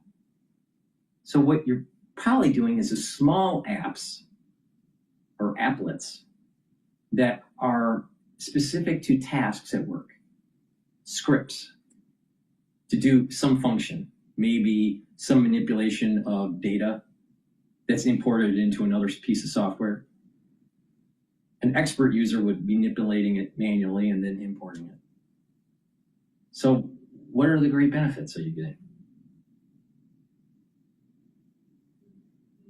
The apps are already created. Okay, now let's go into engineering. Let's say automotive engineering, and you have to program the CAN bus for the vehicle so it can monitor the engine and the exterior lighting system, maybe even the interior dashboard. All right, so it goes to a CAN bus, and you have to program it, or a braking system that has to be programmed, or you're programming the chip. There's a chip that sometimes these braking systems have a chip where you're programming it. And so these people program, and then they're programming the chip, and that's used as in the braking system. Well, the speed to code that for certain parameters will be sped up because the AI can do it. You have a coding engineer that just prompts it, and then it's making the code that's imported into programming that chip. But that's not the average user. How many people actually program braking systems? Not that many. So if you're looking at it from a business point of view, and let's say you have 10,000 individuals in your organization, how many of them really need to create a new app? They may need to create a script that helps with their workflow. But once you create those scripts for that workflow, how many new ones do you need to create? An infinite number? Really? Really? No. Because if it's an infinite number, then you probably have a company that is so chaotic that it's probably not even it's not even good to work in, or it is growing so fast with such velocity that it's going to end up being a global conglomerate in a year. All right. The point I'm making is that there's an S curve to the implementation of AI. The number of apps that need to be created, the number of scripts that need to be created in a particular business, no matter what the business is, banking, law, engineering, accounting firm, whatever it is, fast food. How many programs do you need to make? How many scripts do you need to create? See?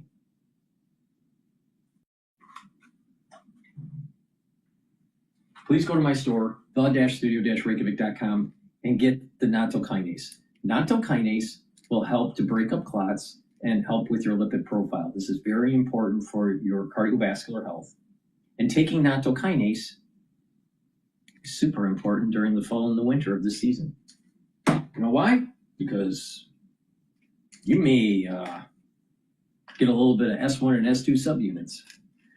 Now, D3 and K2 work together. It helps to build bone density if you do resistance training and take in calcium. It also helps to pull out some calcium around plaque formation at the vascular level and prevent further calcium depositing around plaque formation.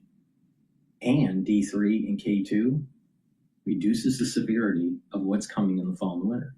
So you should take these together in the fall and the winter. Super important. But it also helps with cardiovascular health and bone density. So please go to my store, get the nattokinase, the D3, and the K2. Be prepared. All right, let's listen into this. This is Israel speaking.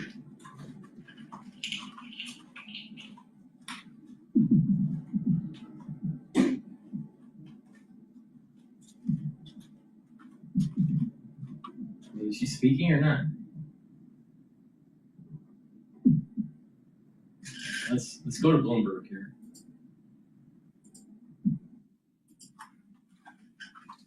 News. It started right around 7 p.m., just before 7 p.m. with a post on Truth Social. But even before that, Michelle, we didn't know what was coming.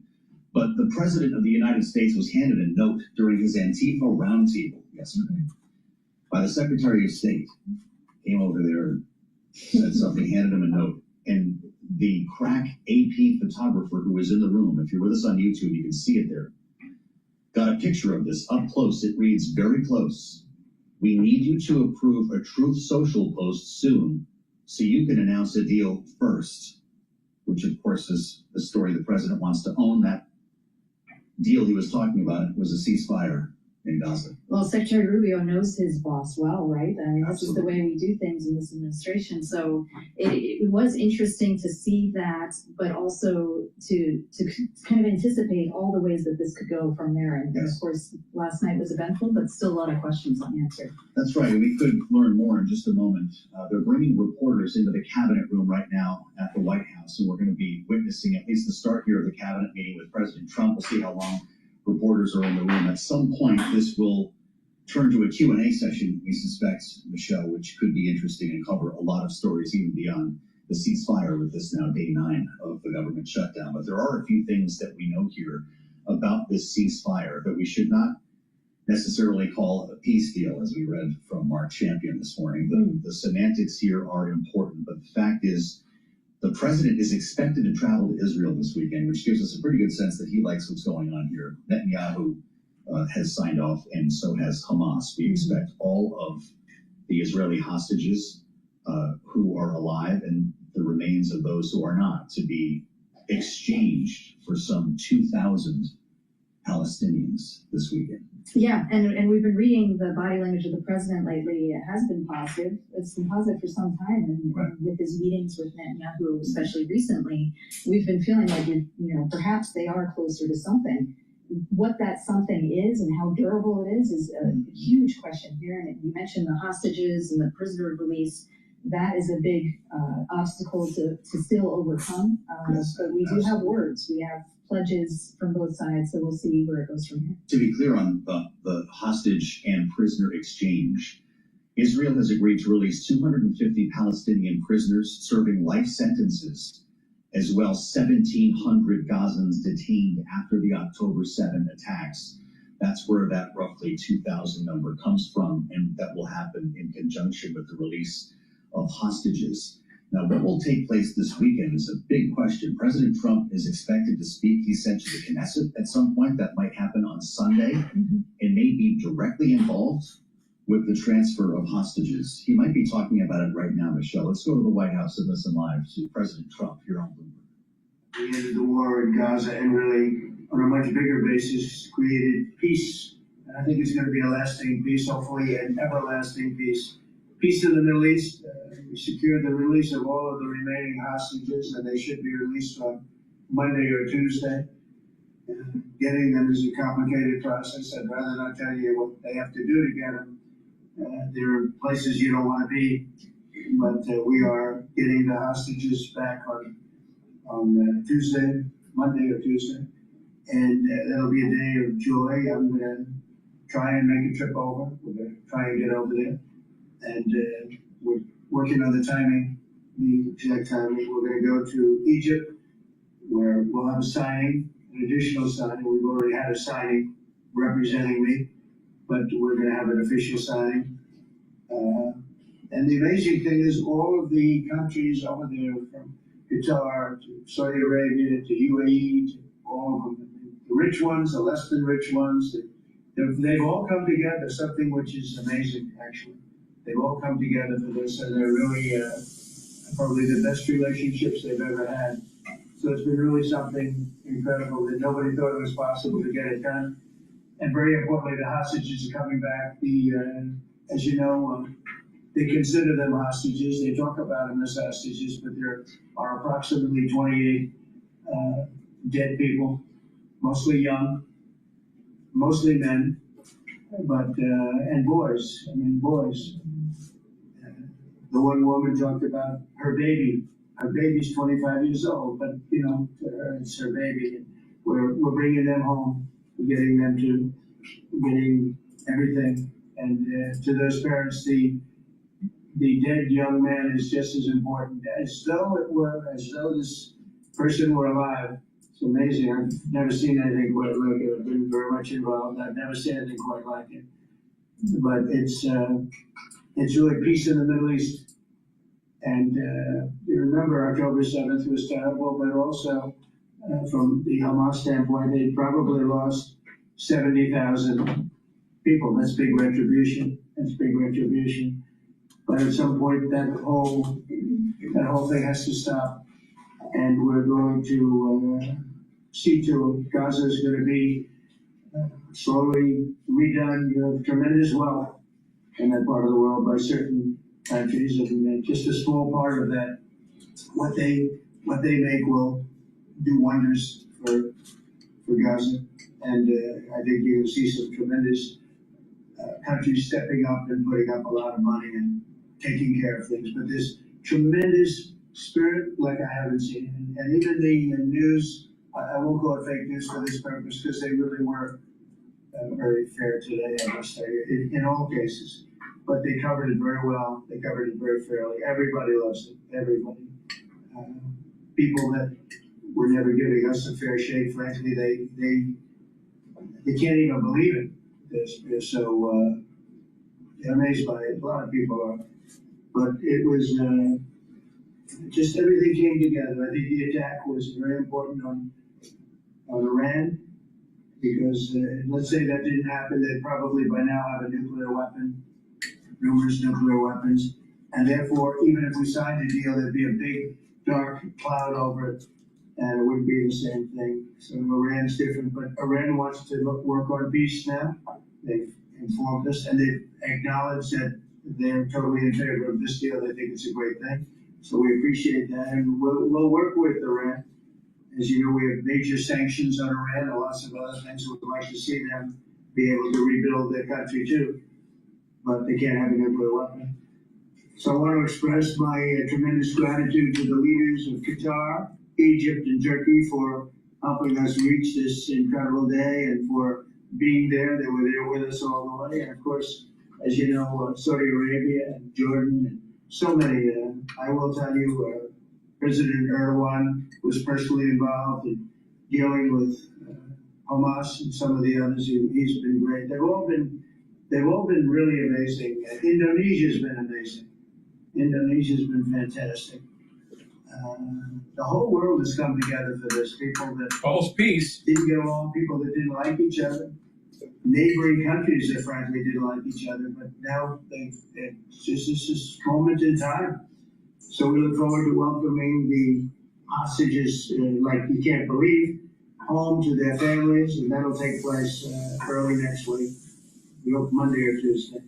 And all Americans should be proud of the role that our country has played in bringing this terrible conflict to an end. And I want to thank some of the people, JD, you were fantastic, and Pete, you were great, Marco was fantastic, and some of you were very much involved in looking around. So indirectly, I think almost everybody in this room was involved. Susie, I want to thank you very much. You were incredible. You've done an incredible job. So, and yes, John, what you've done was invaluable.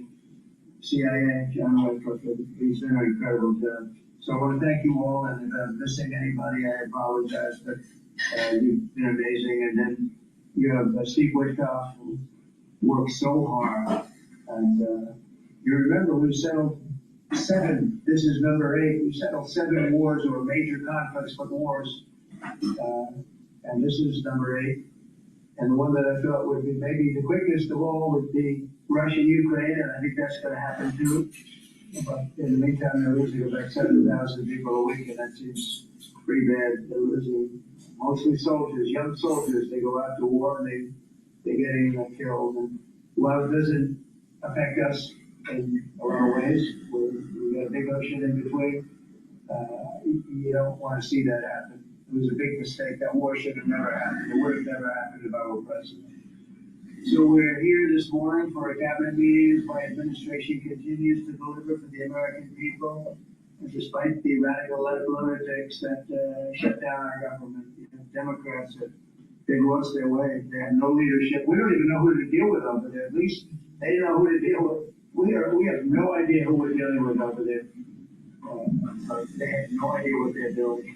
Republicans have voted repeatedly to pass a clean, nonpartisan bill to reopen government at the same funding levels. We're not going to do anything only good for healthcare. We're really, I think, become the party of good healthcare.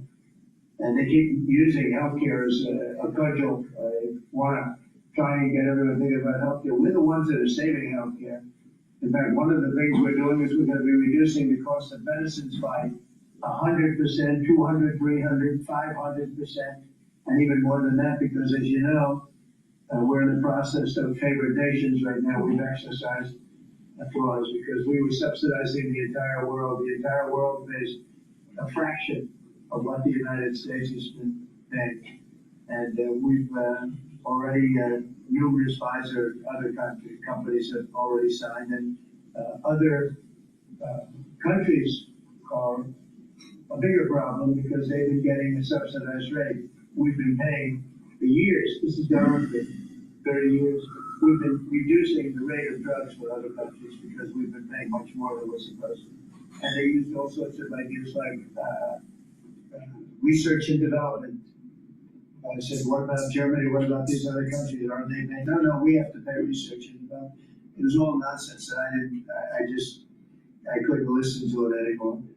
So it's a very radical, big, tough shift. Very tough. We got a lot of things going on there.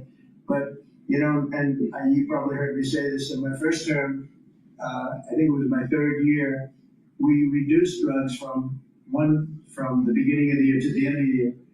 And I was so proud of it. I actually had a news conference to announce it, and it was 1/8 of 1%. Think of that. It was barely a reduction, but it's the first time in 28 years that there was a reduction in drug prices for the year. So from the beginning to the end, it was 1/8 of 1%. And I was so proud of myself. I did something that nobody else could do. But when I started to think about it, I said, Doesn't make sense. And then I'm starting to look at numbers where a pill or a treatment or some pharmaceutical product is selling in Europe for 10% of what we pay for in New York City or in any one of our places, and cities, states. And then I see people leaving for other countries to go buy their pharmaceuticals, where they make journeys to various other countries, including Europe, where they get the best bargains of all. And I put an end to it, it's over. And now we're, major, I guess, disputes, but we're winning the disputes. With the countries, a couple of countries said, we won't do this. I said, well, it's unfair that we're paying 10%, and, you're paying just a fraction of what we're paying for the same product made in the same plant. And they said, well, we're not going to do it. I said, that's okay. You don't have to do it. But I'm going to put a tariff of 9% or 7% or whatever the amount of money is. And I'm going to put a tariff on your country for the amount of money that you're taking advantage of this one. No, you guys said, yeah, I can do that. I'm going to do that. And they would immediately agree. And I make the tariff substantially more than the number we're talking about. And they would immediately agree. So we have the consent, I think, Bobby, of every country, essentially. They know that if they don't do it, we're going to put a tariff on it to double the price, and then they're going to do it. So we never had that before. You never had anybody in here to do what the hell they were doing, I'll be honest. Really makes me angry. Because for years and years, and this started many years ago, and basically we subsidize the world. So this is going to have a huge positive impact on Medicare, Medicaid, even Social Security. But anything where there's pharmaceuticals, drugs involved, it's going to have a tremendous impact. So we're going to get drug reductions of 100%. I told you 1/8 of 1%, and I was proud of myself. Now you're going to get 100%, 150%, 200, 300, 400, 500%. You're going to get the biggest drug reductions that you've ever seen. And they're already, I guess they're starting to kick in, but we've made deals with numerous companies and we're going for the full board. We want whatever the price is. So that would mean that the world price, because the world is bigger than the United States, a lot more people, but the world price will go up a little bit and our price will come down a lot. So if a pill sells for $10 in London and $100 here, the pill will go to $20 in London and $20 for us. It's pretty simple. And that is a number that nobody can even fathom. It's a little like tariffs. Nobody knew how big they were. Nobody knew until they started seeing the trillions of dollars that have come in. I don't know why they didn't understand it. It's something they should have understood. We were taken advantage of for years with tariffs.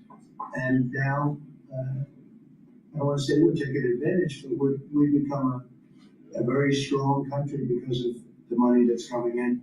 Republicans have voted repeatedly to pass a clean, nonpartisan bill to reopen our government. And remember, at the same funding levels, both parties have supported in the past. So the radical Democrats have chosen to put the economy of our country. We have the best economy we've ever had. We had the best economy in my first term, but we have an economy that's blowing it away. And we have the Democrats who are trying to obstruct. They don't want to have a good economy. I don't think they want to have a good country. That's why they try and stop our law enforcement from doing what we did in Washington, D.C. Washington, D.C., we have a great, safe, beautiful capital right now. Beautiful. It's so safe. You can walk down the street. Numerous people standing before me were mugged. And you're not going to get mugged anymore. We have a safe capital, one of the safest. And we took it from one of the most unsafe places to one of the most safe places in the country. And we also beautified it, and we're in the process of doing even more stuff. So we're very proud of our capital. Again, we were embarrassed by our capital. A lot of people being killed. They come from Iowa, Indiana, Florida. They come up, and they end up getting shot. They're not getting shot. We moved out 1,700 people approximately, right? Approximately 1,700 hardened criminals, career criminals. They moved them out. So Chuck Schumer and Hakeem Jeffries and the congressional Democrats are holding the entire federal government hostage. I will tell you, a lot of Democrats want to get this thing open to. They're calling us and they just want to get it open. And all we're doing is saying, just play the same thing until we get it straight. And they don't know how to go about it. I mean, and the problem is we really don't know who the hell is leading the Democrats. You have this AOC, I don't know at all. But I watched her the other day. She said, well, if they want, they could come to my office. That's not leadership, you know. The only one that challenged her actually was Nancy Pelosi. Nancy's not looking too good. I don't know what happened to Nancy. But she's not looking great. But she was the only one, I give her credit, she was the only one that challenged her. But AOC said that they can come to her office and negotiate, the Republicans. And it was saying, oh, I didn't know she was in leadership. But she's taking Hakeem Jeffrey's place, and she was afraid that she's going to run against him. And right now, I don't know, he can change, life is crazy, right? But right now, he can't beat, I don't think he can beat anybody. So he'll lose in a primary. I would say he'll retire before he loses in a primary. So I think she was going to retire because he can't beat anybody. His polls are so bad. Meanwhile, the Democrat shutdown is causing pain and suffering for hardworking Americans, including our military, our air traffic controllers, and impoverished mothers, people with young children, people that have to live not the greatest of lives, but we're. Please go to my store, the-studio-reykjavik.com, and get the complete multivitamin. This multivitamin will help with cellular processes because these multivitamins are cofactors for enzymatic activity. It's easy to digest, take it every day. It's part of the foundation for the health protocol. And also take my probiotics. I have a powdered version and a veggie cap version. By taking a good probiotic, it's going to help with your digestion. It's going to allow you to absorb your nutrients. It's going to help with your immune system, also brain function, and help with metabolism. Please go to my store, the-studio-reykjavik.com. Take the probiotic with the complete multivitamin as a foundational piece to slow down the aging process. Please go to my store, the-studio-reykjavik.com. Use discount 5. Going to do this, so we'll give limitations of their own medicine. But Chuck Schumer proclaimed this morning that every day gets better for them. No, every day it's actually getting worse for them. And they're having a rebellion in the Democrat Party because they want to stop. And if you saw all of Schumer's, I watched last night like 10 different times over the years. He said, you can't shut down government, you can't shut down. And now he's the one that shut it down.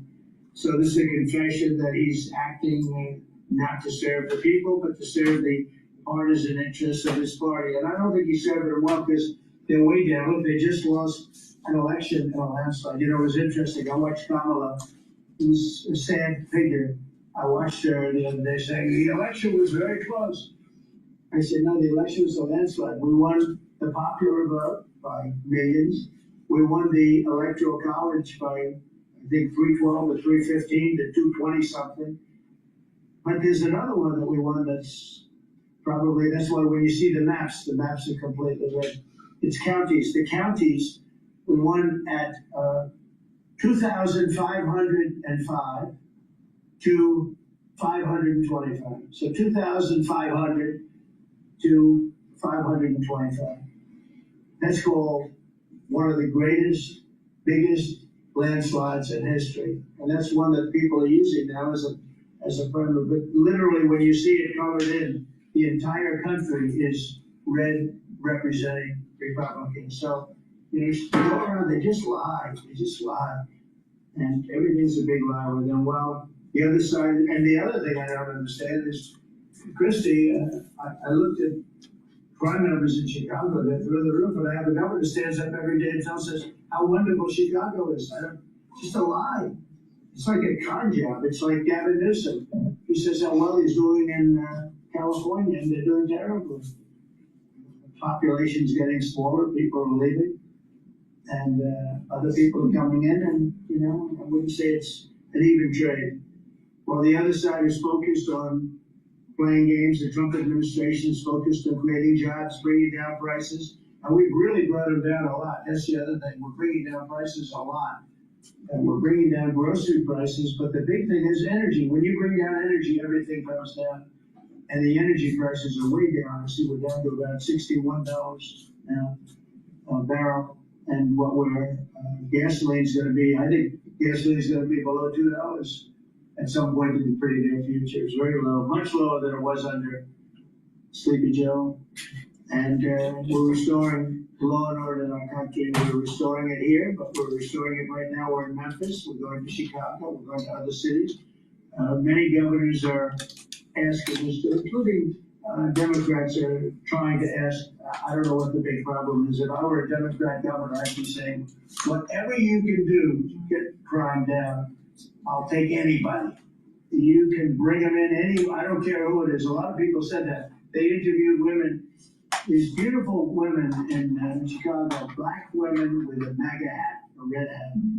They said, we don't care who he brings in here, but this place is really dangerous. We just want crime to stop. It's true. They don't care. You know, they don't differentiate between the National Guard and the Marines. They don't care. They'll take anybody.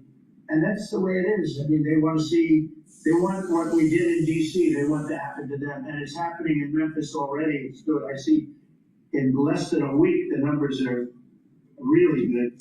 And it'll be great. And it will fix that. We'll go to various other places, and we're going to be stopping crime in our cities, and it's a great thing. And we won't get credit for it, but it's a great thing. We've launched a historic campaign to take back our nation from the gangs and the street criminals, violent repeat offenders, illegal alien lawbreakers, domestic extremists, and savage, bloodthirsty cartels.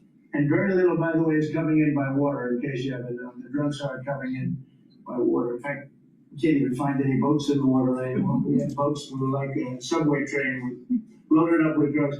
Every single boat that you see getting taken out kills 25,000 Americans. Think of that. Because it's pretty tough stuff. But it kills 25,000 Americans. So when you hear that, it's no longer tough.